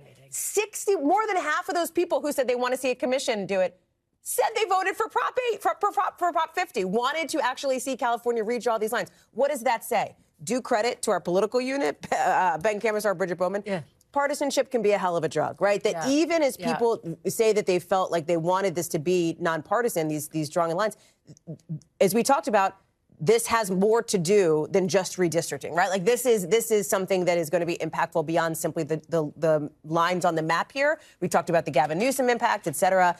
It looks like California voters want to send a message here with this vote. Well, I'm glad that you bring that up, Hallie, because it is fascinating. And it was one of the hurdles. You talked about this being a risky move on the part of Governor Gavin Newsom. It was one of the hurdles that he faced, making this argument to essentially go around the independent commission and redraw the maps of California. I want to go back out to Liz Kreutz in California, because, Liz, part of what Governor Newsom was contending with was the idea that initially some top Democrats had historically been opposed to the idea of redistricting. That includes former President Obama, who then said, no, he supports what Governor Gavin Newsom was doing here in California because the game has effectively changed. Yeah, Kristen, I mean, when Governor Newsom first announced this, there was definitely a sense that this was going to be an uphill battle. Right now, up until now, there is this independent bipartisan redistricting commission that was put into place by former Governor Arnold Schwarzenegger, extraordinarily popular here in the state, that draws the congressional lines every 10 years. So this is overturning that. The big message here by Governor Newsom was that it would be just temporary. It's just for 2026, 2028, and 2030, and then it will revert back to this independent commission. He has stood by that. However, former California Governor Arnold Schwarzenegger says that he feels that's a scam. He has been adamantly against it. I'll toss it back to you, Kristen. All right, Liz Kreutz, thank you so much. We do want to go to the headquarters of Zoran Mamdani. He's about to address his supporters there. The mayor-elect, 34 years old, Democratic socialist, and he has not yet approached the podium. But he ran on a campaign of affordability, promising to make things like bus fare free, government-run supermarkets, subsidized preschool for children. And Hallie, clearly that's a message that resonated not just in New Jersey, the message of affordability. Sure, but in these other races. But Zoran Mamdani, as a Democratic socialist, had a very specific, targeted message. He did. And when you look at that message, young people resonated with. And then there was something interesting here. I'm going to ask our team. I know we're juggling some graphics in the control room. I'm going to call for what I'm calling the manosphere graphic, or at least young men, for example, because when you look at our exit polling on young men, so this is men under the age of 30, right? In not just New York City here, but in New Jersey and in Virginia as well. How interesting is this, right? Abigail Spanberger, plus 14 there in New Jersey, and Mikey Sherrill, plus 10 in New York City. Mamdani, obviously, plus 40. I mean, way up there. Young men, when were we talking about young men in 2024? Turning out for Donald Trump, right? Coming out for the Republican here. And so I think this is an interesting dynamic. Clearly, Zoran Mamdani tapped into it, but so did Abigail Spanberger and Mikey Sherrill, and I think that's worth noting. Hogan, what do you make of those numbers? I mean, young Democrat men voting for Democrat candidates. I don't know what to tell you. It just seems as though... And yet, Trump was able to win some of them over. Trump was able to win some of them over, but we're not talking about trumping on the ballot here. I understand that they used him in their campaign ads. I understand that they wanted to try and attack him to try and gain ground with some of those voters. Well, you know why we're asking. I mean, because it gets to the point of, is the Trump coalition hanging together, or is the Trump coalition specific only to President Trump? Well, that's why I think it's the latter. I think the Trump coalition is specific to Donald Trump. And I don't know if there's abilities within the Republican Party, because I would argue we have a deep bench. I know you would disagree. But I don't know anybody can capture what Donald Trump was able to capture, just like nobody on the Democrat side can capture what Barack Obama captured. They're completely different people. No one can capture what Bill Clinton was able to capture because he was Bill Clinton. These people are just kind of singular political figures that it's really difficult to try and duplicate that or even coalesce voters around a different candidate that isn't Donald Trump. I kind of have more of a question than a comment, but it is Republicans have made the decision to stand with Donald Trump regardless. And because the calculation is that standing with Trump will turn out Trump voters when Republicans are on the ballot, even when Trump is not. So could that calculation start to shift from a legislative perspective, from a policy perspective, from an executive order perspective, if it's not going to work for them next year in the midterms? Possibly so, because these people want to win elections. I do think, though, if you reject Trump, then you do so at your own peril because you don't have that solid core base, at least to try and build upon. If you're trying to take some of these independents away, which you should want to do as a candidate, of course, and you want to be the governor of all the people and all those things, you still need to have at least a fired up base out there to get you to that point where you can say, all right, I'm solidly in the camp of all these Republicans. Now, how do I pick off other people and expand that tent? It's difficult to do. It is. As we wait for Zoran Mamdani's speech, I do want to read, we're getting a new reaction from Chuck Schumer, who says, I congratulate Zoran Mamdani on his well-earned and historic victory.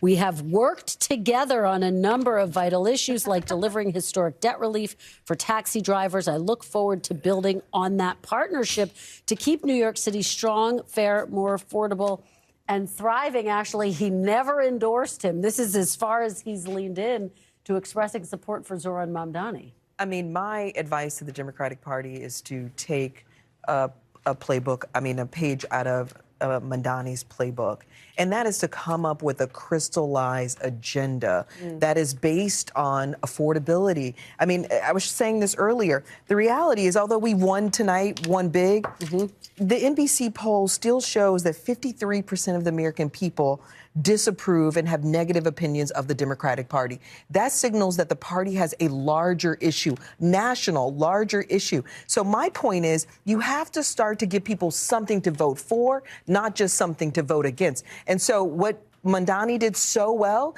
is he had an actual affordability agenda. So my point to Democrats is when we come back, maybe at the beginning of the year, you've got to introduce a comprehensive agenda that everyone can buy into, that contrasts how we would handle the economy and how Donald Trump's failing to do so. I agree with you 100%. Oh, wow. I do. I feel like there's been some agreement there. That's right. On the few issues. In this way, I think Donald Trump has done a good job to this point of getting Democrats, for whatever reason, to be on the wrong side of 80-20 issues. Yeah. I think Mamdani comes in and says, no, here's what I want to do, right? I want to close Rikers Island and let out the criminals. I want to freeze rent control. I want to free buses. I want city-owned grocery stores. I want to legalize prostitution. I want to strengthen our sanctuary city laws. He's running on a Democrat socialist agenda, which, okay, fine. And I'm a little bit different than some of my Republican brethren in this way. It reminds me of the H.L. Mencken quote, democracy is the idea that common people know what they want and they deserve to get it good and hard. I say let him do all of these things, and within 3 years, you'll be begging for like a Giuliani 2.0. Hey, listen, and I will say Bring this. it back Hey, in let me and say fix it. this. The Democratic Party said the same thing about Trump, and now we're saying tonight the American people are saying, I want something different. It's a gamble, no question about it. Leanne, to take that one step further, I mean, to some extent, and Sam Brock tried to get at this in his interview with Congresswoman Alexandria Ocasio-Cortez, which is, are there parallels between President Trump's populist message and Zoran Mamdani's socialist message in the way that it has resonated with voters? And this idea, if you think of some of Trump's policies, he's been accused by some fellow Republicans of having what they would perceive to be socialist policies. But the idea that, are there some parallels?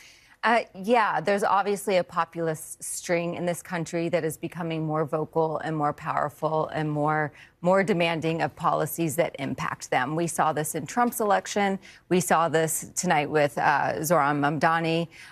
This is the electorate that is feeling like they are left behind, that they are not given a chance, that they have lost their chance, that it's too hard to pay for their rent.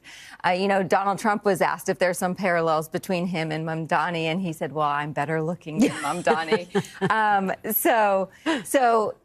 There is some acknowledgement that charismatic people who can message really well and speak to voters win. Yeah. And that is an effective campaign regardless of who you are campaigning. Regardless of the label. Yeah. When you look at, as a big theme of the night has been, what is is there a takeaway to 2026 and what is it, right? I think it feels like, based on what we're seeing tonight, obviously it is the economic affordability, cost of living message. And when you look at the exit polls in New York, of the voters who said cost of living was most important, which was the biggest issue by far, 63% went for Zoran Mamdani. In Virginia, of those voters who said, and you see those numbers here, it's actually at 66% as we continue to get these waves of exit polls in. In Virginia, economy was the most important issue. Those voters broke more than half, 52%. For Abigail Spanberger. In New Jersey, of those who said the economy was most important, 61% of them broke for Mikey Sherrill. Taxes was the number one issue in Jersey, and those broke for Chitterelli. But it is clear that this is what voters are sort of screaming. This is what matters to them, and this is the decision that they want. We have 1 minute left. Hogan and Ashley, your final thoughts.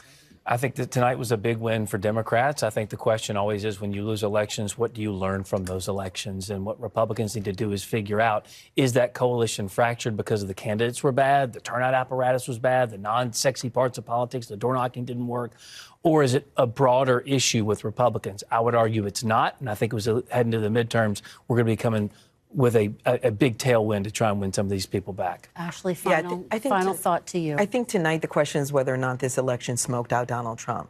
Whether or not he'll accept and look himself in the mirror and say, I've got a problem. Whether or not the Republican Party will come to him and say, we've got a bigger problem. Because the reality is when you look at the numbers, the coalition that the Democrats have built is incredibly broad swath. Secondly, it's all on the economy. It's the economy, stupid. All right, guys, thank you so much for being here for a great election night. We really appreciate it. I do want to thank all of you for being with us tonight. As we mentioned, we're still waiting for Mamdani to speak in New York City. NBC News Now will bring you that speech when it happens. Plus, so much more. Steve Kornacki, our special election night coverage on NBC News Now, continues with Here's the Scoop right now.